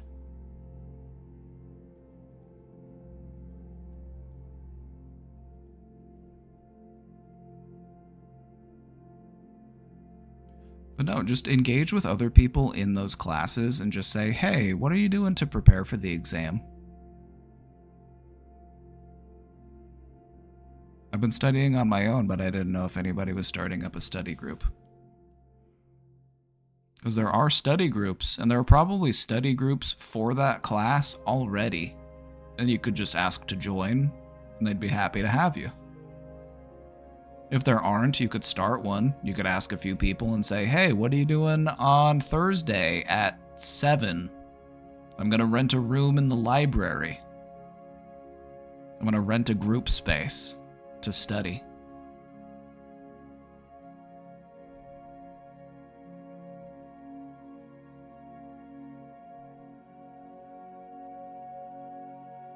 Also, getting paired up with people for the lab reports, that's another great way to approach that conversation. Just ask the people in your lab group, hey, what are you doing to study for this exam?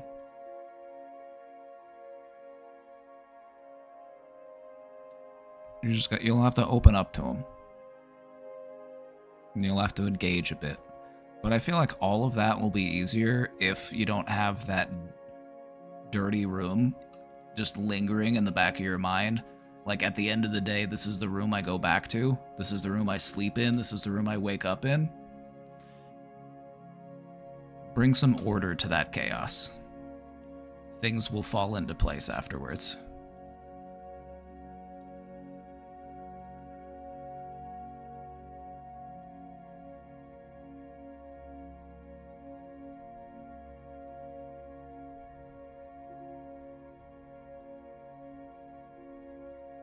Because you gotta think of it this way, like if you're waking up in a dirty room and you're falling asleep in the dirty room, those are the bookends of your day. That is how you start your day, and that is how you end your day, and you're starting and ending your day in chaos. So if you want things to feel more orderly, do something about that room. The other problems will be easier to solve when you've got that orderly tidiness to fall back on.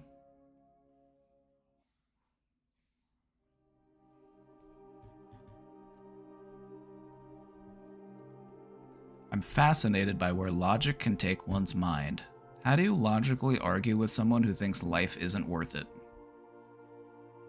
And you can't say that things will get better, you can't argue that their minds are impaired because they think the pain is too much to bear no matter what.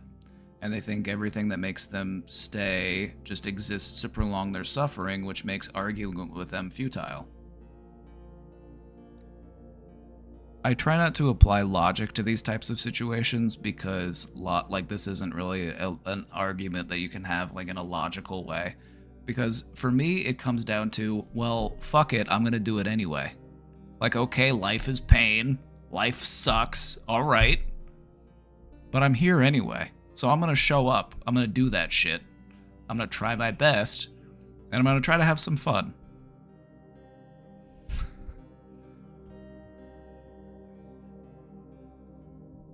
That's the way I look at it. And that might not be a logical way to look at it, but that's the way I look at it. I would just say to them, I'm sorry you're feeling that way.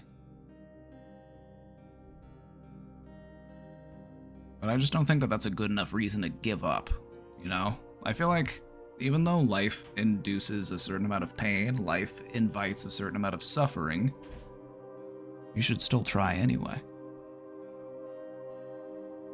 I would rather try and fail than not try at all.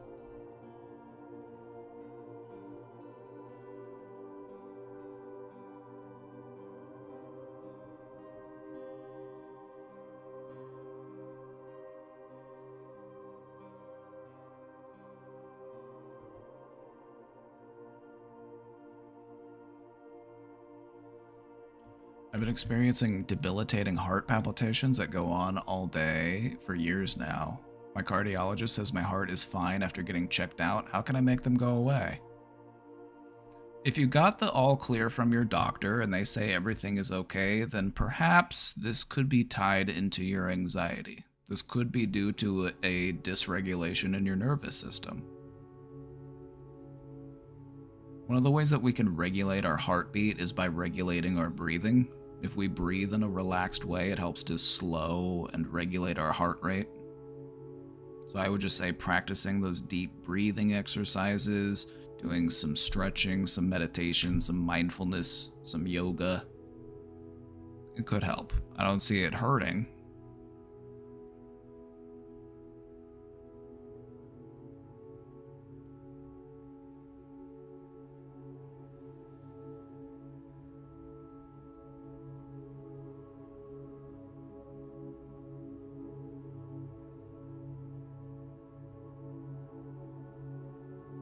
But it's good that you got it checked out. It's good that they gave you an all clear. So I would just say, just practice your relaxing.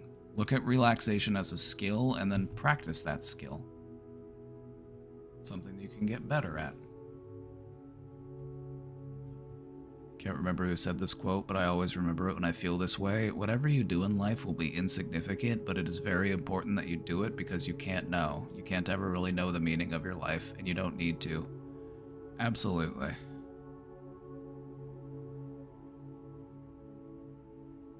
Also, the thing that I look at about life is If it has meaning to you, it has meaning.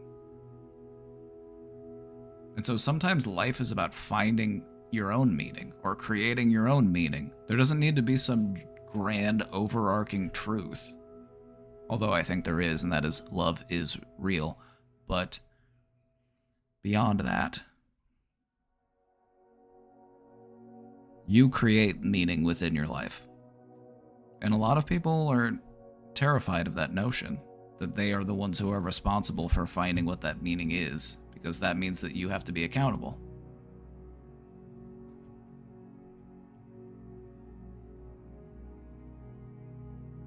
So yeah, find your own meaning. Make it whatever you want it to be. Try to pick a fun one. Do you think Hawk Tuah was so widely accepted by society because finally this was not some male-degrading, man-shaming, anti-man feminist hate message, just a girl wanting to do something nice for men? Thoughts? No, I think that Hawk Tuah was so widely accepted because it was, this was an industry plant.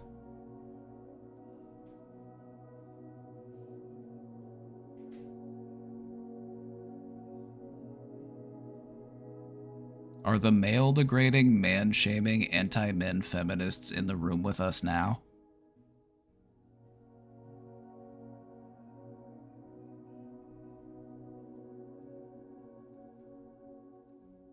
Like, don't get me wrong, I love degrading men and shaming men and, you know, all of that stuff, but I don't see it. I don't see it out there. I don't see it happening.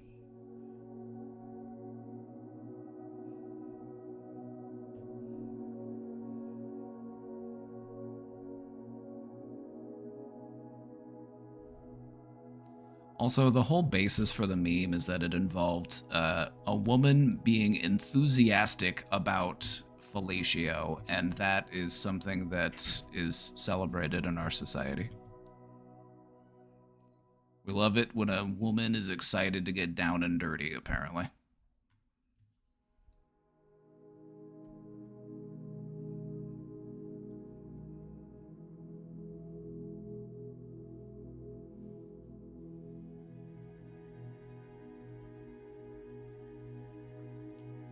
What do you recommend for binge eating? I recognize it's a problem. I've gained weight and I know I should eat less, but my mind kind of goes crazy / I feel crazy if I'm not frequently eating and so full it hurts. I feel like what an addict would feel like, kind of. I would say that this does tie into your dopamine system, and so it does involve a certain component of addiction to it. So what I would say... Are you drinking enough water?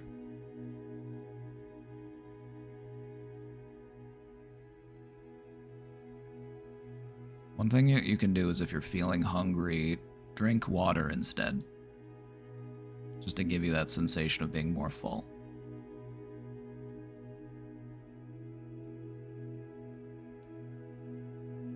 Also, there's a Japanese practice that involves focusing on your feeling of fullness, and you want to stop eating when you feel 80% full.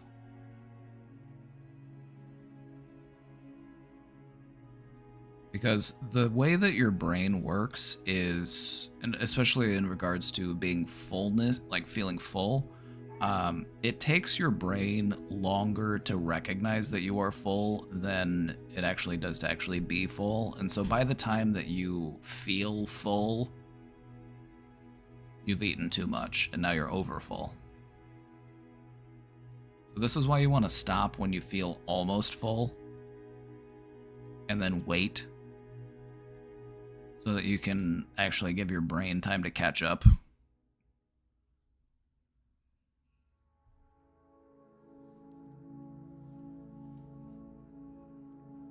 Also, when you catch that desire to eat, just remind yourself, like, what have I eaten today already?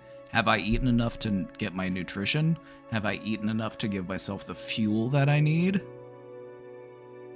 Am I actually hungry, or am I just bored?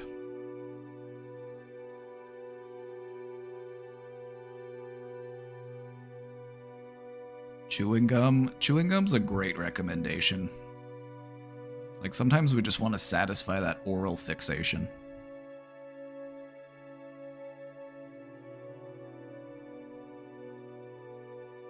Sometimes monkey brain just wants to chew on something.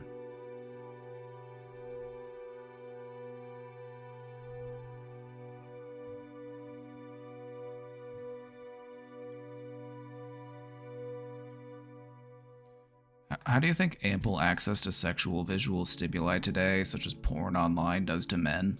Oh, it fucked them up. Yeah, it's not good. It's not good. It's done the same thing to men as like the existence of Golden Corral has done to binge eaters.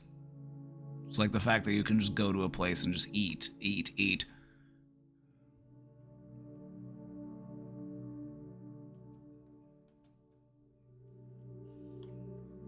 Not me thinking about using this advice to starve myself. That is a self-defeating, intrusive thought, and I don't think it's reflective of your actual beliefs.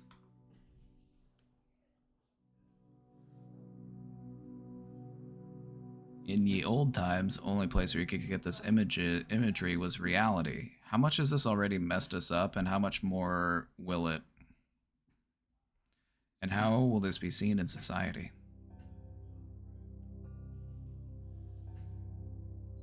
Yeah, it's not good. It's not good. It definitely sets you up for false expectations. It confabulates fantasy with reality. It doesn't give you an accurate representation of what it actually is. And so I feel like it's definitely done a lot of harm. And you see a lot of people who are porn addicted, and it's a rising epidemic.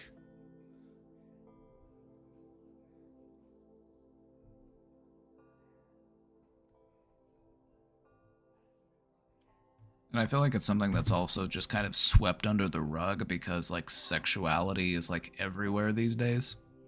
Not that that's a bad thing. I feel like, you know, do your thing, feel liberated, whatever. But I feel like we also need to have the conversation of, like, at what point is this problematic for people?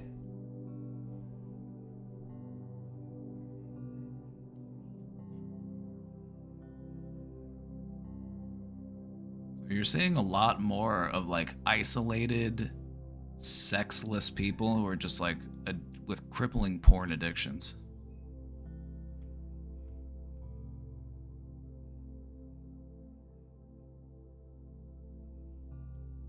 Why do I find female nurses so hot? Because you want to be cared for and you want to be looked after. It's like, aw, did you get a boo-boo? Let me make it all better for you. You find that interesting. You find that engaging. You want to be looked after and taken care of. That's it.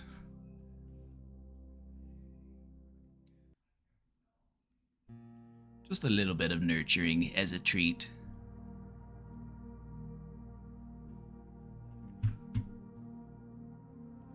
Hello. I'm working to get a therapist right now due to a variety of issues, mainly depression, but there are a few undiagnosed issues I believe I might have that I also want to explore with someone.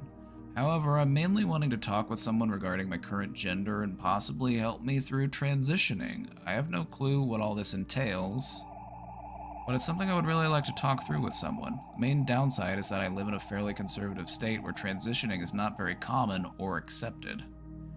My main question for you is, in your own personal opinion, do you think it would be better for me to try talking with someone local to me in person, or try finding someone in a less conservative state to do virtual visits with? This is my first time trying to see a therapist since I was like 12. I'm 26 now, so I'm very nervous and inexperienced with trying to find the right professional to talk to. Alright. I would say you might be able, and this isn't going to be like a conclusive answer because I just don't know what things are like in your area. But in searching for like a counselor or a therapist, if they are educated on like LGBTQ perspectives and, you know, they are understanding and knowledgeable about the struggles that come with that, especially growing up in a conservative state, you know, they'll normally make that apparent. Like whenever you're looking for a therapist, they'll normally have that as in like their little, because you can go to like therapist databases and you can search up therapists and stuff, and it'll normally have like a little thing in there. It'll say like LGBTQ plus friendly, or you know what I mean? That being said, I don't know what the market is like in your current state. And sometimes in overly conservative states, you get a high degree of therapists that approach therapy from like a religious standpoint. So you could try looking near you, but the pickings might be rather slim. I would say that there probably are people there because trans people exist, LGBTQ people exist. Even in conservative states, they exist, they are there. And, you know, maybe networking with them and talking with them would be a good thing. But I would just say, if you can't find them locally, then I would expand your search.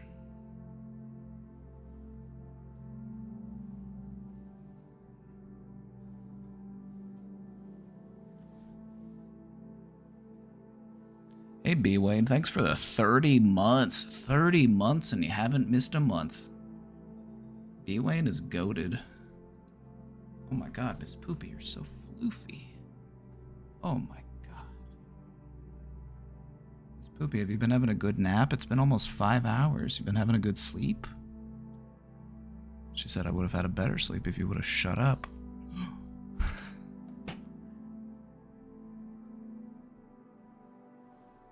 Questioner, there's also a lot of trans people in chat. We've got a very inclusive community, and so we do have some trans voices here in the chat, and so they might be willing to share some of their experience and some of their knowledge with you.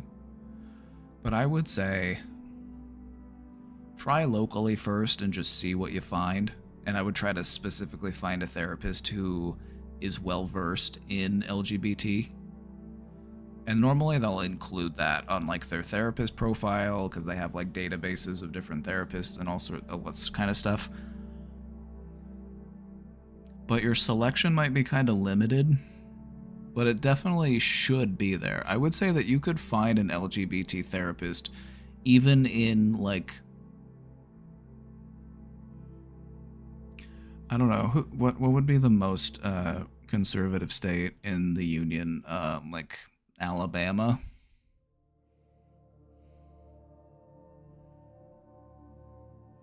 But yeah, we've got trans people, we've got the parents of trans people in the chat, so we've got a great group of people to extend their support as well. Oklahoma. Yeah, Oklahoma's pretty bad too. Let's do some Google searching. How about that? Let's do some hypothetical work. Let's try this. Let's go to Google. And then let's type in, don't mind my search history.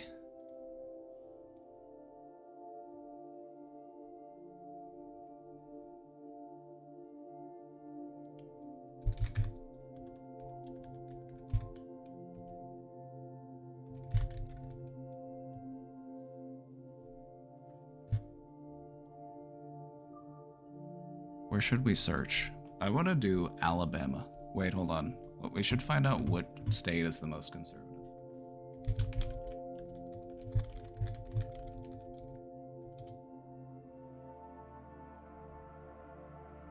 What's the most conservative state in the USA? Wyoming. Ooh, that would be tough. That would probably be, that would be really tough. Because not only is Wyoming super conservative, it's also super rural. And then West Virginia and Oklahoma.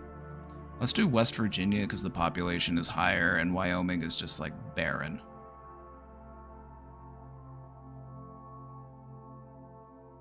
LGBT therapist, West Virginia. So, one of the great uses for the website Psychology Today is that they actually have a therapist like database. They have all sorts of therapists based out of from all around the country. So this is West Virginia. And you can see even in West Virginia, there's pages and pages of LGBTQ experienced therapists.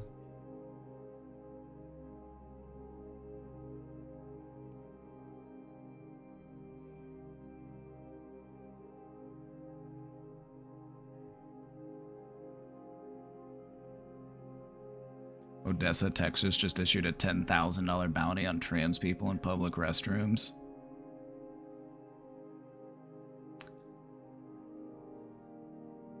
Like, that's clearly all just for show, right? I'm like, how are you even supposed to enforce something like that? Like, fuck it. At this point, I'm just gonna start pooping at home in solidarity with all my trans homies.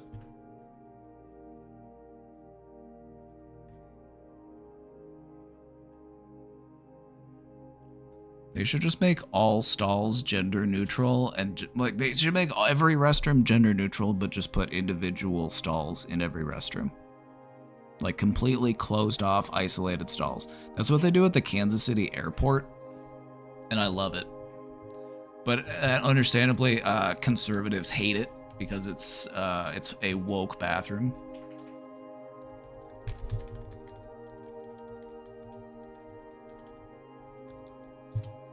Also, I would feel way worse about having a Republican politician in a bathroom with me than I would a trans person.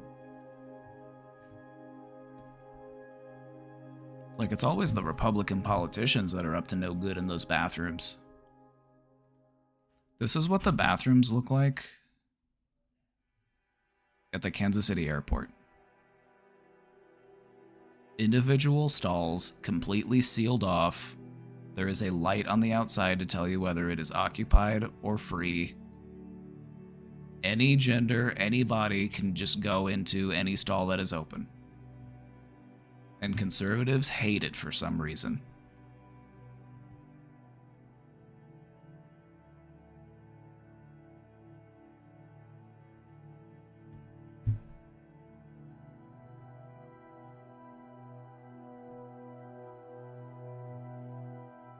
So yeah, questioner, I would say if you're in the United States, Psychology Today is a great resource for finding therapists. The articles they write aren't that... They're okay. Some of their articles are pretty hit and miss. But for their therapy search, I would actually highly recommend. You can find therapists in your area, and you can search for them based on their specialty or what they, are, experienced with. What certain topics or diagnoses or symptoms.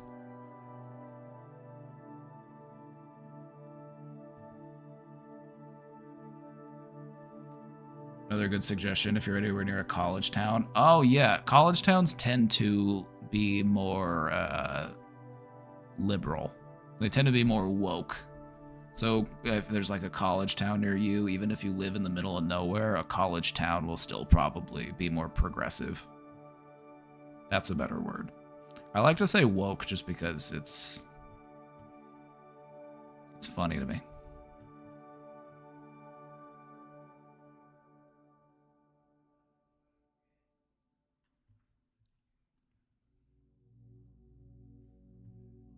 Like when Elon Musk said that he bought Twitter to help defeat the woke mind virus, and I'm like,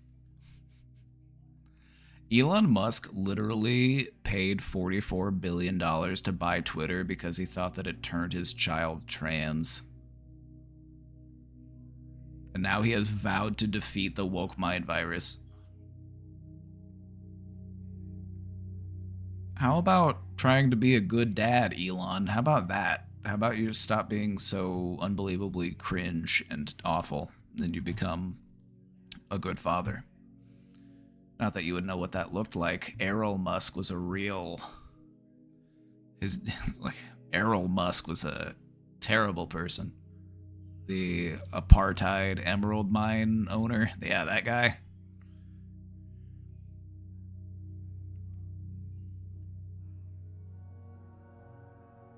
That's why he bought it? Yeah.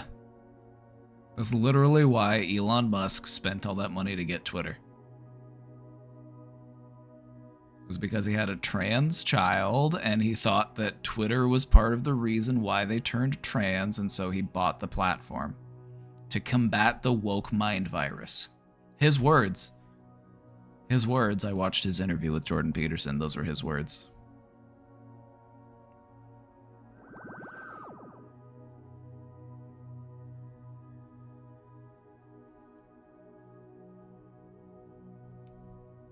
Hi, gay. I'm Joshua. Yeah, we actually watched the whole thing here, and it was really something.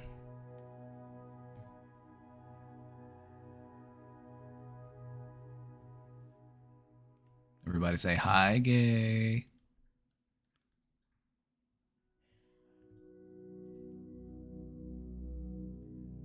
Why is there a term toxic masculinity, but there is no toxic femininity? Is femininity inherently good? No, I would say that there is toxic and there is non-toxic.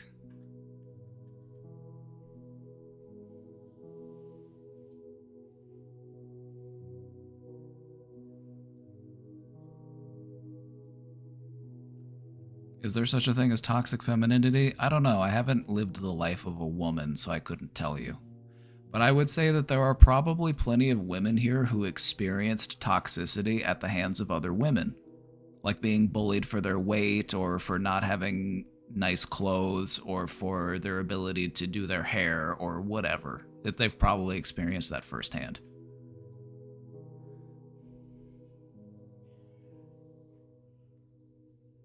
But I would just say that this is toxicity that exists outside of gender. But I would also say that it is also tied back to the patriarchy. That is true.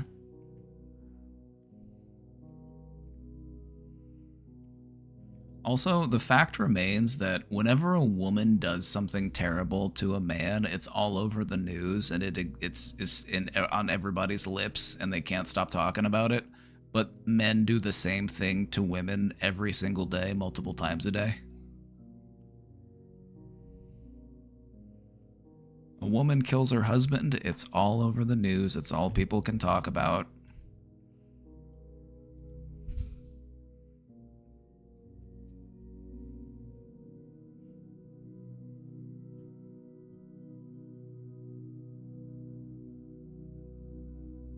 But you have men doing worse every day. That's undeniably true.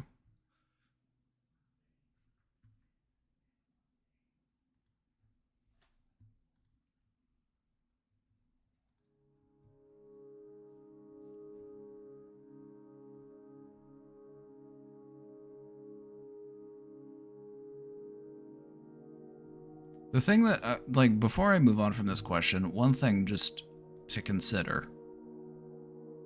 What is masculinity? What is femininity? I haven't ever had anybody give me a satisfying answer to that question. Like, what makes something masculine? What makes something feminine? Is it because most men or most women do that thing? Is that why we attribute it to that thing?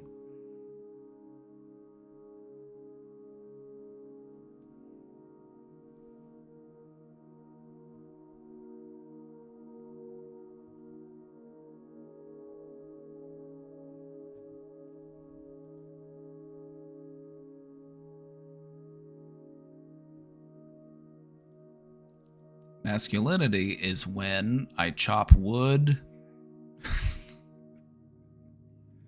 Haven't heard of Matt Walsh? Unfortunately. That guy's such a fucking wiener. Just zero riz. Just absolute pile of shit. Just such a fucking buffoon.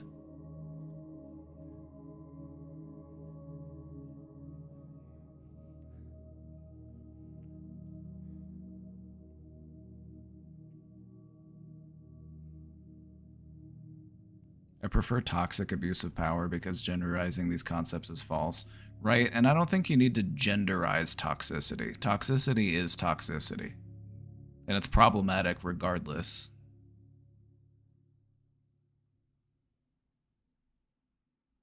However, one does tend to do much more harm. But I think what should be done about it is more men need to hold other men accountable for their bullshit. I think that's what needs to be done. There need to be more men being vocal and calling out men for their shitty behavior instead of enabling it.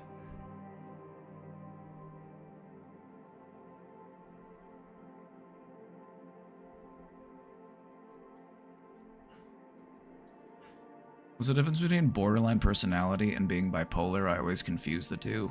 Well, there's a lot of difference here. Both of them have the same abbreviation, which is inherently confusing. They're both abbreviated BPD. Borderline personality disorder has to do with interpersonal relationships. It has to do with emotionality. It has to do with fear of abandonment and attachment issues. It has to do with black and white thinking. It has to do with, it's much more of a factor of the personality. Whereas bipolar is more of a mood disturbance. You are either depressed, or you are either manic, or you are somewhere in between. So you experience these really high highs and these really low lows. Now that being said, a person could have both. But when it comes to borderline, look at it as it's how they interact with other people.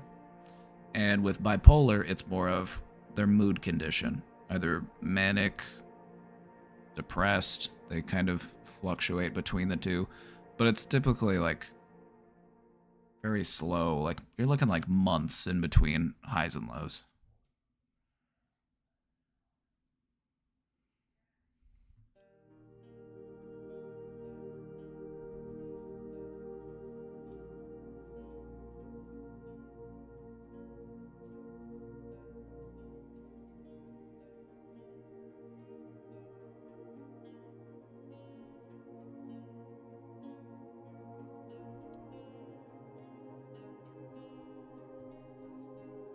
And that being said, there are going to be some overlapping symptoms, and this is why sometimes they're misdiagnosed. Sometimes people with one are mistakenly diagnosed with the other. And so this is why, diagnosis is hard. This is why it's important to, get second opinions and to talk to multiple doctors. Oh my god, Miss Poopy, get your arm off of... She's spamming the one button.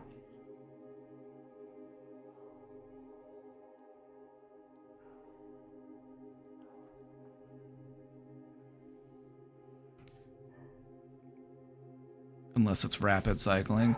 Yeah, even with okay, so there's a big misconception about bipolar in that you can like rapidly cycle like throughout the span of a day, but that's just really not what it is. Like even with rapid cycling, you're looking more at like a shift over weeks rather than like multiple mood swings within a day. Whereas with BPD, like borderline, you might actually see that within a day. Because there's a certain amount of like volatility with their emotions. It's basically like they're emotional. Like if you could imagine a knob in your brain that says, this is how emotional I'm feeling right now, and it goes from 1 to 10, they're stuck at 11. Oh, Miss Pooh, are you ready for your pets? She says, I'm ready for my pets, please.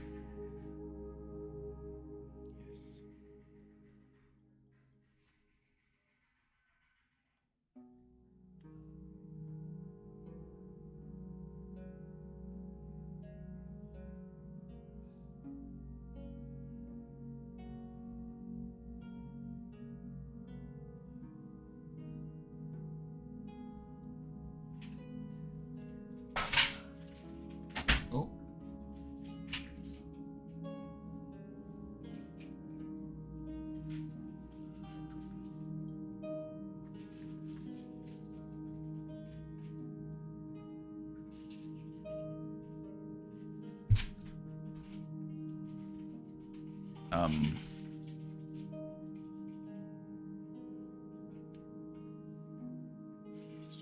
staring at me. She expects me to pet her.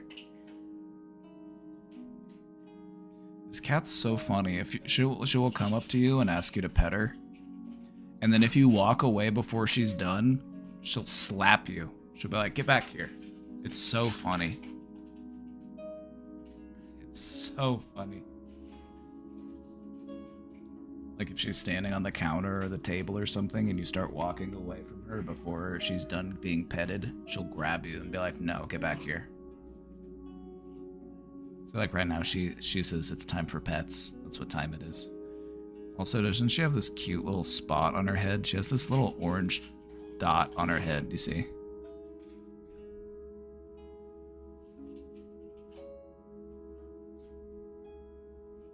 It's her third eye.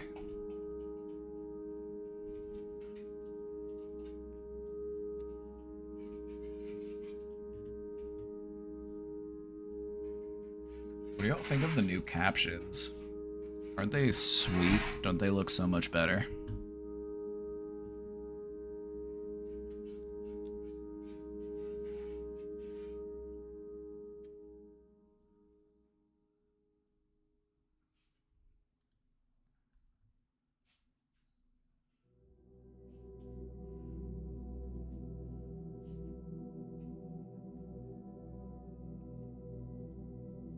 Hi, gosh, I'm Jay.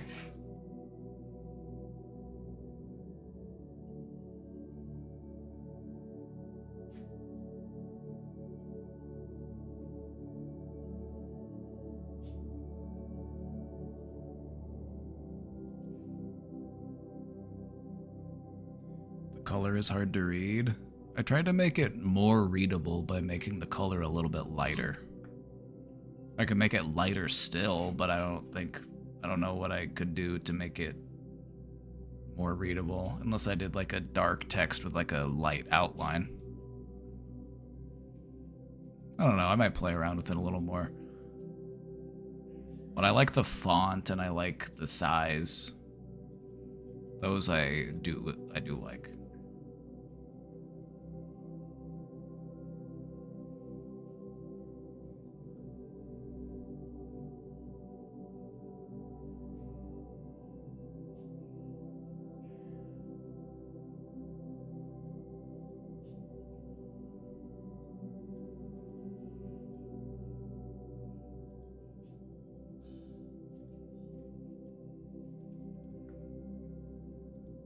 Should I try this, or will it only feed my delusions? Okay, let's take a look.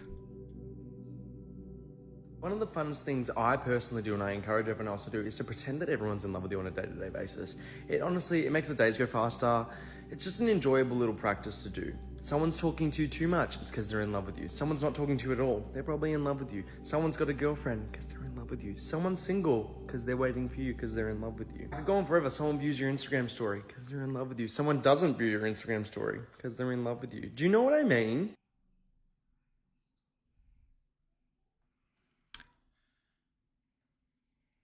This sounds like a slightly more narcissistic take on a technique that I use in pretending that everyone is your friend.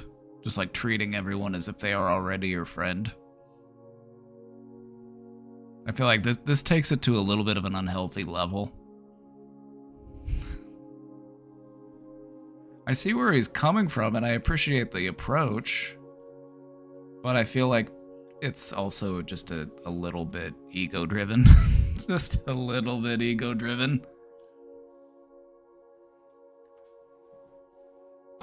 This poopy is just sitting here staring at me, and I don't know what to do about it. She just has this look.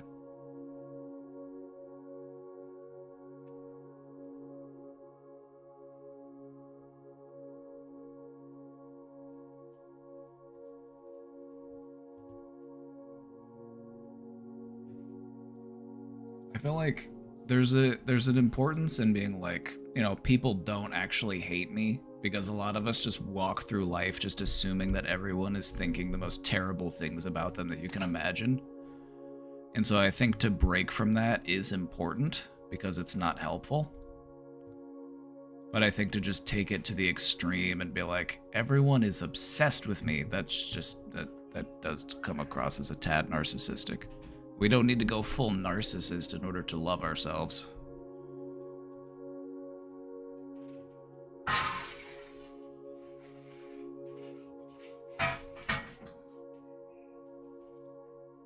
Miss Poopy, please, I'm trying to do my stream.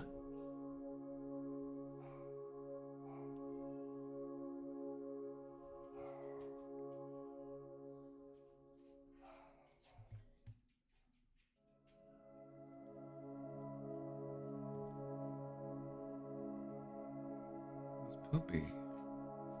She's just sitting here staring at me.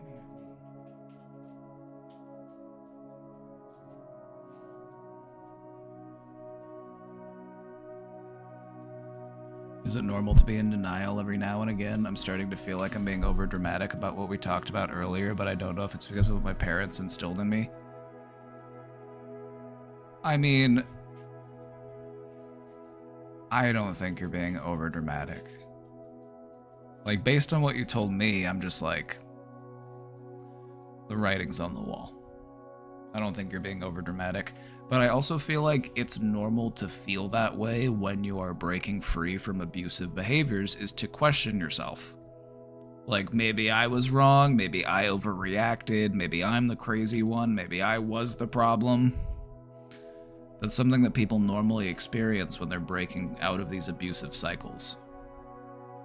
Because part of what allows abuse to perpetuate is the gaslighting that occurs. You're made to feel like you deserve to be treated this way, or it is your fault.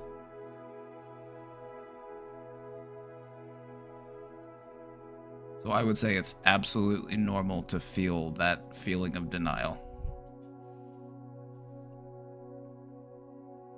Also because it just fucking sucks to accept the belief that my parents have mistreated me. You know what I mean? Like, sometimes just opening up to that reality, it just fucking sucks.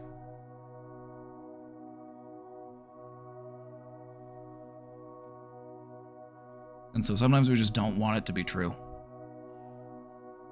Like, maybe I'm mistaken. Like, maybe I'm the one, maybe I'm actually the problem. Like, maybe, you know, because it's easier to be like, well, maybe the problem exists within me.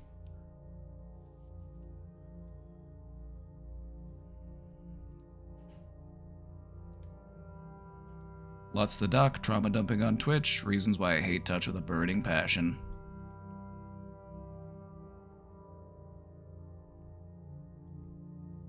To preface this, I'm not 18 yet. Trigger warnings for child sexual assault, constant overstepping of boundaries, just the ick in general. I just want to preface this by saying I hope that you have other trusted adults that you're able to talk to about this.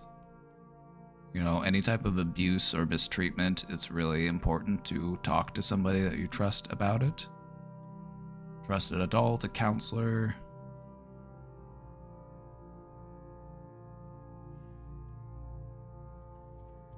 You know, not just me, not just some guy on the internet, all right?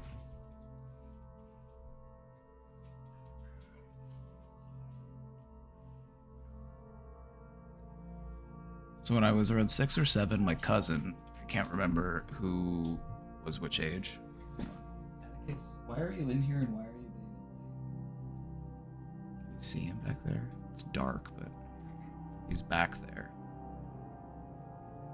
Whining. Why are you in here? Are you in here for a reason?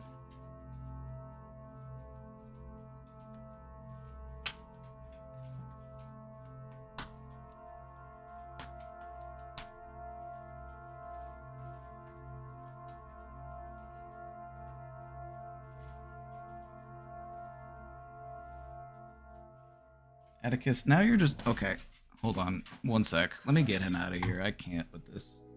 He's just knocking my green screen.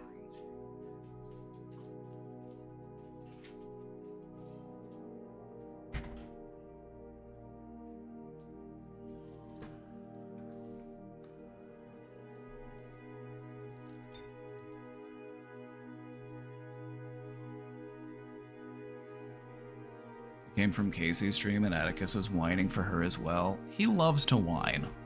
He's very good at it.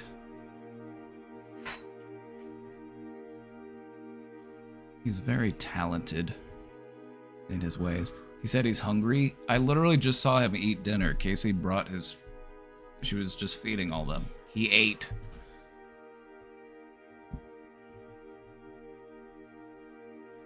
Wants everyone to know they do have a school counselor and a therapist. Good. Good. Glad to hear it.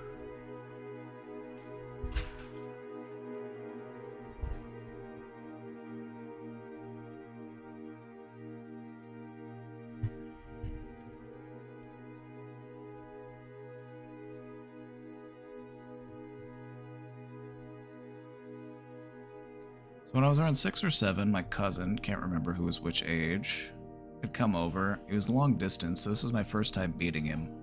I vividly remember us going upstairs away from the adults, and him telling me to expose myself and let him touch me or he'd tell the adults. Me being the rule-following little shit I was, I listened to him. Alright, you're not a little shit, alright? Let's just make one thing clear. It's like you were taken advantage of by, you know, like, blaming yourself for this just isn't it, okay?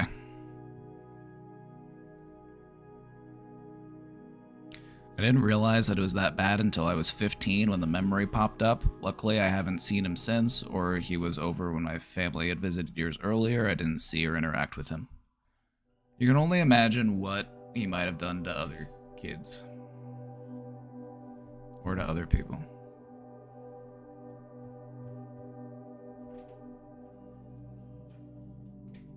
That was coercion, not your fault? Absolutely. Well said.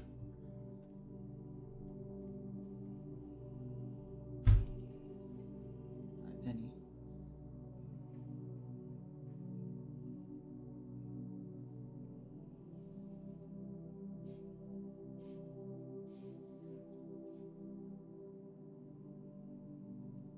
He's trying to get into the care package. I have a box to open. I got a care package from Cricket, and Penny's trying to get into it. She's trying to sniff it. She wants the snacks.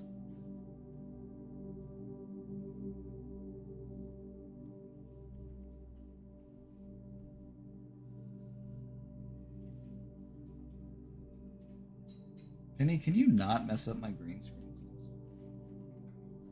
Oh, come here. Hi, Peter.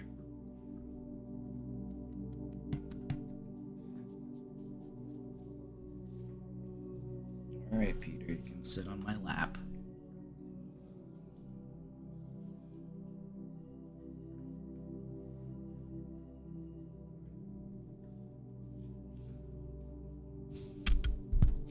No, Penny, it's not ASMR time.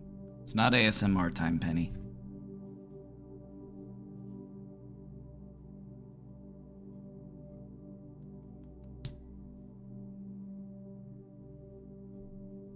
Penny, you need a bath. I'm gonna give you a bath today. You stink. You stinky little dog.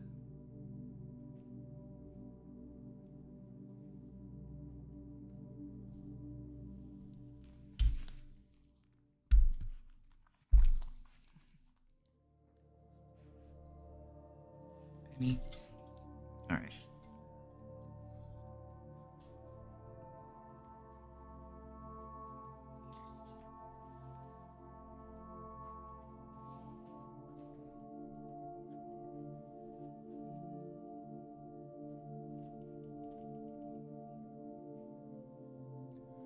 When I was around 12 to 14, my dad and my grandmother, his mom, started to poke and grab my sides. On top of dealing with grief, going to high school soonish, and the realization that I was probably autistic, the extra stress didn't help. When I was 13 in particular, my dad had run his thumb across the back of my head. I had just gotten a buzz cut and asked if it felt good, giving me the creeps. With me just not liking being touched, I had grabbed his fingers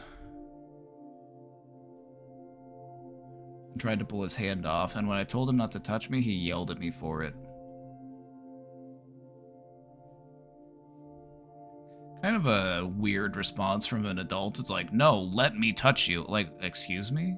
I'm like, whatever, what about body autonomy? Like, you aren't entitled to physical contact with somebody just because they are your child or they're related to you. Like, consent matters even between family members. Like, I have little cousins and stuff, and it's like, if I want to, like, a hug from them, I don't make them hug me. I will let them hug me if they choose to hug me, but I don't feel like, you know what I mean? And, like, I feel like this is something that we're really growing out of, and this is something that we're knowing more about, like, today, but this really was a problem. Just being forced to, like, hug, kiss, and touch, like, family members that you just, like it make you uncomfortable. I'm like, no, consent matters, even if it's between family. Family does not bypass consent.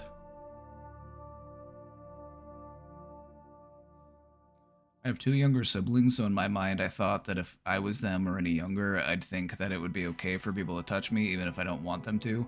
No, it still wouldn't have been okay.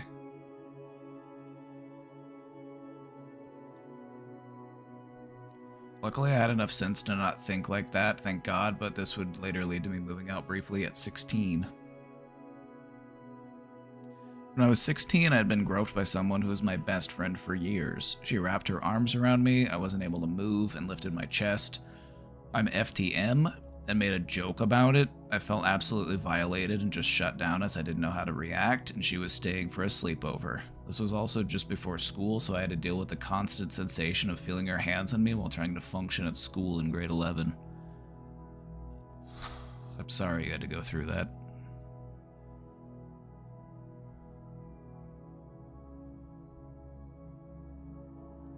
Like, I know that, like, even in my personal experience, like, I've been inappropriately touched and groped in a workplace.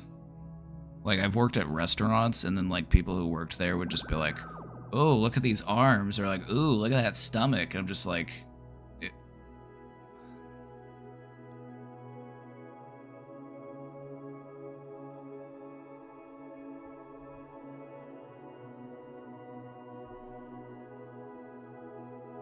Consent is everything.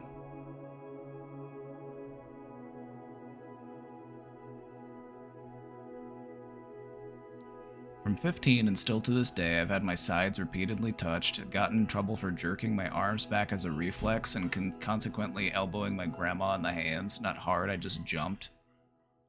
Like, why do they keep making it your fault? Like, they're the one touching you without consent. Like, why are they making it your fault? That doesn't sound fair. I ended up moving in May of this year because I had started to have nightmares from it, on top of other reasons I had. The only time I wasn't touched was when I was living with a friend of mine. In late June, I had to move again due to safety reasons, and had moved in with one of my very religious aunts, who had the same tendencies as my dad and grandma. She would try to force me into hugs, touch my sides, and had a habit of touching, poking, and tracing the sides of my back.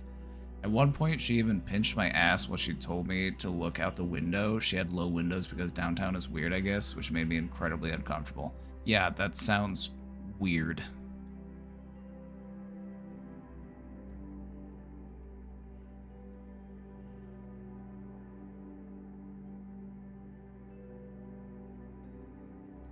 In late July, my partner had come up from California, all was good, and they were staying with my parents because they were 16 at the time and couldn't get an Airbnb.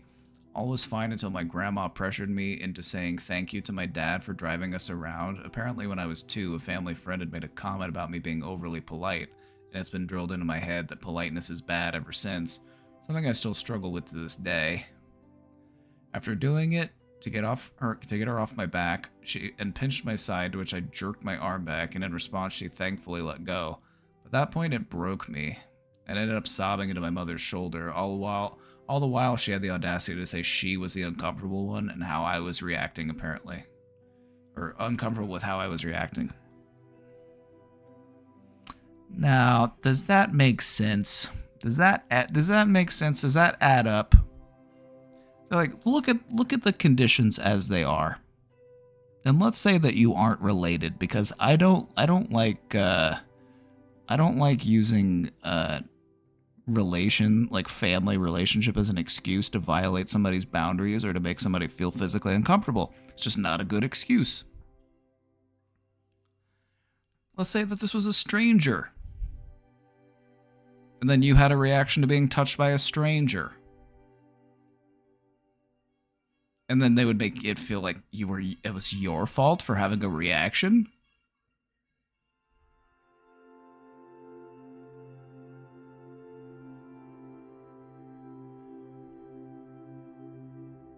Like, even just, like, asking her for permission or, like, asking consent would have probably made a world of difference. Like, hey, is it all right if I have a hug? And then you could say no, or you could say yes, and then, you know, like, even just showing that they care about that could go a long way.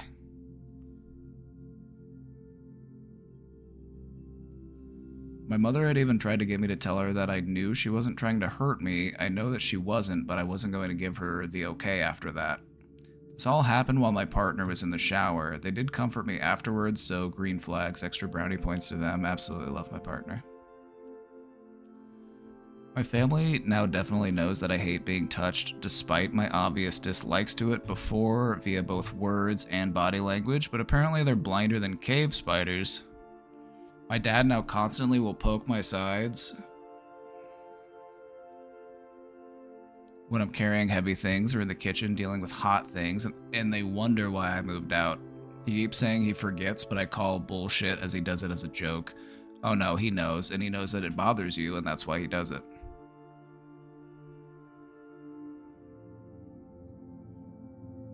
He's trying to get a rise out of you. He's trying to get a reaction out of you. That's why he does it. He's not stupid.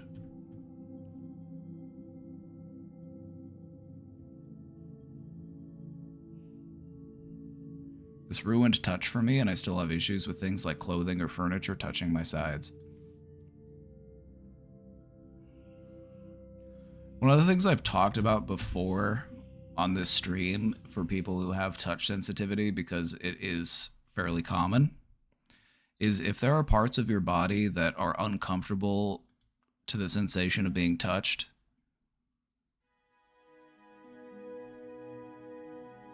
touch them yourself. And just with the same level of like pressure and touch that you would touch like a sleeping kitty.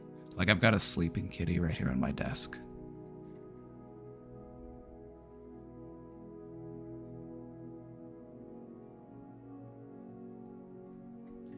Well, like your sides, just like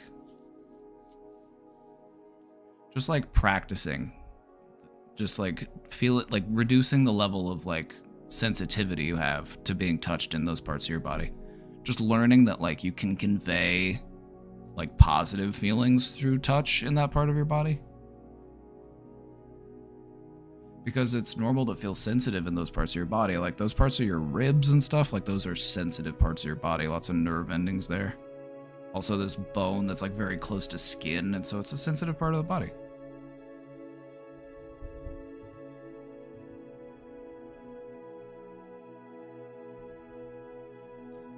They said they've actually tried to poke and pinch their dad right back, but he merely takes it as a joke.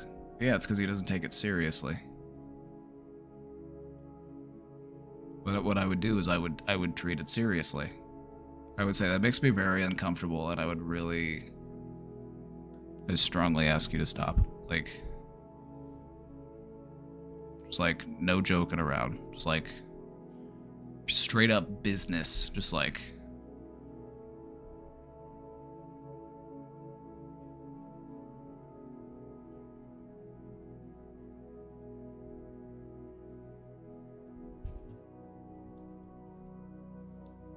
I think EMDR would be helpful here. I think like exposure response prevention would be helpful. Like if you're overly sensitive in a part of your body, you can desensitize yourself to touch in that part of your body, and you can do that by just like putting your hands on that part of your body.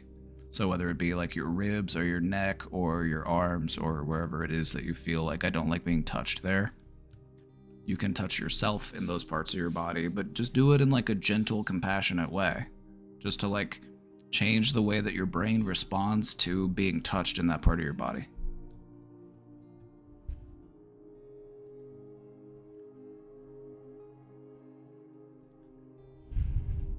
Cutie Cheeks has some good pointers here, just saying things like, are you trying to make me uncomfortable? Do you want me to be uncomfortable? Do you want me to feel comfortable around you? Like, really drive it home, just like business. Well, like, sometimes if you come at it from like an emotional place and you're like mad or you're yelling or you're angry about it, for some reason people just don't take you as seriously. And so sometimes you just have to be very direct and just very like you're at an office and you're just like, I need you to stop this immediately.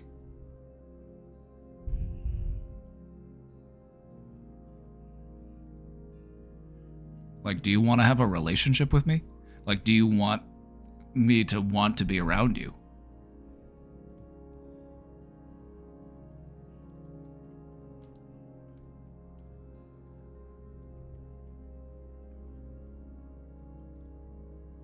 I've been in college for a long time because I learned slowly. And happily graduating in December, should I be embarrassed that I spent 7 years to get a bachelor's degree into UX design? No, you should be happy because you got your bachelor's degree in UX design. Doesn't matter if it took you 1 year, doesn't matter if it took you 1,000 years, you did that shit. That's badass.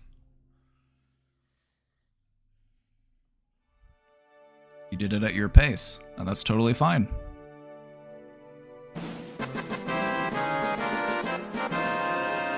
That's a W. That's a W right there.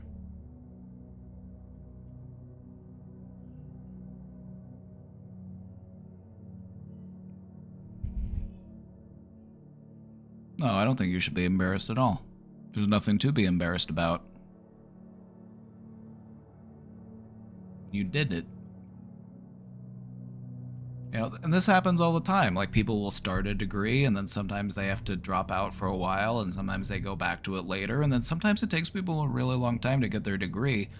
But there's nothing wrong with taking that time because you didn't give up and you kept going and you did it, and that's what matters. You didn't quit. Nothing to be embarrassed about.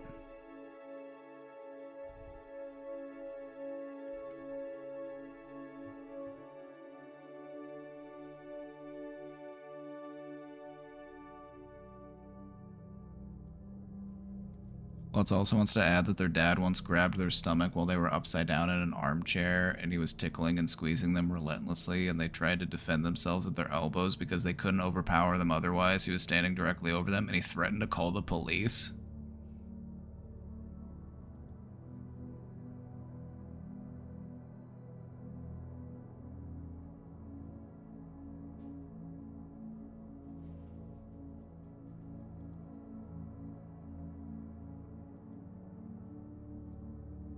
I thought you were just throwing elbows as a joke.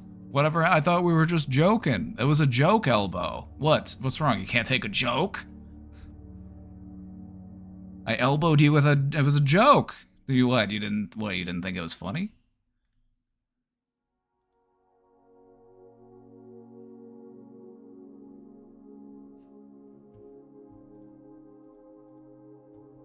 Yeah, it's not good when people don't respect your boundaries.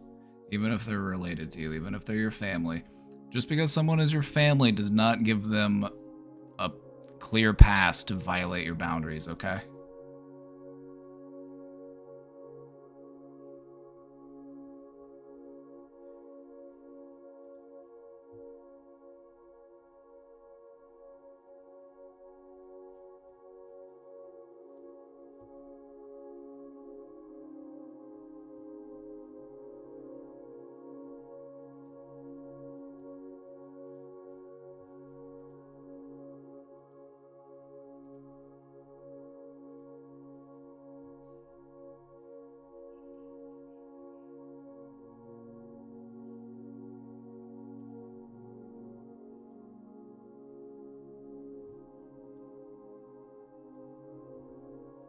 Like, I don't know. Like, I'm just looking at it from my perspective. Like, if this was my child and I was making them uncomfortable, like, I would cease that behavior immediately.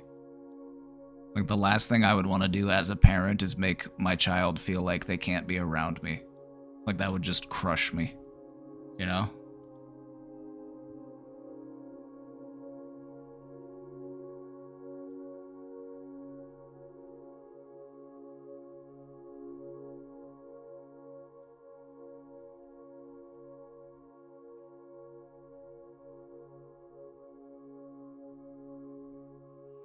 But yeah, whenever you do try to like reinforce that boundary, what's really important is that you come at it in such a serious, non-emotional way.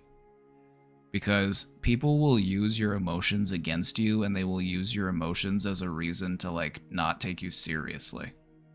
They'll say, oh, they're just upset. Oh, they're just mad. Oh, they're just in their moods or whatever. You need to come at it like it's the most serious thing that you've ever said in your entire life. Like you're talking to a judge.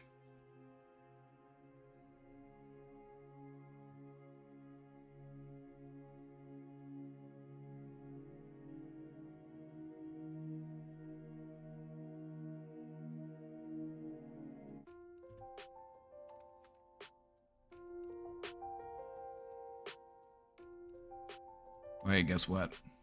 It's package time.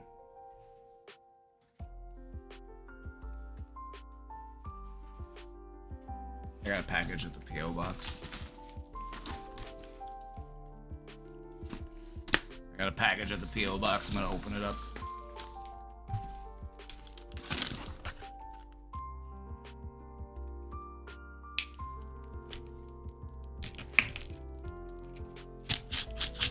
Oh, hi, Miss Poop.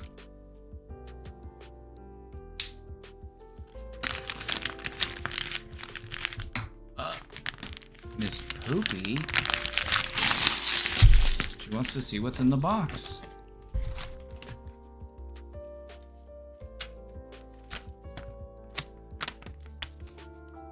Look, Miss Pooh. We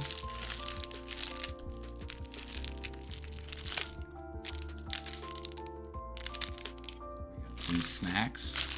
We got some treats. You wanna sniff them? Oh. She wants to eat it. No, Miss Pooh, that's not for you.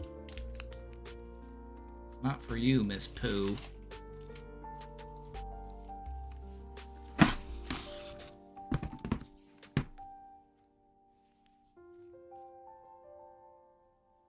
We got some winter socks.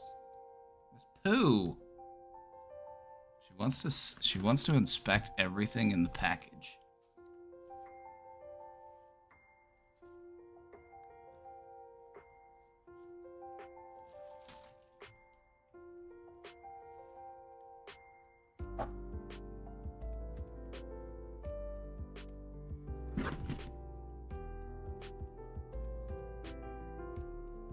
We've got relaxing bubble bath, eucalyptus, peppermint.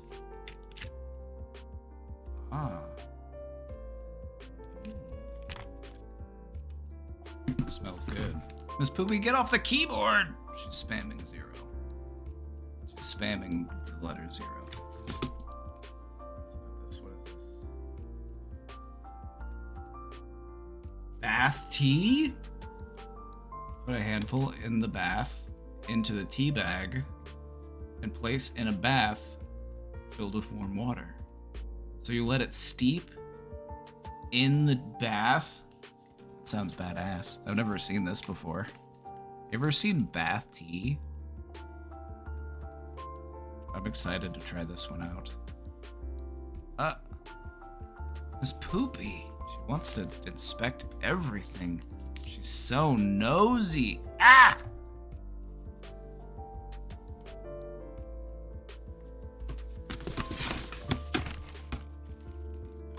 The Canadian maple leaf cookies.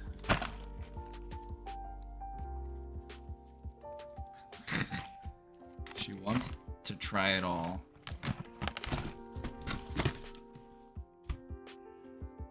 Oh my goodness.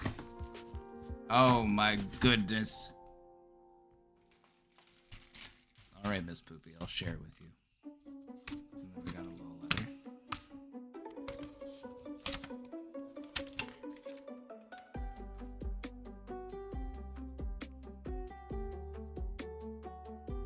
Very sweet letter.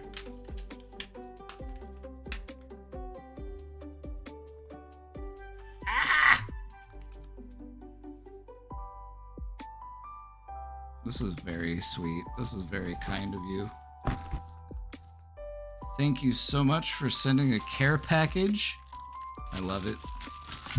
Got some snacks. We got some self-care. We got some socks. Miss Poopy loves it too. Read the card. Would you like me to? I'll read the card. I'll read the card. I gotta get Miss Poopy out of the way. To Joshua. Hey there.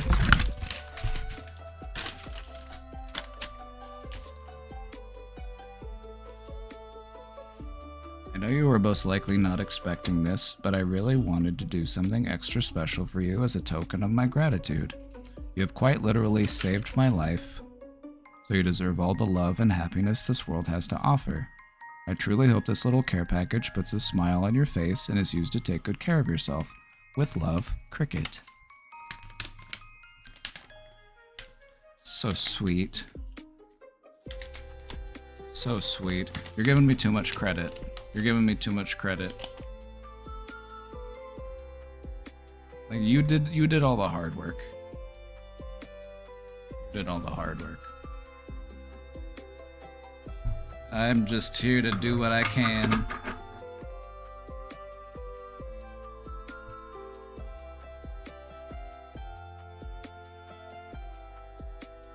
We're happy we're here. We're happy you're...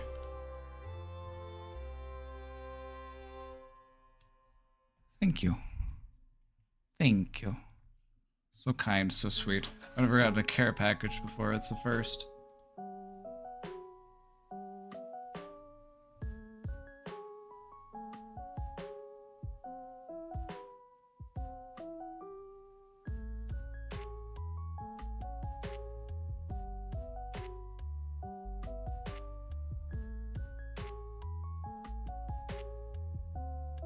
Tattoo. Oh, yes.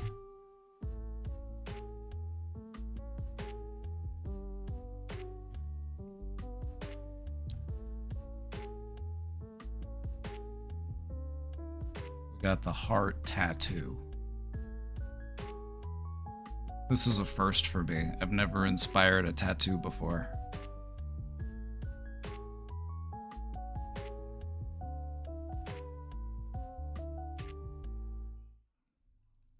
Never inspired a tattoo before.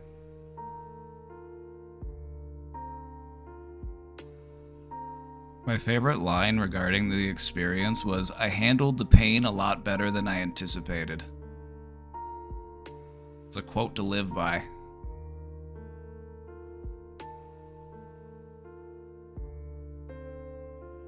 Well, don't forget that. You know, we very often handle the pain better than we anticipate. Well, it came out good. Colors are good.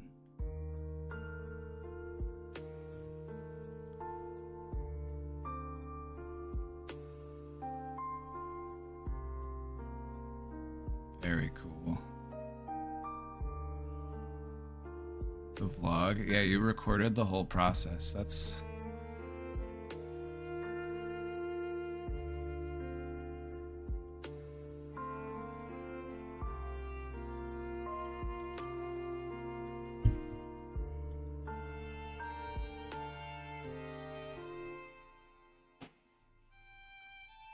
What do you think, Miss Poopy?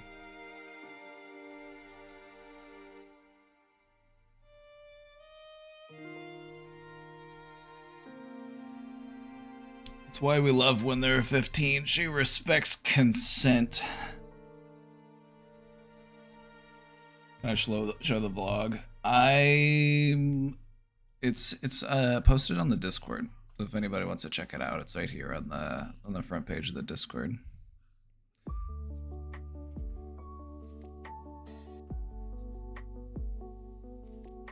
No, I gotta go get that food out of the oven. I gotta go make dinner. It's getting late.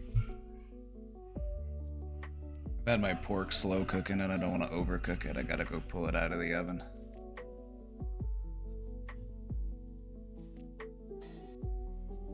Alrighty, everybody. That's gonna be it for me today. What an exciting day we've had. We're gonna go over the Mandela effect tomorrow. We're gonna do a presentation tomorrow. We're gonna talk about the Mandela effect. So don't miss it. It's gonna be exciting. Have a great night, everybody. Have a great rest of your day. Show yourself some kindness. Take good care of yourselves. We'll see you next time. Alrighty.